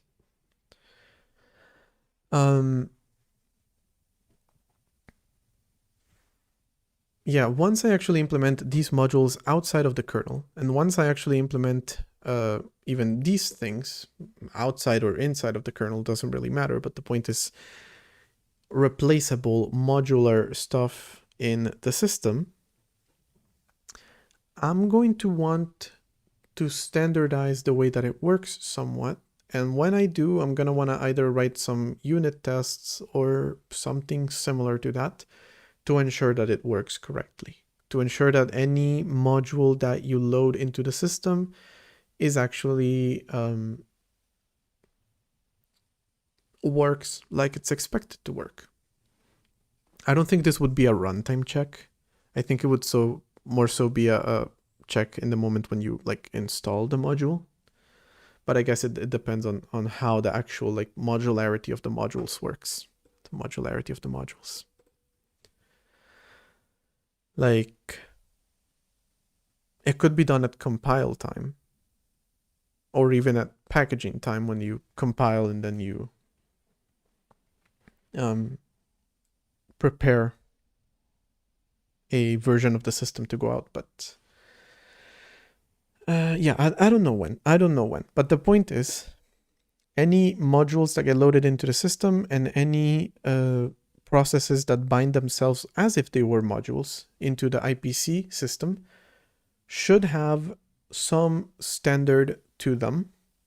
They should conform to some level of a standard so that the kernel knows that, hey, you work the way that I expect you to work. And also hopefully prevent some things from breaking. Essentially, I'm just coming up with a way of doing unit tests with also for the kernel itself is a thing that I want to do, because the problem that can happen a lot is you're working on one part of the system, you have to change this slight little thing in this other part of the system, and now something completely separate has broken and you don't even know that it happened until you use it and you're like, oh shit, this broke, and I didn't even notice. So hopefully unit testing is gonna get rid of some of that. Problem with unit testing is there's no such thing as a unit testing framework for operating systems. So you can have to write your own. That's not really a problem. That's actually kind of exciting. I can do something like that. And I was considering doing some unit testing specifically for the allocator.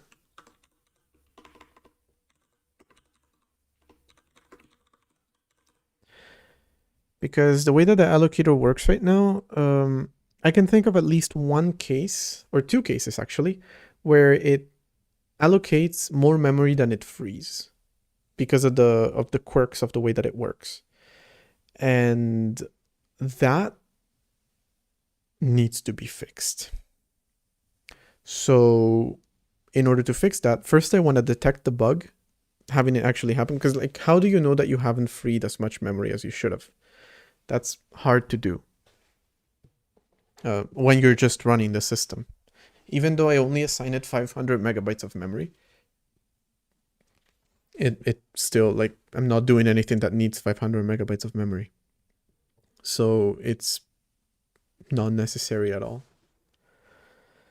And so I haven't noticed those errors, even though I know they're there, because I know that the way that the allocator is implemented is flawed. So I would want some way of testing the system before any of it goes out. Both testing the kernel, things like the allocator, but also modules that get loaded into the kernel, because those modules need to be verified. Okay. And with that, that's going to be the end of the stream today. Next stream is tomorrow. Kind of sucks that, you know, I've been gone for a week. And then, well, to be fair, I have been gone for a week, but really I only didn't stream 2 days. but because I streamed 4 days, that's been almost a week. And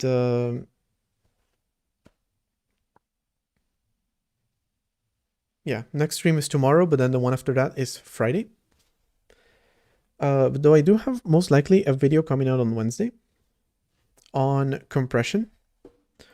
You know, hopefully before the time that video, well, the compression is working. So the topic of the video, it's all working.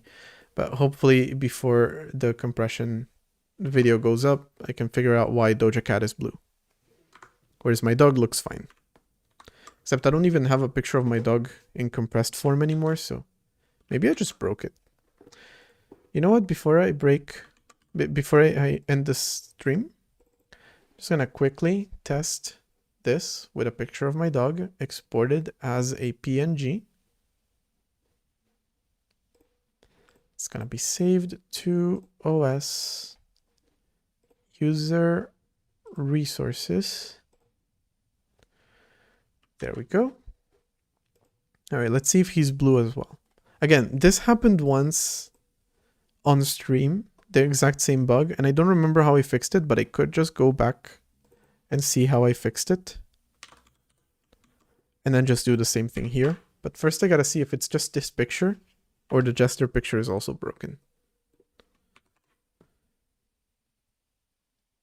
I'm scared. Nothing's happening.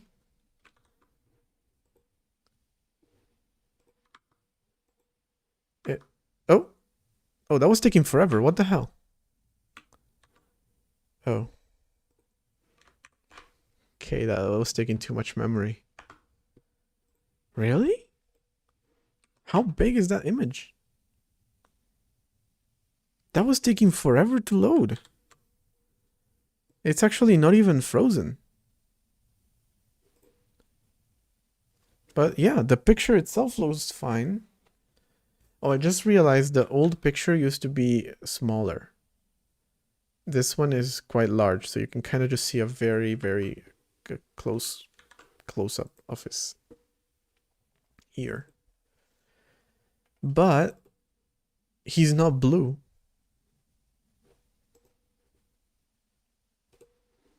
So the format of that other image is different than the format of this one. And also, it just takes forever to load. I do have to admit, the algorithm is there. It's not optimized.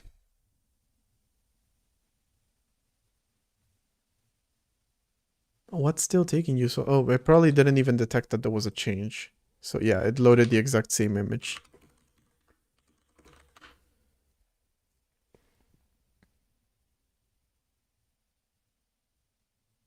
And I didn't do multi-threaded.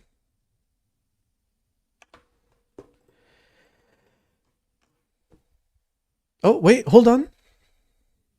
Holy shit. He's blue. All right, so it's nothing specific to the other image. It's just blue. Again, happened on stream a while ago. I just need to go back, find the stream where this happened, figure out what the issue was, see if it's the same one, fix it. Easy. Easy. Now, as to why it started happening again, no idea. Blue dappity.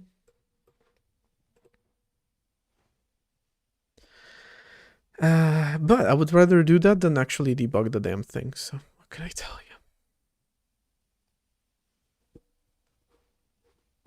Alright. Also, that stream was like either Monday or Sunday, so it shouldn't be too difficult for me to go back and look at it. Okay, that's gonna be the end of the stream. I'm maybe gonna fix this today. I also have to edit the damn video that's gonna go up on Wednesday, so I should probably do that too. But okay, that's the end of it today. Thank you so much, everybody who joined, who participated, who talked, who gave their opinions, did everything. And Do I have NVMe? No. Don't really need it.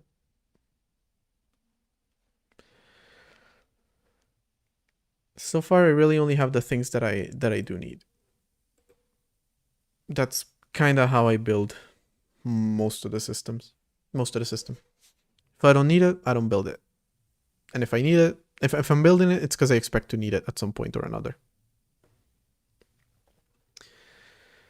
There are some cases in which I make exceptions to that rule. Like in networking, I do plan on using networking a lot. I did mention another thing that I plan on making the system distributed. But that's really the file system itself. Actually, let me mention that really quickly because I didn't actually say it. My plan is to have the file system work somewhat distributed. So you could have the window process. Though I'm not sure that it's gonna reflect on like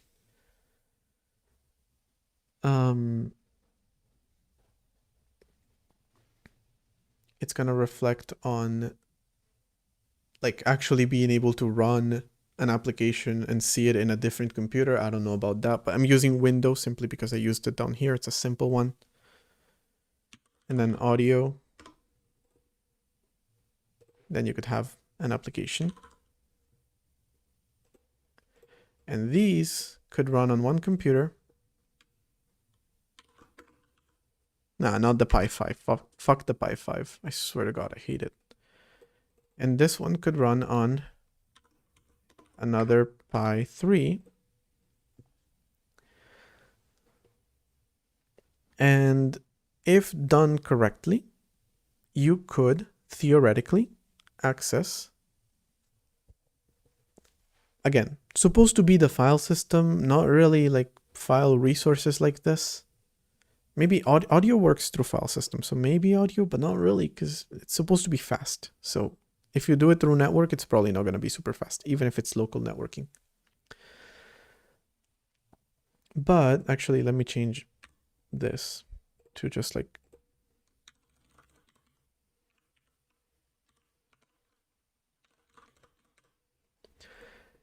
you could want to access a file that is located at /documents/file.txt, and it would be located within a different computer, which you should be able to do somewhat seamlessly, thanks to the 9p protocol. I am not planning on adding something like SMB, I believe it is called. Fuck that. No. We're going for 9p because first off, I already implemented it. Second, it's simple. And third, it's kind of like a server thing. So this doesn't even have to run on a Pi 4 running redacted OS. You could run it on Linux for all you want.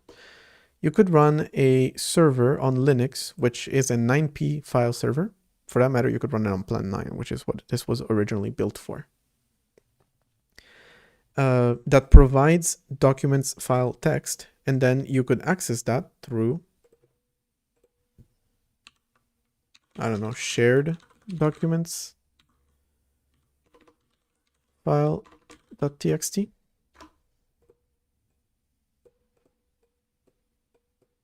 And then you could run this on the actual Pi 4.